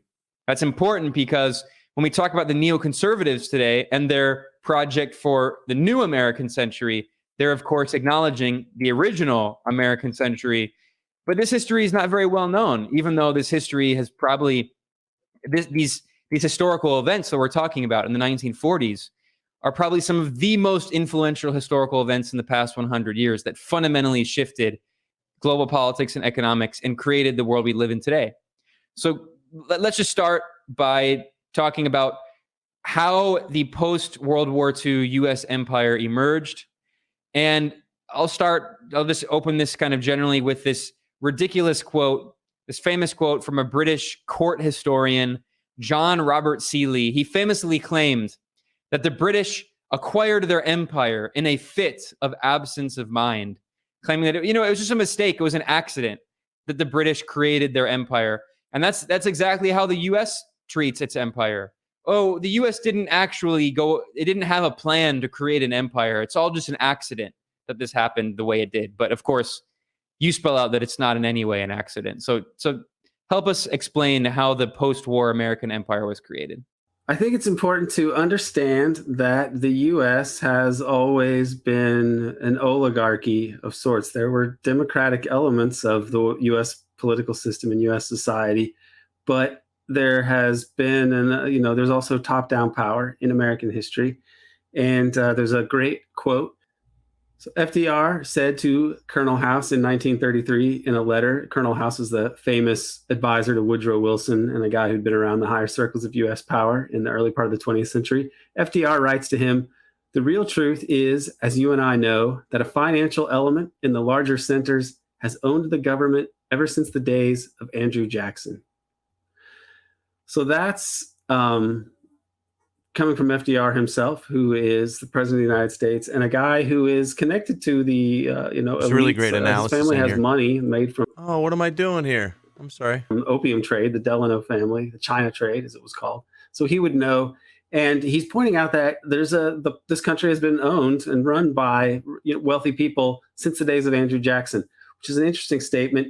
May have to do with the fact that the end of the Second Bank of the United States leads to, in effect, the power of Wall Street. Wall Street becoming the main financial center of the United States without really any competition. Philadelphia was where the Second Bank of the United States was located, and it was a more national bank, more nationalized bank, still with some private ownership and kind of a weird structure when you think about it. But still, when the bank ends, Andrew Jackson, can present himself as a guy who's like the anti-banker type person, but it really helped to further empower financial elements that had no connection to the government at all. So private finance really benefited from the end of Andrew Jackson. And so FDR can allude to the fact that an oligarchy emerged around the time of Andrew Jackson, and he was accurate.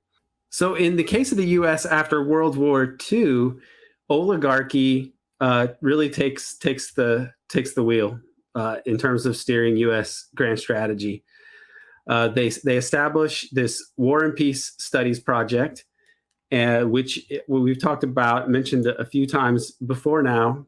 But this is right after the Soviets invade, the Germans invade Poland in 1939. Very shortly, this whole thing begins. So the U.S. hasn't even entered the war, and it's not really certain that they're going to. They're not making statements to that effect. But these guys already get to work, and they more or less establish it's the War and Peace Studies project under the State Department auspices, but it's really undertaken by some amount of State Department personnel, but mostly the Council on Foreign Relations, and it's all paid for by the Rockefeller Foundation.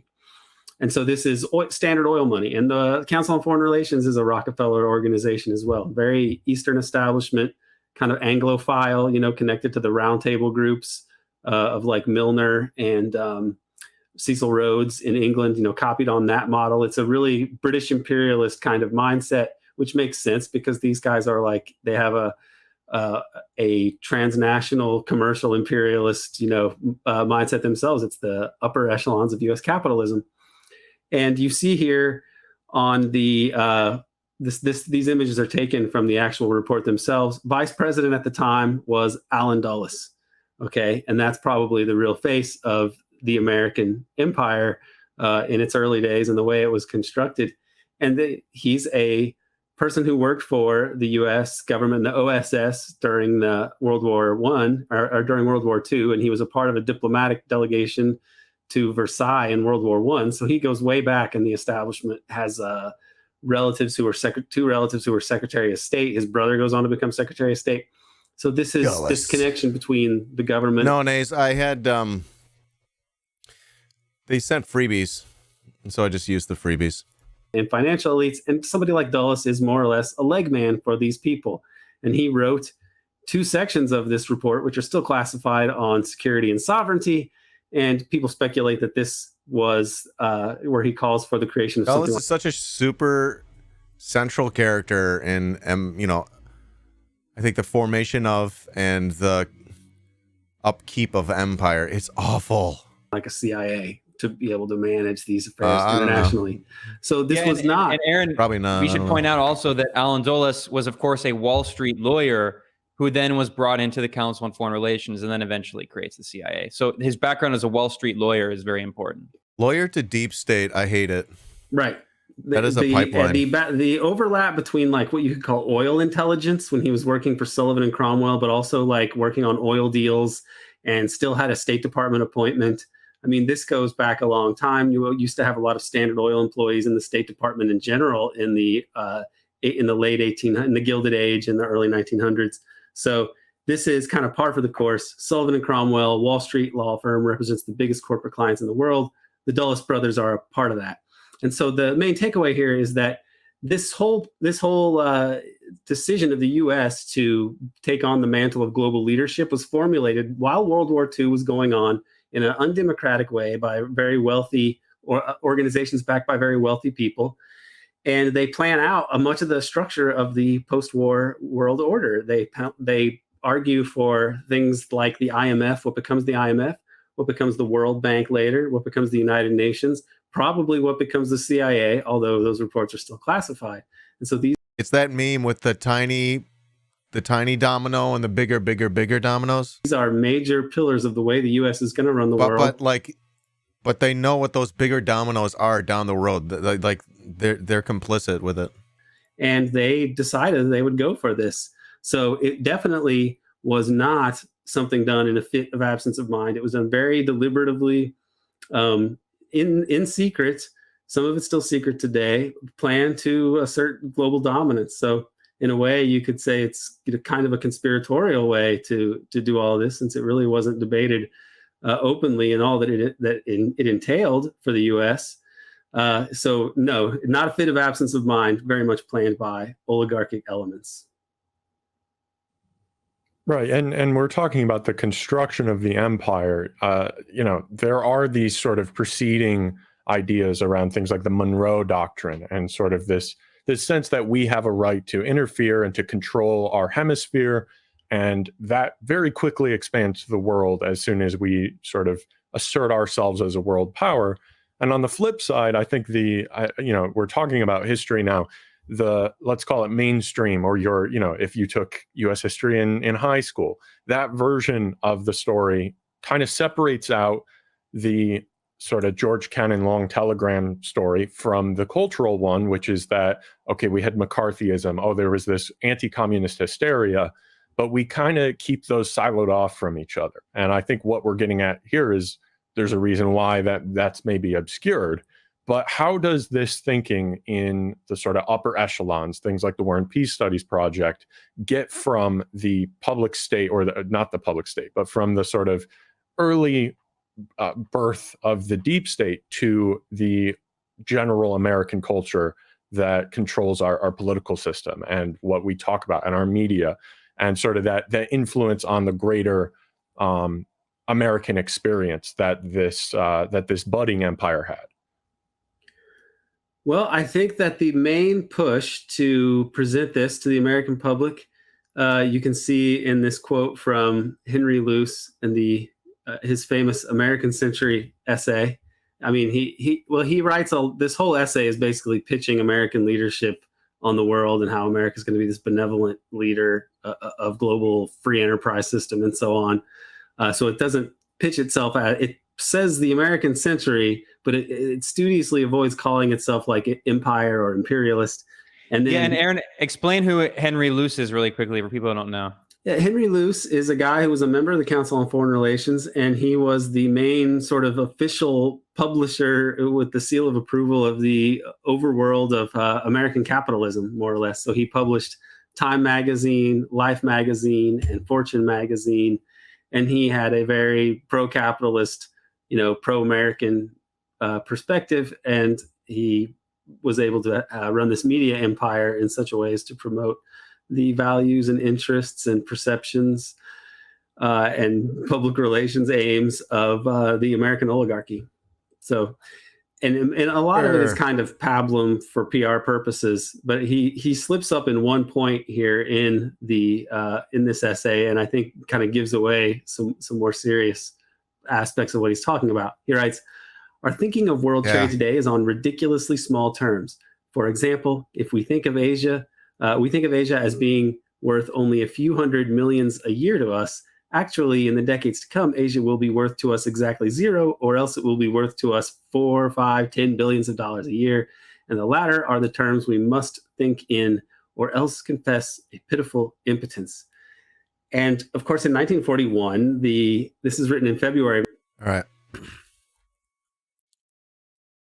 So I'm going to reflect right now as a video editor. I guess that's what I do now. I'm getting into it. What is that in my way? I'm noticing that I'm gonna need a way to highlight, quotes that I don't have, in a book or something like that. And I think that right there is ugly as hell. It makes my eyes hurt. My eyes are bleeding right now. I need a way, and I realize that this is going to be the case for like every project I do. I need a way to like highlight text like that. 1941, Pearl Harbor hasn't happened yet, but there's an empire. There are empires in East Asia, and Japan is taking them over. Stylized, they're Western empires, so they've already taken over French Indochina by this point, and this war machine has its eyes set on the rest of the European empires over there. And those are very valuable, very lucrative, especially Indonesia. People connected to the Council on Foreign Relations knew that Indonesia, West Papua, which is the Dutch East Indies, had a ridiculous amount of gold, for example. And if the Japanese had been allowed to maintain control over that area of the world, they would have become a very rich empire. And JFK versus Dulles is about that. It's fascinating. A lot of corporate interests in the U.S. would not have been able to make ridiculous amounts of money in the decades after World War II like they have up to the present day. Even the Freeport mine in West Papua is the richest gold mine in the world still today, and we probably don't even know the half of it. They probably obscure how much they actually get out of it. And so this is really what was at stake. It was who was going to own the valuable resources of the world, and this gets packaged as spreading freedom and democracy in the American way and the free enterprise system, which is quite a euphemism for capitalism. And that's Henry Luce, and that's how it was presented to the American public. Yeah, and of course, this is very reminiscent of the language that we would see in the 1950s after the victory of the Chinese Revolution in October 1st, 1949, when Mao famously says, "China has stood up, has risen up, overthrown its colonial shackles." And then we saw all of this media noise in the US with the press saying, "Who lost China? How did we lose China?" And clearly, if you lose something, you have to own it before you lose it, right? So the narrative that he's getting at there is that if we don't act and create this global spanning empire, we're going to lose Asia, we're going to lose billions and billions of dollars, which I'm sure if you adjusted it for inflation, it would be, hundreds of billions or trillions today. So, I mean, it's really important to keep in mind that this idea of the U.S. losing China and losing Asia it's simply colonialism. That's exactly how colonialists think. But what's interesting about this, Aaron, is when in your book, when you talk about the role of these Wall Street lawyers and the Council on Foreign Relations and the Rockefeller Brothers Fund, this is all Wall Street money working with the State Department to create this plan for a global U.S. empire. And yet this plan is being created at the same time that the U.S. government does have what is probably the most progressive government in its history under FDR. And there are people in the administration who actually are against this plan, especially you talk a lot about the Vice President, Henry Wallace, who is the second most popular politician in the U.S. after FDR. And yet he's been completely erased from history, which is an incredible act of, historical erasure.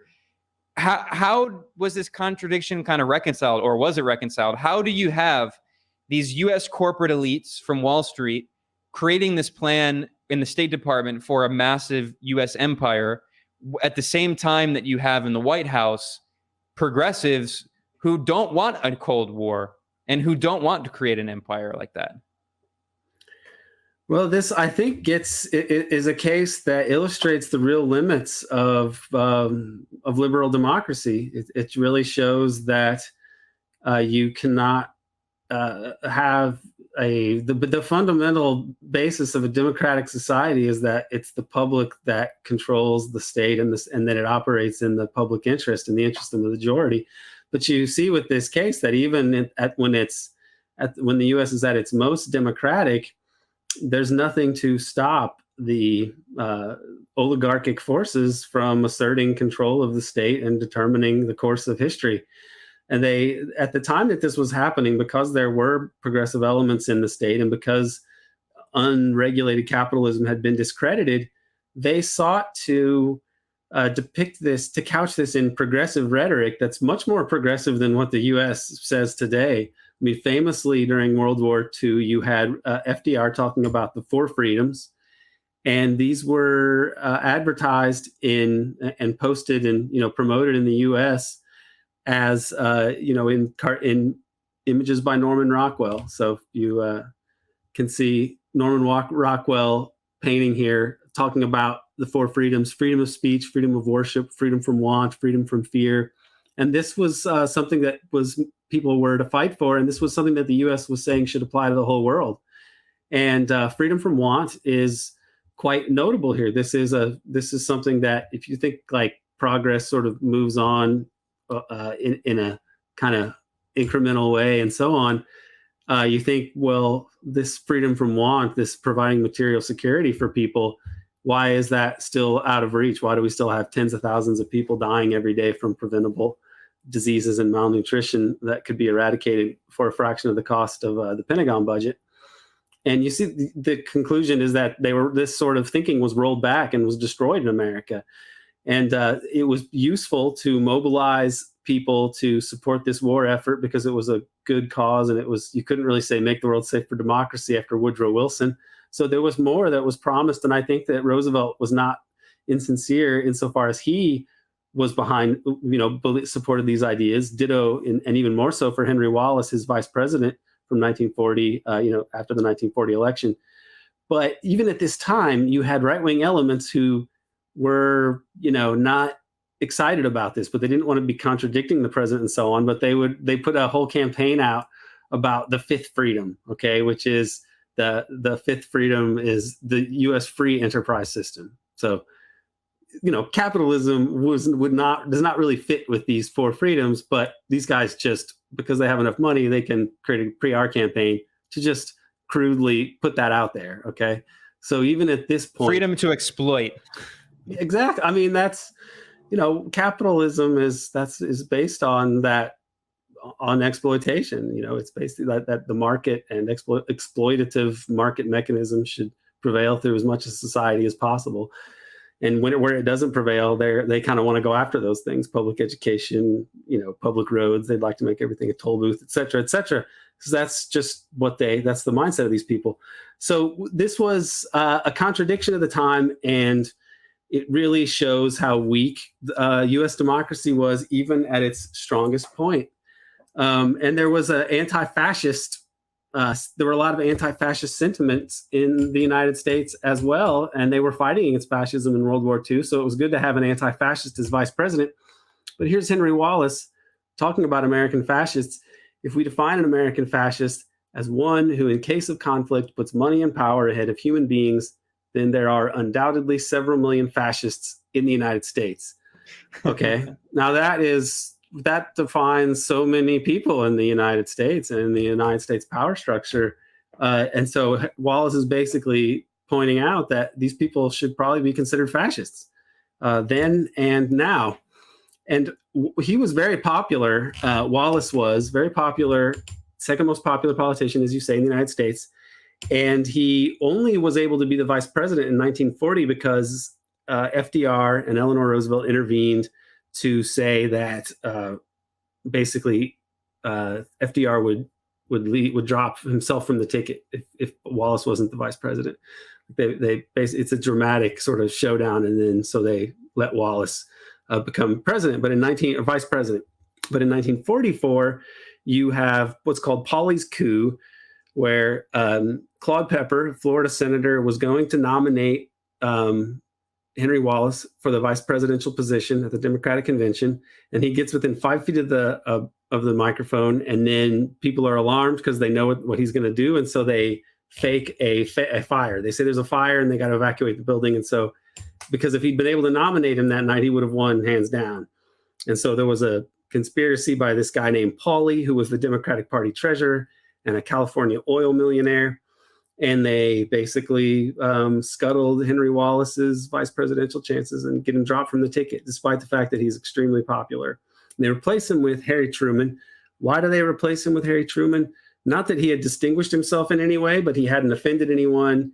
And he said certain things that kind of give you a hint as to his mentality.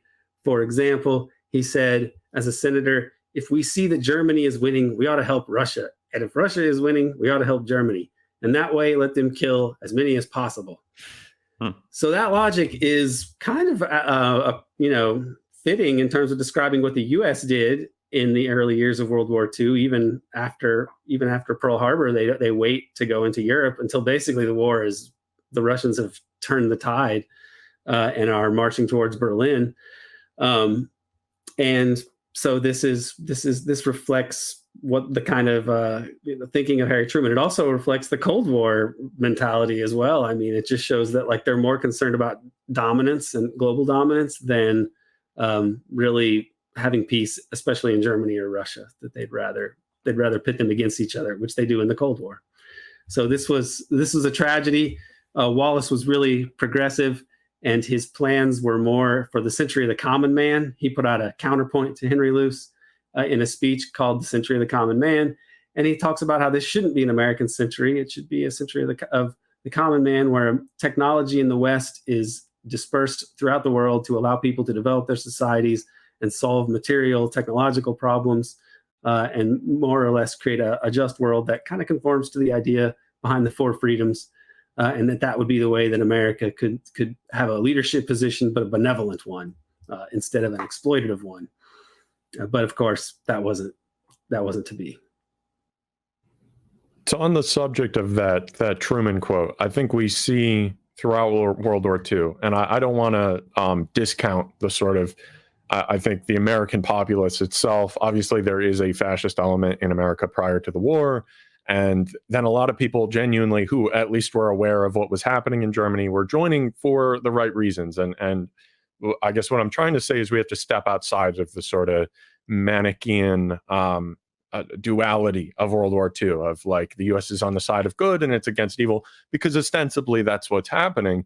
But of course, the people who are founding this sort of new plan coming out of it see it very differently. And the real goal is not really to take a side as much as it is to subordinate everybody involved. And so the way that happens in Germany is obviously a lot more of the conventional warfare way, firebombing the industry, except GM factories. You leave those alone, even though they were producing military equipment. And then on the flip side, you have things like Lend-Lease that are subordinating the British Empire by essentially taking away all of their imperial preference trade empire. And that was sort of the new developing way of having a capitalist empire, was to have that sort of unequal exchange set up. And we understood that. And so Lend-Lease was given on the terms that that would be taken away. And because we understood that quote unquote free markets really meant that it was our time to take over. And so by the time we get to 1947, somebody like Secretary of State Dean Acheson says there's really only two great powers left. And what he's referring to is the US and the USSR. So by the end of the war, you see all of the European powers that are supposedly our allies are not our equals. And so as the war leads on, as we're saying, this sort of the birth of a new American century comes about. So at what moment would you say that the US deep state, or what you call the imperial colossus, is born? So it's tricky to put an exact birth date on like a birth certificate of the United States deep state, but Mike Lofgren, who wrote a decent book on the deep state, kind of a limited hangout in some ways because he underplays the criminality of it all, but Lofgren wrote that the attainment of the nuclear weapon was almost certainly the deep state's moment of conception. Well, I would dispute that and say it's probably more accurate to describe the atomic bombings as the deep state's birth well after it was conceived by the War and Peace Studies Project. So they get this idea, comes together, and the War and Peace Studies Project is conceived there, and then it violently bursts onto the world scene with the bombings of Hiroshima and Nagasaki. So these nuclear bombs were totally gratuitous. I think Peter Kuznick has done perhaps the most exhaustive work on this. That's accessible, very accessible as well in Untold History of the United States documentary and the book series. The nukes were totally gratuitous, and people like 6 or 7 of those 5-star generals, if I remember correctly, 6 or 7 of them thought they were either unnecessary, immoral, or both. Eisenhower and even Curtis LeMay thought that they didn't need to be done. Japan surrendered when they surrendered because of the Soviet invasion of Manchuria. So those things happened. The Soviets rushed to be able to enter the war as they had promised they would do at like Yalta and Potsdam, and they the last remaining bit of an extraterritorial empire that the Japanese had was in Manchuria, and the Soviets came in same time that the bombs were, right after the bombing of Hiroshima, and before the bombing of Nagasaki, but it's like a day later, right? They sweep into Manchuria and they wipe everything out there. They wipe out the Japanese. The Japanese people lose more in the invasion of Manchuria than they lost in the atomic bombings, okay, which killed a couple 100,000 people. But the losses in Manchuria were even more devastating. They were a totally defeated empire. The U.S. knew that the Soviet invasion was coming. They did not need to drop the bomb on Hiroshima. They could have waited to see what the invasion would have done, but they wanted to use the bomb, apparently to teach the Soviet Union a lesson. The co-director of the Manhattan Project, General Leslie Groves, said himself that there was never any doubt in his mind that the real target of the bomb was the Soviet Union from when the project started and on. When there was a cabinet meeting of the Japanese after the bombings of Hiroshima and Nagasaki, the main subject they talked about as they were discussing the option of surrender was the USSR invasion. They didn't really talk about the losses of Hiroshima and Nagasaki much at all. The atomic bomb explanation kind of becomes a convenient myth for both sides. For the Japanese, they have to ask why they didn't surrender earlier, and why they surrendered to the Americans, and how they could become so close to the Americans if the Americans gratuitously bombed them that way. In reality, surrendering to the Americans instead of the Russians meant that they would keep their oligarchy in place, their ruling class in place. And so this gratuitous bombing of Hiroshima and Nagasaki is really, and the message it sends to the Soviets, which it kind of terrifies them and induces a lot of panic in the Soviet Union at this time, This I think should be seen as the birth of the American deep state. This kind of top-down power that's going to assert itself in violent ways to direct the course of history and to sort of override any sort of democratic decision making. And for the U.S. at this point, they're the only undamaged great power. They have a monopoly on the nuclear weapons. They have over half of the world's industrial production. They have the largest gold reserves by far, just on paper, and that's just a fraction of it because they recover enormous amounts of Axis gold, both in Europe and in East Asia. And a lot of these go to fund covert operations and things like the Liberal Democratic Party in Japan, the sort of ruling one party of Japan that's existed to the present day.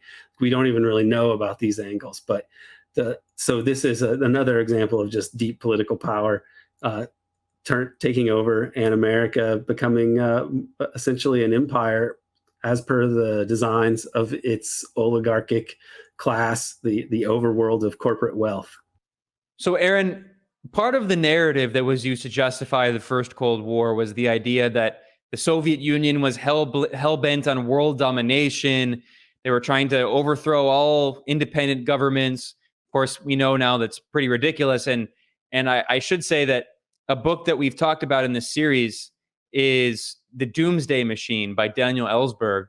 And that book is, I think, very important because it shows that when he was working at the Rand Corporation, which is basically an arm of the Pentagon, they all knew that the Soviet Union, at least from a military perspective, was not in any way threatening the West or really the world, that U.S. military might was always significantly more advanced. The U.S.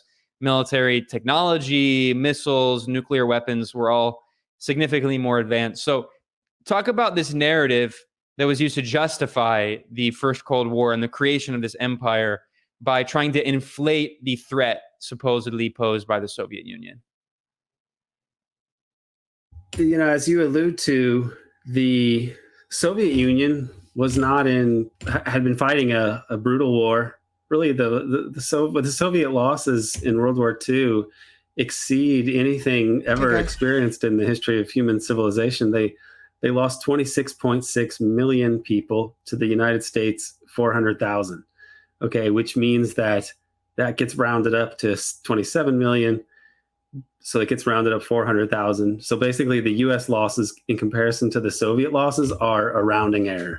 Okay, it's astounding what the Soviet Union suffered during that war. Stalin had begged the US to enter the war earlier. Churchill really lobbied against that, wanted them more to protect the British Empire in Northern Africa especially. And so they really leave the Soviets to do the bulk of the fighting. And the USSR, it gets described after the fact that the Soviets are really treacherous and that they went back on their word. But this really wasn't the case. It came out that eventually that by and large, Stalin had adhered to the things that they had agreed at Yalta and at other conferences. And there's even a surviving document that you can see you can find online. It's called the percentages documents. I have found a picture of it. So you can actually see in this sort of famous or infamous document, which Churchill called the naughty document. And it was sort of put down on a scrap of paper that was nearby, also known as the percentages agreement. But it's Stalin and Churchill at the Fourth Moscow Conference in October of 1944, dividing up Eastern Europe and Southern Europe. So you see Yugoslavia as like a 50-50 split for influence, and you have Bulgaria, Greece on here. The British and the Americans would end up controlling Greece. That seemed to be part of the deal. And Stalin really sticks to this. In fact, it causes a rift between the Yugoslavia and the Soviet Union, kind of a split in the communist world over this, because Tito wants to support the Greeks who are fighting against the monarchists and so on, and they're leftists. And Stalin says, "Are you crazy? The Americans will never accept losing Greece. It's like a key to their plans in the Mediterranean. They're never going to tolerate this." So Stalin stuck to the plan. Tito was more idealistic about it, but Stalin adhered mostly to these agreements. So it was really the U.S. side that was more duplicitous about this. And even sort of liberal normie historians like Eric Alterman have written about this. This shouldn't be especially controversial to say that the Soviets essentially adhered to these agreements with the U.S. for Cold War purposes. That's the worst thing to be called. Mischaracterized Soviet actions to say that they were not honoring agreements and that they were aggressive. So this is a key part of how the Cold War mythology gets established. And I'll go ahead and elaborate this chronology here as to the main events that led to the Cold War. So you have George Kennan and his long telegram, which comes out in 1946. This is sort of famously described as setting the main ideological framework for containment. And the way that the Soviet Union gets depicted is, in very dire terms. In summary, he writes... Aaron, I'm sorry to cut you off, but you should just really briefly mention who Kennan was. He was, of course, a major diplomat who had served in the Soviet Union and knew it from the inside. Yeah, Kennan was a guy in the State Department, and his boss was Dean Acheson, and he was contemplating resigning or quitting the Foreign Service before too long. When he wrote this, he writes this, it seems, partly to please Dean Acheson, his boss. So he has some insider knowledge about the Soviets, but there's an element of kind of careerism here also in his dire depictions of the Soviet Union, I think. So, and in part, he describes them, in a way here that I think is very useful for people who wanted a Cold War and who needed a Cold War for their sort of geopolitical strategy following the war. Kennan wrote, "In summary, we have here a political force committed fanatically to the belief that with the U.S. there can be no permanent modus vivendi. The problem of how to cope with this force is undoubtedly the greatest task our diplomacy has ever faced, and probably the greatest it will ever have to face." It was written as a telegram, so it's like the wording is a little weird. But he's saying this is like this huge challenge to the U.S., and they believe that they cannot exist with the United States. This was just not true. The Russians and the Soviets wanted to exist with the United States. They would have liked to have had some of the aid that went to Western Europe to help rebuild their society, which they had lost as the America's supposed ally in that war, doing all the fighting.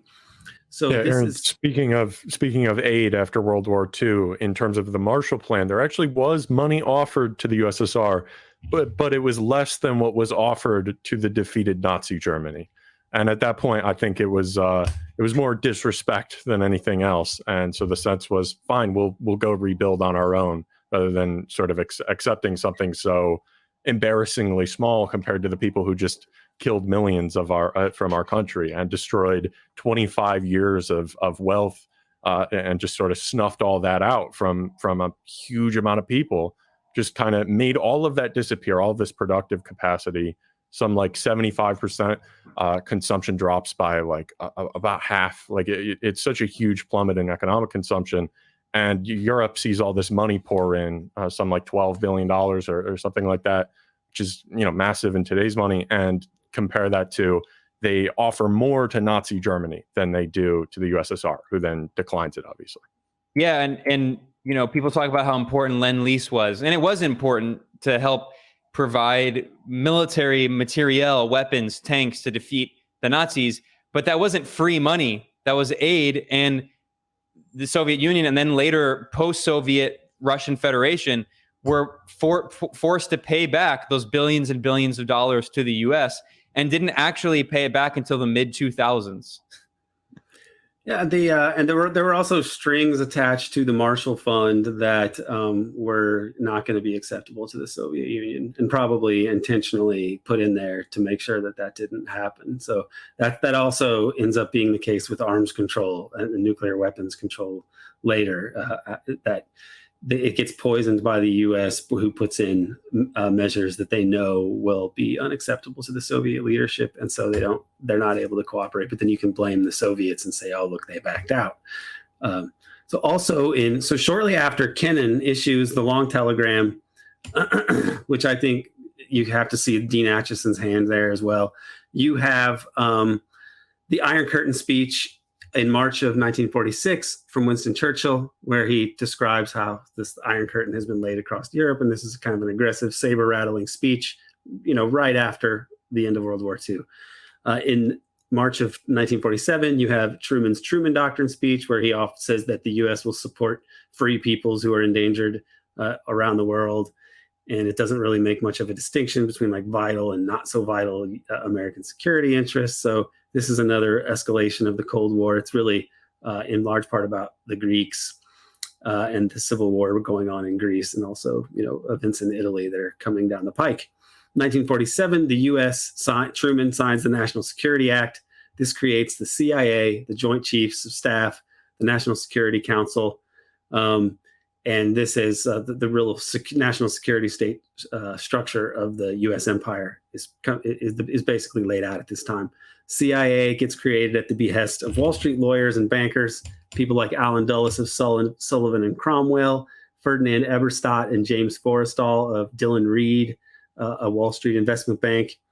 And within this passage, within the National Security Act, there's the elastic clause that Clark Clifford put into it, which is very banal sounding, that the CIA would, quote, perform such other functions and duties related to intelligence affecting the national security as the National Security Council may from time to time direct.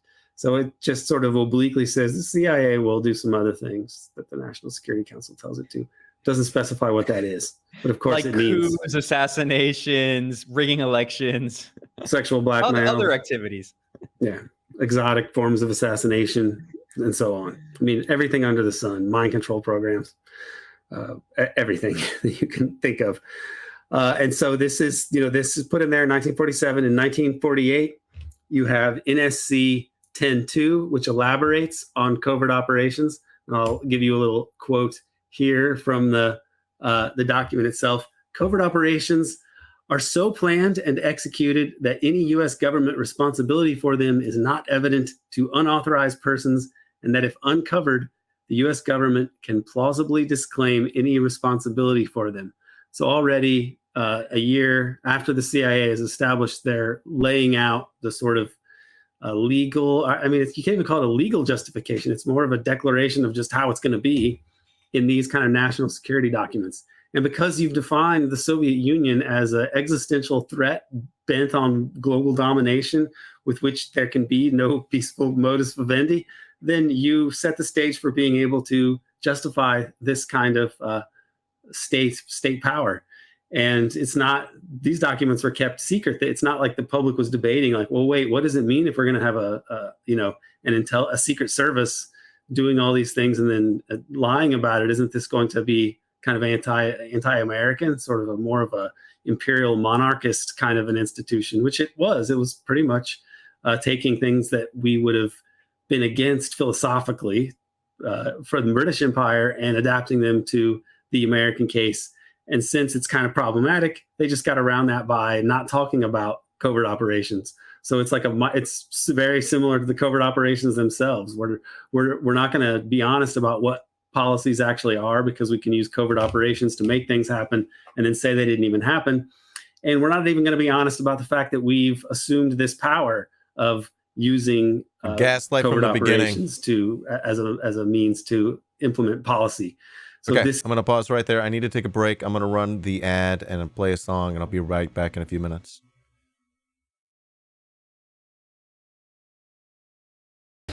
In 1931, when 1/3 of this country was unemployed, when people didn't have enough to eat, when people were driven to the edge of desperation, President Herbert Hoover said to the San Francisco Examiner, he said, "My greatest ambition in life is to see the overthrow of Bolshevism in Russia." There came, with the Russian Revolution, a break in the fabric of international capitalist history. There now was a country where the unwashed, where the workers of Petrograd and Moscow were actually taking over, where they were actually taking over the land, the labor, the technology, and the resources of their country, where communists were coming in to power. And there's a remarkable correspondence between Secretary of State Lansing and President Woodrow Wilson, in which Lansing says, the Bolsheviks are wanting in political virtue. They would preach to the ordinary man that he might elevate himself through political means rather than by dint of hard work. This would be a most unfortunate example to the common man in our country and other countries. They understood what was the threat. The Americans themselves, the American ruling class, had very little cap, didn't have all that much. I told you about Hoover and a few other speculators, other people like that. But they joined in with 14 other nations to invade the Soviet Union, to overthrow the socialist government that had just been put in. All right, I already... The ad automatically ran earlier, so back to the show. It's go back just 5 seconds to make things happen and then say they didn't even happen. And we're not even going to be honest about the fact that we've assumed this power of using covert operations to as a means to implement policy.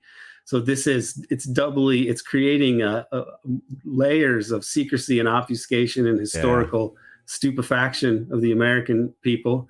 And it's profoundly anti-democratic, and it's established very early on in the Cold War. You have the Berlin airlift around this time as well, which gets depicted as Soviet aggression when Soviets are taking actions that are reasonable, considering that they actually really fear a united Germany again, and they preferred for a sort of pastoralized, neutral Germany. Yo, are you going to assume I'm like a World War II scholar? What the fuck is the Berlin airlift?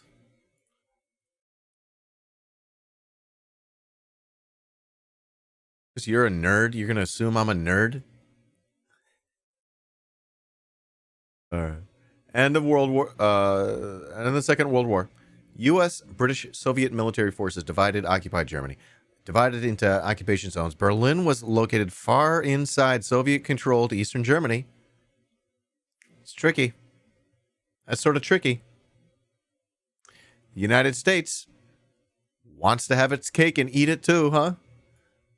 U.S., UK, and France controlled western portions of the city. Soviet troops controlled the eastern sector. Hey, guys. And that's how it goes. Rathbone, welcome in, homies. Bunch of nerds. Yeah. That's pretty basic post-World War II history.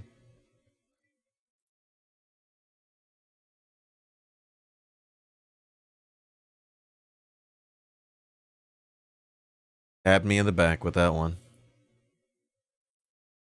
Son of a bitch. Jesus. Cannot believe you right now. We're not talking now. U.S., UK, and France. Okay, right. As a wartime alliance between the Western Allies and Soviet Union ended in friendly relations turned hostile, question whether the Western occupation zones in Berlin would remain under Western Allied control or whether the city would be absorbed into Soviet-controlled Eastern Germany led to the first Berlin crisis of the Cold War.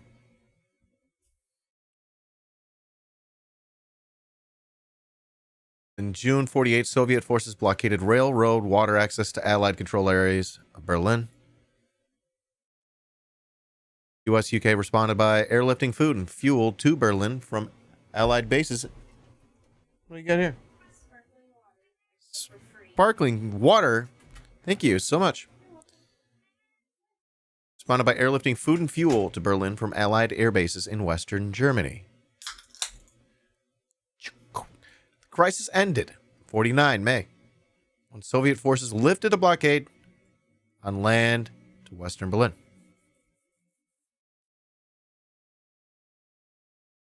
That's the Berlin airlift.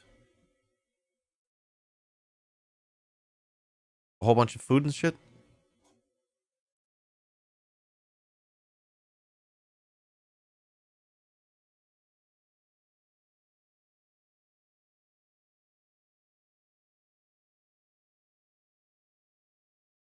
Water?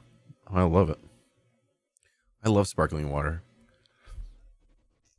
Is that it? Just food? Just a handful of just food? Berlin airlift.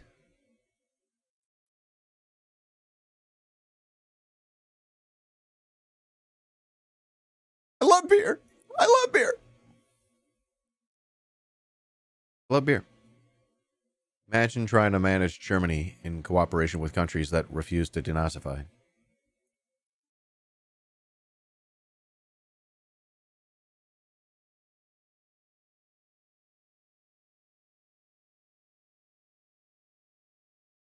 I have free speech, man. Free speech. What about the Nazis' free speech?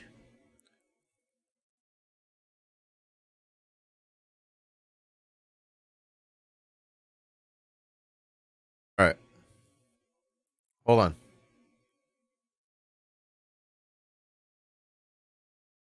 Crisis result of the competition, competing occupation policies, and rising tensions between Western powers, Soviet Union. At the end of the Second World War, the future post-war Germany, plagued by the divisions within and between Allied powers,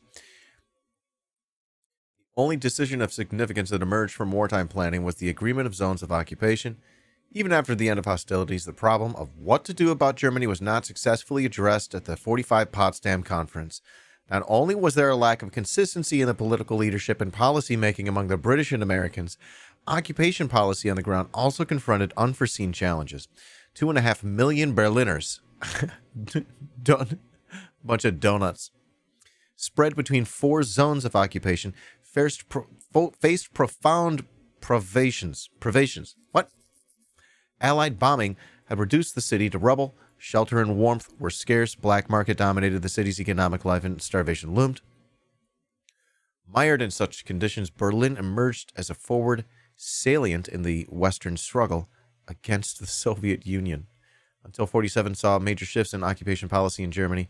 January 1st, US and UK unified their respective zones, formed Bizonia. Bizonia? Which caused tensions between East and West to escalate. In March, the breakdown of the Moscow Conference for Foreign Ministers and the enunciation of the Truman Doctrine served to harden the lines of an increasingly bipolar international order. All right, that makes sense. I know, right? Gay nationalism. In June, Secretary of State Marshall announced the European Recovery Program. The purpose of the Marshall Plan, as the program came to be called, not only to support economic recovery in Western Europe, also to create a bulwark against communism by drawing participating states in the United States economic orbit. All right, I think that helps. Back to the show. That would be broken up, but that wasn't what the U.S. takes steps to introduce a currency to get for all the other non-Soviet blocs. And Berlin is right there, and really what should be on the eastern side, but it's considered part of the West. So they have this big airlift. You have a war scare, which we'll talk about more in 1948, which is exaggerated for sort of nefarious purposes. And then in 1949, you have the communists winning in China and the Soviet development of the atomic bomb. And so all these events happen under Truman's term. And these are the early stages of the Cold War. These are the sort of main events, and they're all depicted as communism aggressively on the march and a force bent on overthrowing, everything that America holds sacred. They become the Manichaean devil that justifies whatever the U.S. empire wants to do. And it isn't until, as time goes on here, we have the early UN established, things like that, and there's sort of a ostensible loyalty to some principles of national sovereignty and anti-colonialism that the U.S. is using because they understand, and a lot of these same people are commissioning studies and looking at the way that it matters the way that the world sees us, and that they don't think that we are instituting an empire. So there's sort of an effort to recast the Soviets as imperialists, and the USSR is able to sort of act as a shield, at least at the UN, because they have veto power in the Security Council, things like that. That they step out of it until after the Korean War, when they realized like how costly giving away that sort of legitimacy back to the UN and by extension to the US. Would they allow it? And so they sort of rejoin the quote-unquote international community, at least enough to try and involve themselves in third world movements enough to throw some sort of weight around behind them. But like you were saying, it's there is no threat of communist invasion of Europe. And to whatever extent that there is a communist threat, as it were, abroad, it's the fact that the communists were almost always almost the only sort of partisan like resistance forces during Nazi occupation of Europe and elsewhere. And so that has provided a lot of sort of like internal popularity.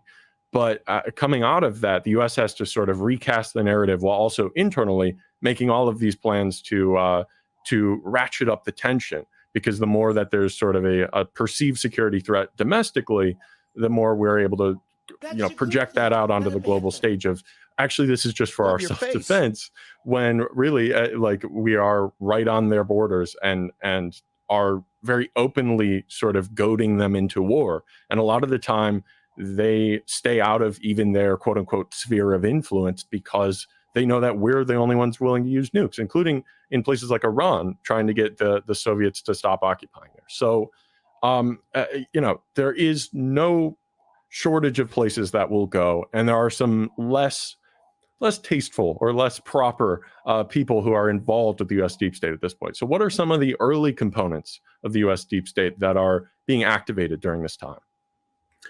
Right. Well, you don't just have the national security complex that gets that emerges in the wake of the or with the passage of the National Security Act of 1947. Wild. You also have this netherworld kind of deep state milieu that emerges from the same forces that were behind the creation of the CIA, by and large. So in World War II, even while the fighting is still going on, you had Allen Dulles negotiating Operation Sunrise, the early surrender of the Nazis, which was just totally insubordinate, perhaps treasonous, and his efforts to. All right. Sunrise, sunrise.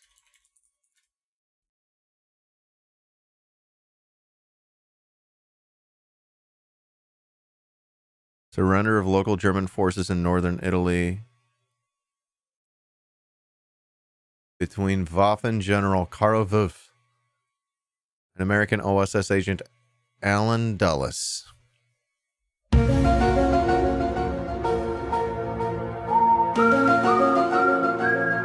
my God.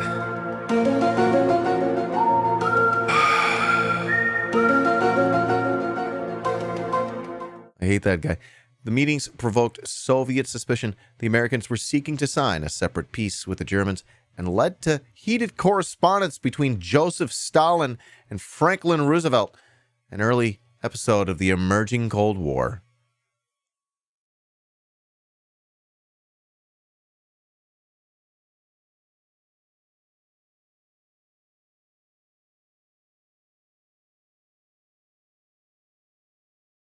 Dude, this guy cut his teeth doing evil ass shit.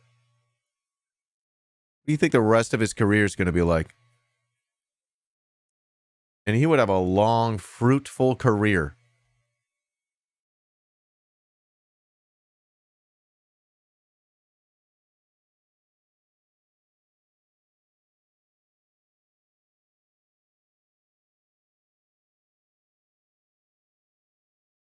What the fuck, man?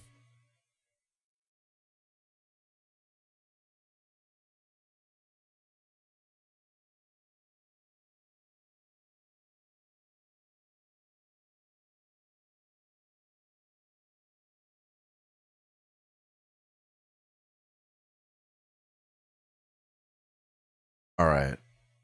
Let's go back to the show. Recover, Axis gold, which he could use for nefarious purposes.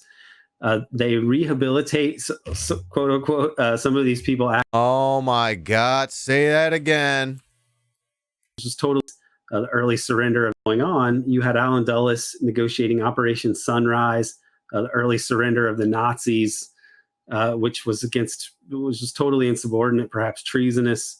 And his efforts to recover, Axis gold, which he could use for nefarious purposes.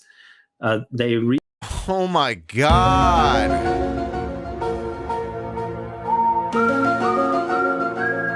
Yo, they live among us.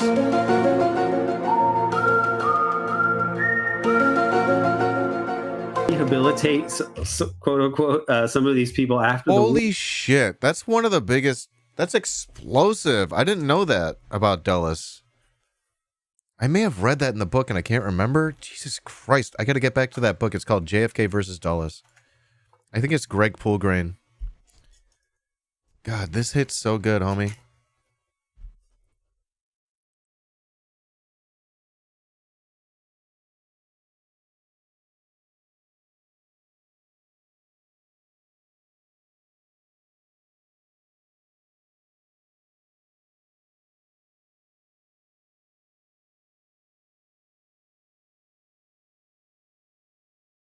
Yo.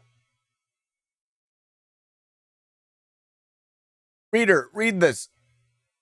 2016 published study commissioned by the contemporary German government itself laid bare that just in 1957, a mere 4 years prior to the building of the so-called Berlin Wall, the Ministry of Justice had senior staff consisting of 77% former Nazis. Again, this is a higher rate of Nazi party members in the Justice Ministry than occurred under Hitler.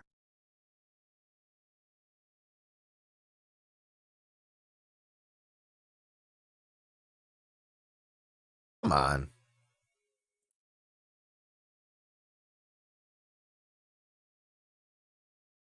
Bruh.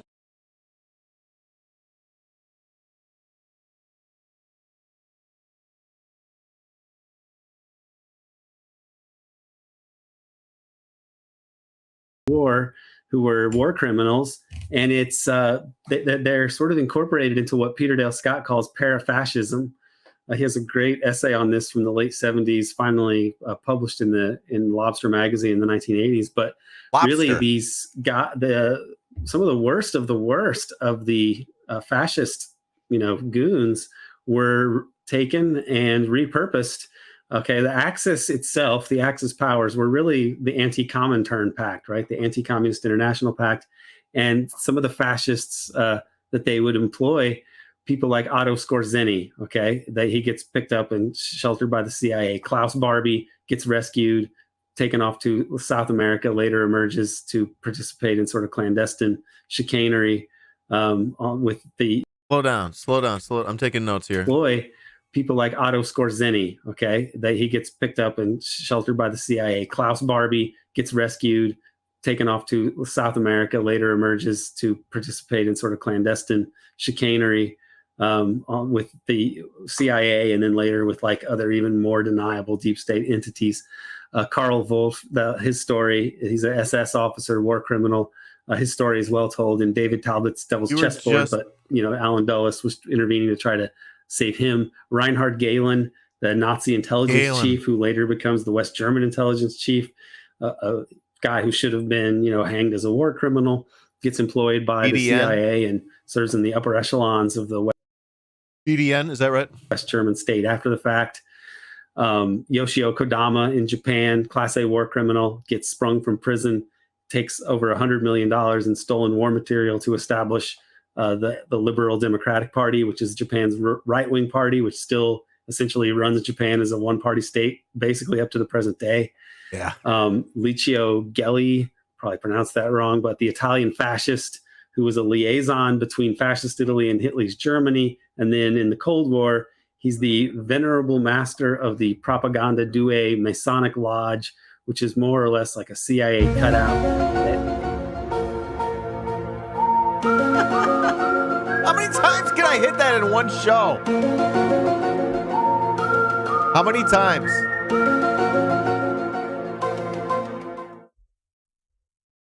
That's why I took the button away from you, because I thought I could handle it. I can't handle it.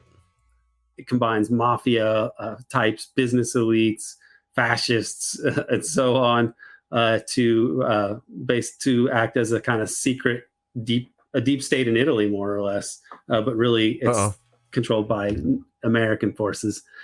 The relationship between the mafia and the American deep state goes back before the end of World War II. It's really the elites and their connection. That sounds like season 2 of my show with Karem, the Pizza Connection. We would focus on that. connections with the mafia. We've talked about this already, but organized crime has always been, the underworld has always been intertwined with the overworld of, capitalist. The underworld. Elites. But in World War II, you have the OSS, which is the CIA precursor. They established Operation Underworld, where they take Meyer Lansky and they say, hey, can you help us to control the docks to protect against like sabotage or whatever, perhaps? And Lansky says, okay, you need to spring my friend Lucky Luciano from prison. And so these two guys who are running the syndicate, which is sort of a transnational or organized crime organization, they are brought in and given state sanction, and they're allowed to control the docks. This helps them to reestablish heroin connections later, which also involves some of these overworld and intelligence elements. So in Southeast Asia, for example, you have what eventually becomes Operation Overworld. What? Paper. My understanding what? Which helps to reestablish the Golden Triangle drug connection after the war.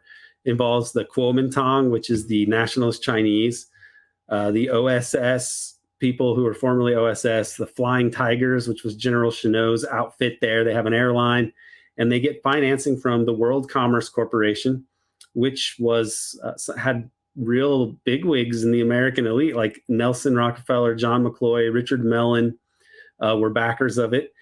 And Paul Helliwell, the former OSS. What, the Tigers? SS guy, CIA-connected lawyer down in Florida, close to Meyer Lansky. He was a part of organizing this. William Donovan, the head of the OSS and a Wall Street lawyer. William Stevenson, one of the top British intelligence guys, was involved in the World Commerce Corporation. Oh, man. And this whole episode of the World Commerce Corporation establishing these heroin connections after World War II in Southeast Asia, which, of course, later snowballed into the Air America heroin scandal that Peter Dale Scott first exposed, I would say. Even though Al McCoy gets credit for it, I think he sort of came on after Peter. And this illustrates the way that like private power and organized crime and the intelligence agencies, even when they weren't intelligence agencies, they were like ex-spooks because the CIA didn't exist yet. They created they have this policy in Southeast Asia. And then once the CIA finally gets authorization to pick up the mantle, then these things get folded in. So, what's really the impetus for these alliances between the corporate elite and organized crime and the intelligence agencies? I think you have to trace it back to corporate power and corporate wealth that's interested in transnational profits and U.S. hegemony and the protection of capital around the world. That's where you really have to look for. Just hold that moment. All right? This is your job as my viewer right now.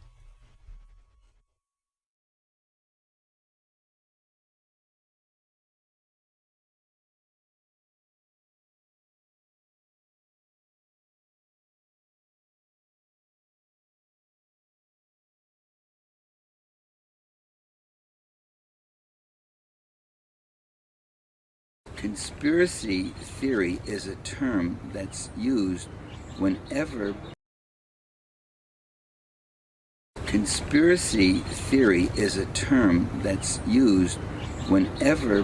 anybody ascribes conscious intent to people with power.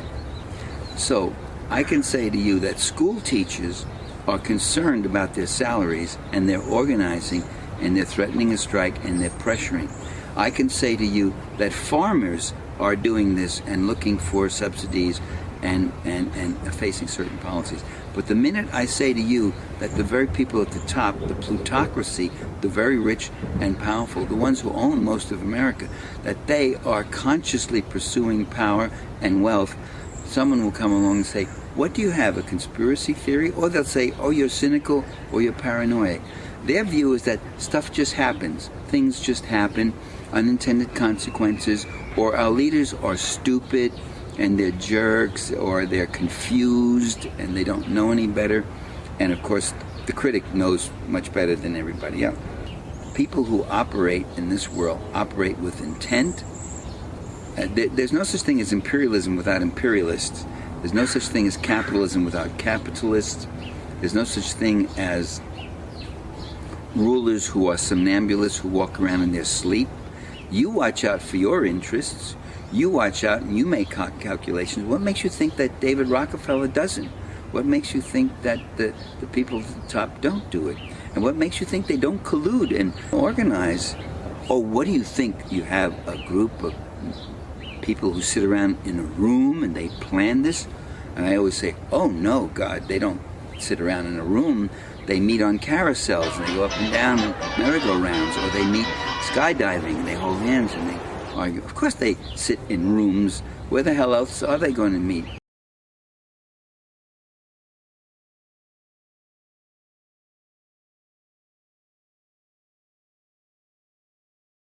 There's no imperialism without imperialists.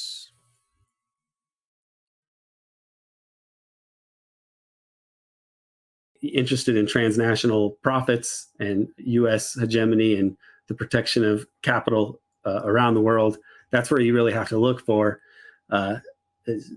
getting at who is in the driver's seat of American policy and who's really steering historical events at this time. There's the surface level of what happens in politics, but you can see the deep sort of clandestine world and the overworld and the political elites like Truman, and Atchison, these connections to the Wall Street elites, that these are all coming from like a similar force, even the parts that you don't see and the parts that you do see with this deep state.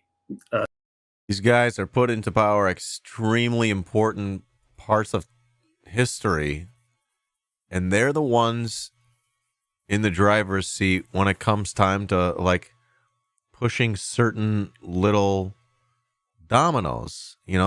This is the true domino theory. Is that fucking meme again? Like you push that little small one and they get bigger and bigger and bigger and bigger. And that can happen. And that they did that. They just did that, the opposite of what they were alleging the Soviets were doing and what the Chinese eventually did. So yeah. And I don't know, whatever. A system that's emerging in America at this time, and it really overrides democracy in America and leads to the kind of criminal, not so morally, strident or coherent enterprise that you have to have if you're going to have empire. Empire can't really be honest about itself if it's going to be democratic and liberal and adhere to professed American values. So you have it presented as not empire, and you have a secret kind of deep clandestine. The pizza connection domino theory. Milieu that can also manipulate world events and use violence that it denies after the fact. And this gets established. Oh shit! Is that a better name for the show?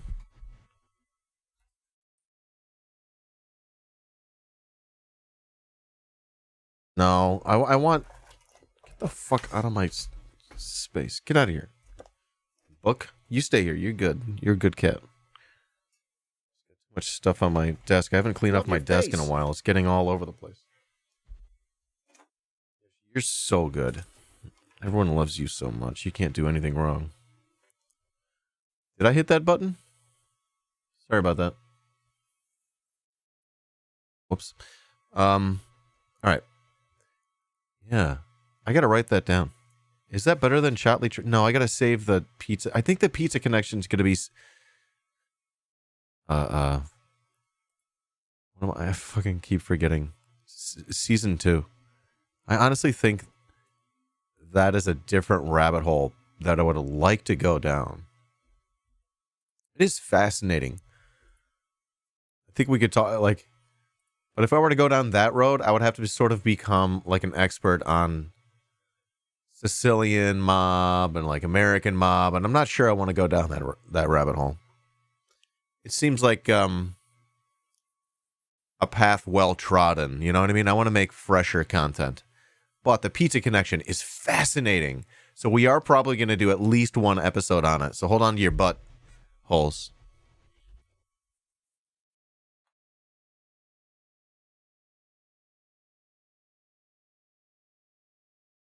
In this essay, and I think kind of Wait a second. All right, this is bad news. Did they finish the video and I forgot what happened here?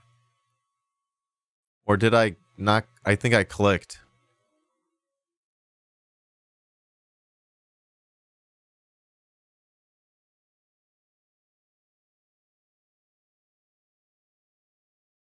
Did they finish the video? Remind me what happened. Not exactly what I would say is sober. But I'm not incomprehensible. I think they were getting close, huh?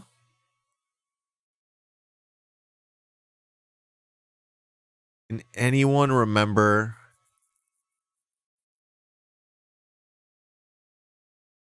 like an important word or a phrase, a couple words that they were just saying, so I can search the transcript? Gosh darn it. I feel silly now. I'm sorry.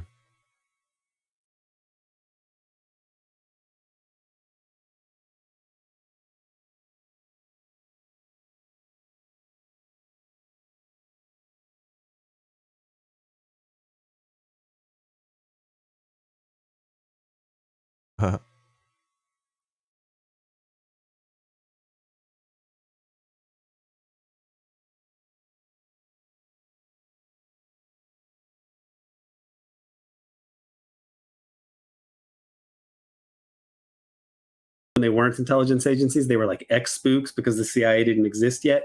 They created they have this policy in Southeast Asia. And then once the CIA finally gets authorization to pick up the mantle, then these things get folded in. So, what's really the impetus for these alliances between the corporate elite and organized crime? What? And the intelligence agencies, I think you have to trace it back to corporate power and corporate wealth that's interested in transnational profits and U.S. hegemony and the protection of capital around the world. That's where you really have to look for. Oh yeah. The deep state all comes down to money and wealth specifically. Not just money, not a couple bucks here and there. It's about wealth. Wealth, that means power. Comes down to power.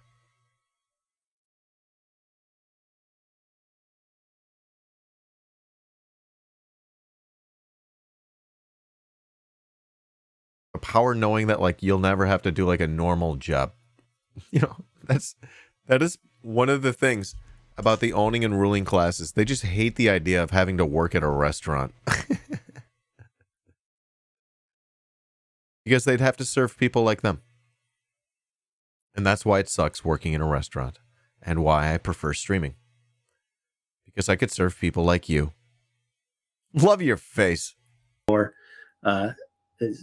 getting at who is in the driver's seat of American policy and who's really steering historical events at this time. There's the surface level of what happens in politics, but you can see the deep sort of clandestine world and the overworld and the political elites like Truman, and Atchison, these connections to the Wall Street elites, that these are all coming from like a similar force, even the parts that you don't see and the parts that you do see with this deep state system that's emerging in America at this time. And it really overrides democracy in America and leads to the kind of criminal, not so morally,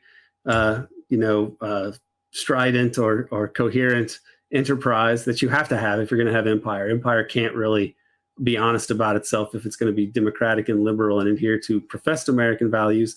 So you have it presented as not empire, and you have a secret kind of deep clandestine milieu that can also manipulate world events and use violence that it denies after the fact. And this gets established very early on, and it's appropriate that something like the bombings of Hiroshima and Nagasaki would be kind of the violent birth. That's the point, is that it's entirely undemocratic. And, it's evil. Yes, that's number one. And entirely undemocratic.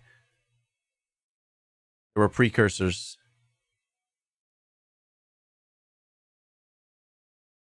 It's a great series, yeah.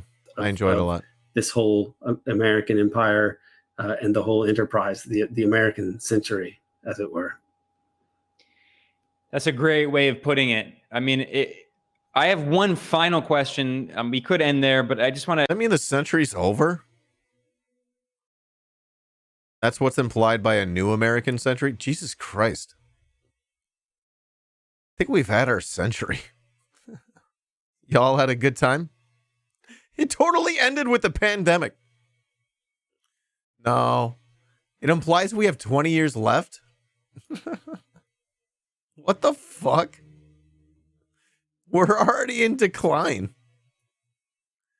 Maybe that's what they mean. Yeah, it's got to go up and then down, right? Shit. That makes complete sense. That makes complete sense. What did it peak? It peaked right away. For like 20 people living in like white suburbia, it like peaked. Right away, we blew our load. And just a slow decline ever since, huh? For those 20 people.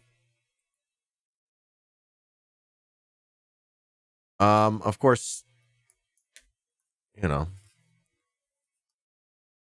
the marginalized have always had it pretty shitty. I get it. I get it. Those 20 people don't get it. We're little dick energy. It's just the energy that's annoying, you know?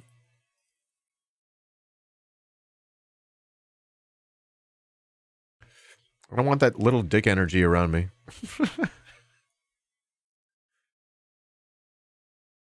Hey, bring that big dick energy or go home. Right. Nope. Oh my God. I think she's got students out there.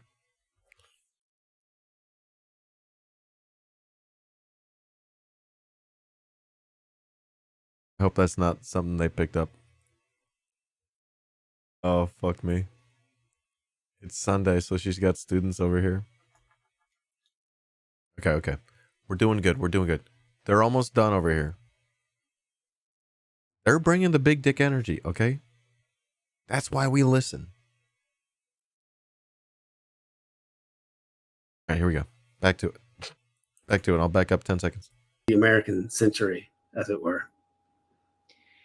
That's a great way of putting it. I mean, I have one final question. We could end there, but I just want to add a little coda to this.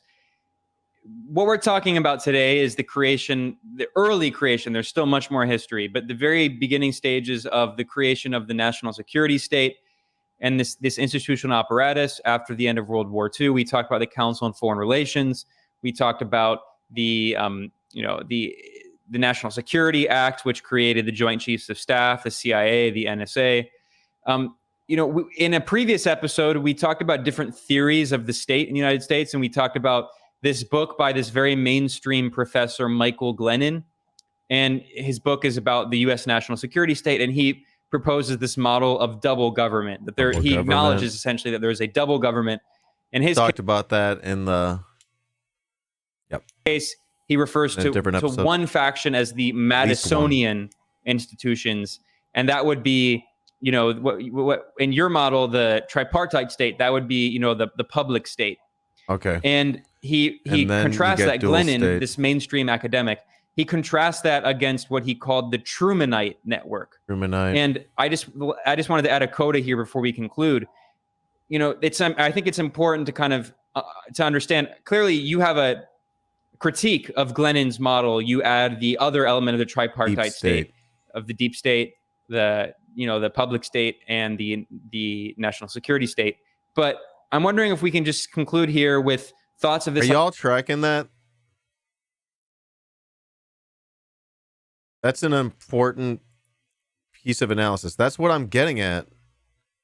Idea of the Trumanite network, right? Because what we are talking about, it's true, these are institutions that for the most part emerged under Truman.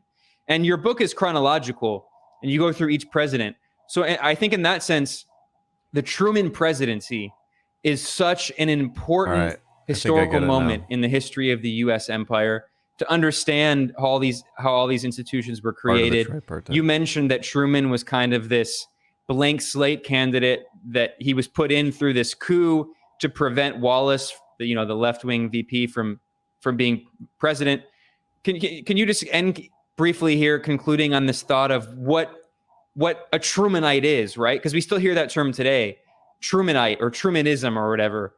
Talk about this Trumanite network and its role in all of these institutions we're talking about today. Gladio?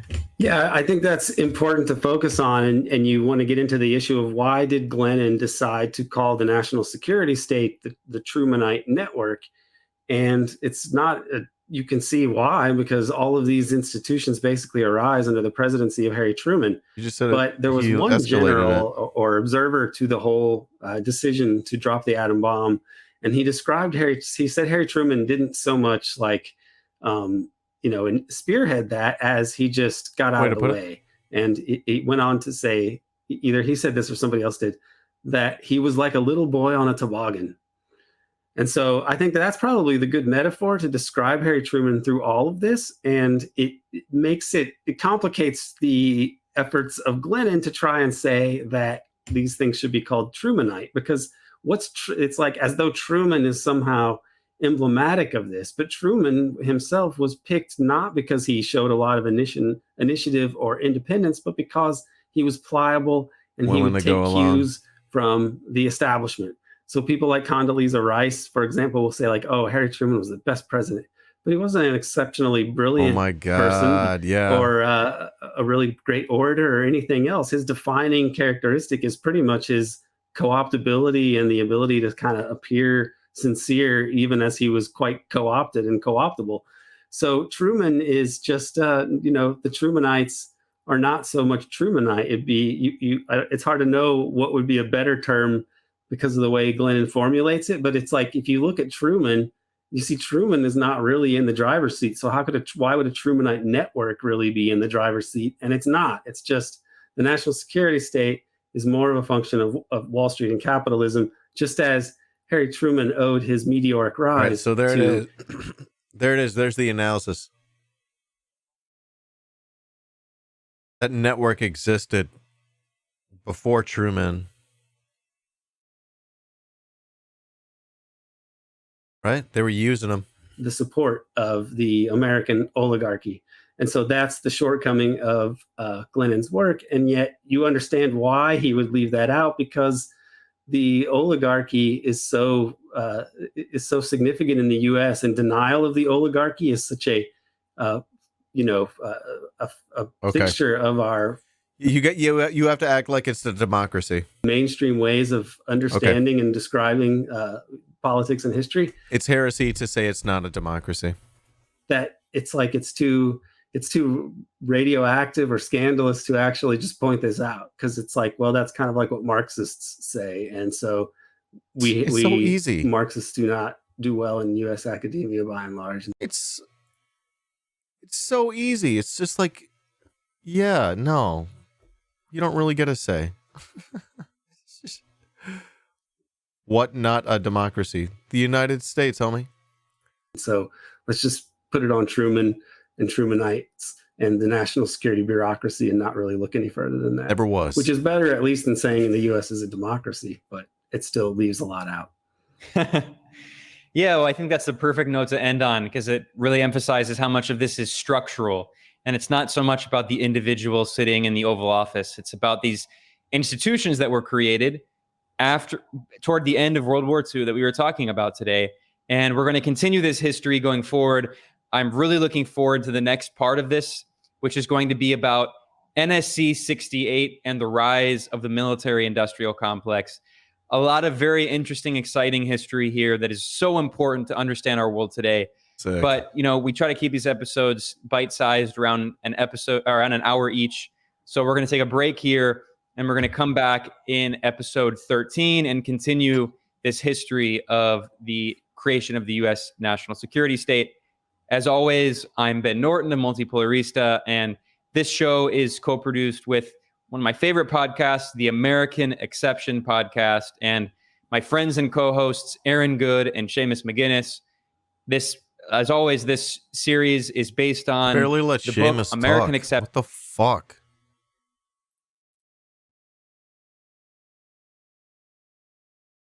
I'll give you a like anyways. Sort of what this stream's all been about today, huh? Going back to the... It goes... Excuse me, that goes back to the Second Thought video.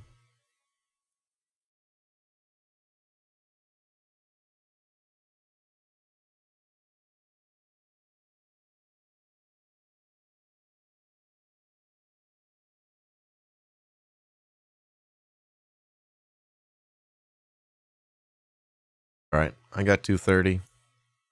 I got 5.5 hours.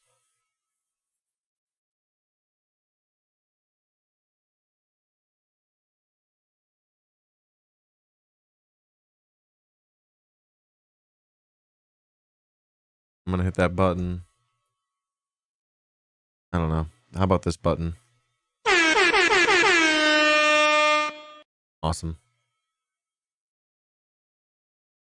How about this one? We do it because it's right. You like this one? Gotta have them ribs. And pussy too. Mediocre.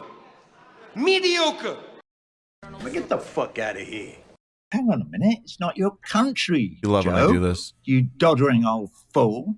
No collusion. No obstruction. You love when I do this. He's a leaker. It's false. No way. Not this time. We created it. Not this time. No. We have basically a liberal heckler who snuck in here today. Not a bit of good. Not a bit. I'd put a stake through her heart and garlic round her neck to make sure she never come back. With the cocks touching.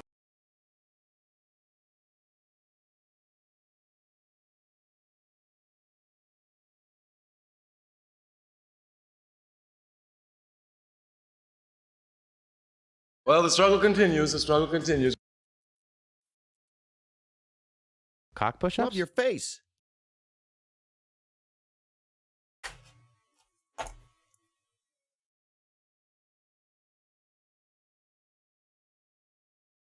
Hey, cool. Yeah. Did I skip one? The Holodomor was not real. Of the Islamic Union of Mujahideen of Afghanistan and other members of his distinguished delegation. I love the dialectic. DD mega doo-doo. I'm sorry. We're out there zapping rats and roaches and making sure your kids don't drink piss from no fucking water fountains. There were other unintended consequences, as we know. We do it because it's right. Bing bang. What the is Twitch?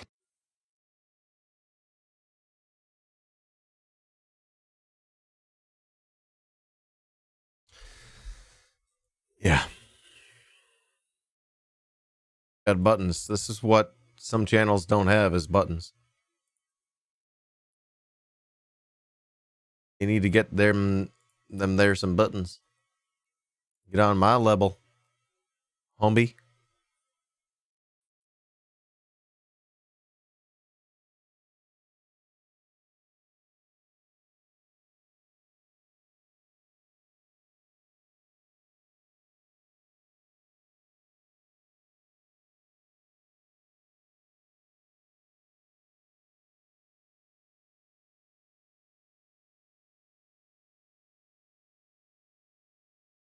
Well,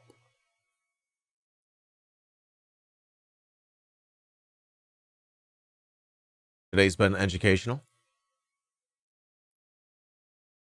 I pull away from this video a lot. I honestly think I just want to watch it again. All right, so from the top, here we go. Hey everyone, I'm just kidding.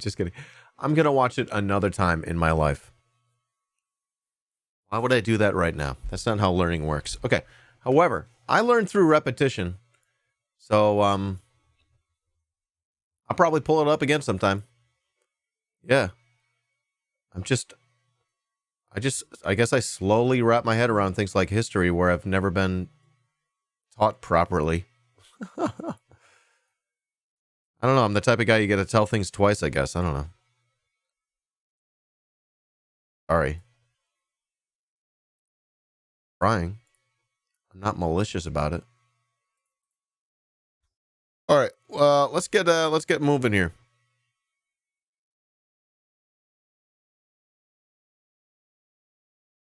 Is this the whole video?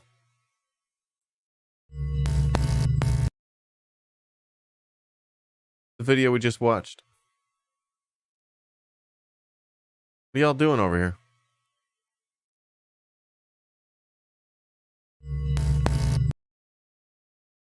Oh, it's like 3-parter? Motherfucker. What is that sound? It's terrible. IMF won't save Ukraine. Ooh, shit. Should we hold on to these? I want to hold on to these. Yeah, I appreciate that. Thank you all.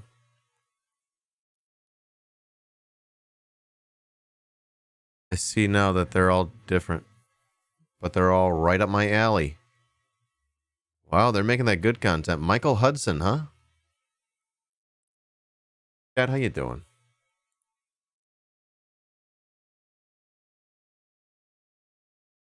If you got great links for me about current events and stuff that's on your radar that you think should definitely be on mine, drop them in here. If you've got a link related to the live stream discussion, let me know. You've got a link about my project.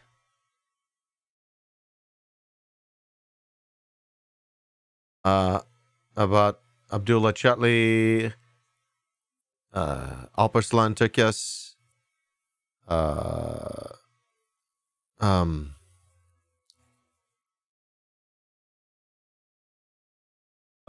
sorry, Atatürk. Let's see here. Grey Wolves, etc. Let me know. Chatli Trap House. And then I've been doing deep dives on things like, what the fuck is this? On things like, the topics that we deep dive on. Right now, Syria, Turkey. Well, no, do the Turkey stuff here. Syria. Any topic we've been touching on, and we touch on a lot. Anything you know what I mean. I don't know. It's not really hard to fuck it up too bad. It's fine. It's just Discord. Put your link in the best place you think would work. All right. We got a ping here. All right. Episode 100 over here. The People's Dispatch. So they do like a StreamYards stream, I guess. Here's yet another stream would benefit from B-roll. Of course, that's just real hard to have handy. Like, what exactly are you going to talk about? Why people do live streams, it's cheaper. You got left is best. To one extent or another, you could say what Russia is doing to Ukraine is very similar to what the U.S. did to Iraq. I think a lot of the reason why Putin did it is because there's, massive oil and natural gas wealth. Annie Haifong does a live stream. All right. Yeah, again. Put him in the Discord. I guess you think that should be on people's radar, so I'll put that there. We may come back to that later. All right. Just check out the Stories for Stream Math thread on yours. Yeah, there's some good stuff in there. Kyle's a bit of a dumbass. What is with his haircut, bro?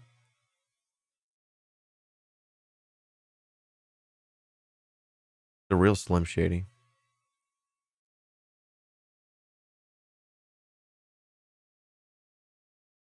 All right. Oh, tell you what. We're going to move along. And just call it a day here. I think I'm going to spend a little bit of time looking for B-roll and stuff. I'm really hoping to make content that people want to support. And that's hard. Hoping this project does that. Otherwise, it's a great it's a great learning experience for me.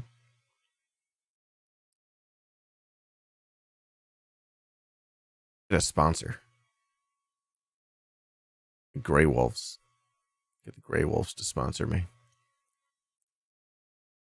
Okay, I'm going to get out of here. I want to thank you for hanging out with me today and for spending your time. Hey, how about we raid Pinko the Bear? You love to see it. We don't get to raid Pinko the Bear very often here. We're going to do that. Folks, have a nice evening. Have a nice night. Be good to yourself. Be good to each other. Safety first. Be good to Pinko the Bear. And repeat after me. I am a revolutionary. Yeah. That's right. You're not a reactionary, a liberal, conservative. You're not a libertarian. You're not a loser. You're based in good thoughts. Okay, I'm going to get out of here. See y'all so much. Thank you all so much. See y'all next time. Here we go. Bye. See ya.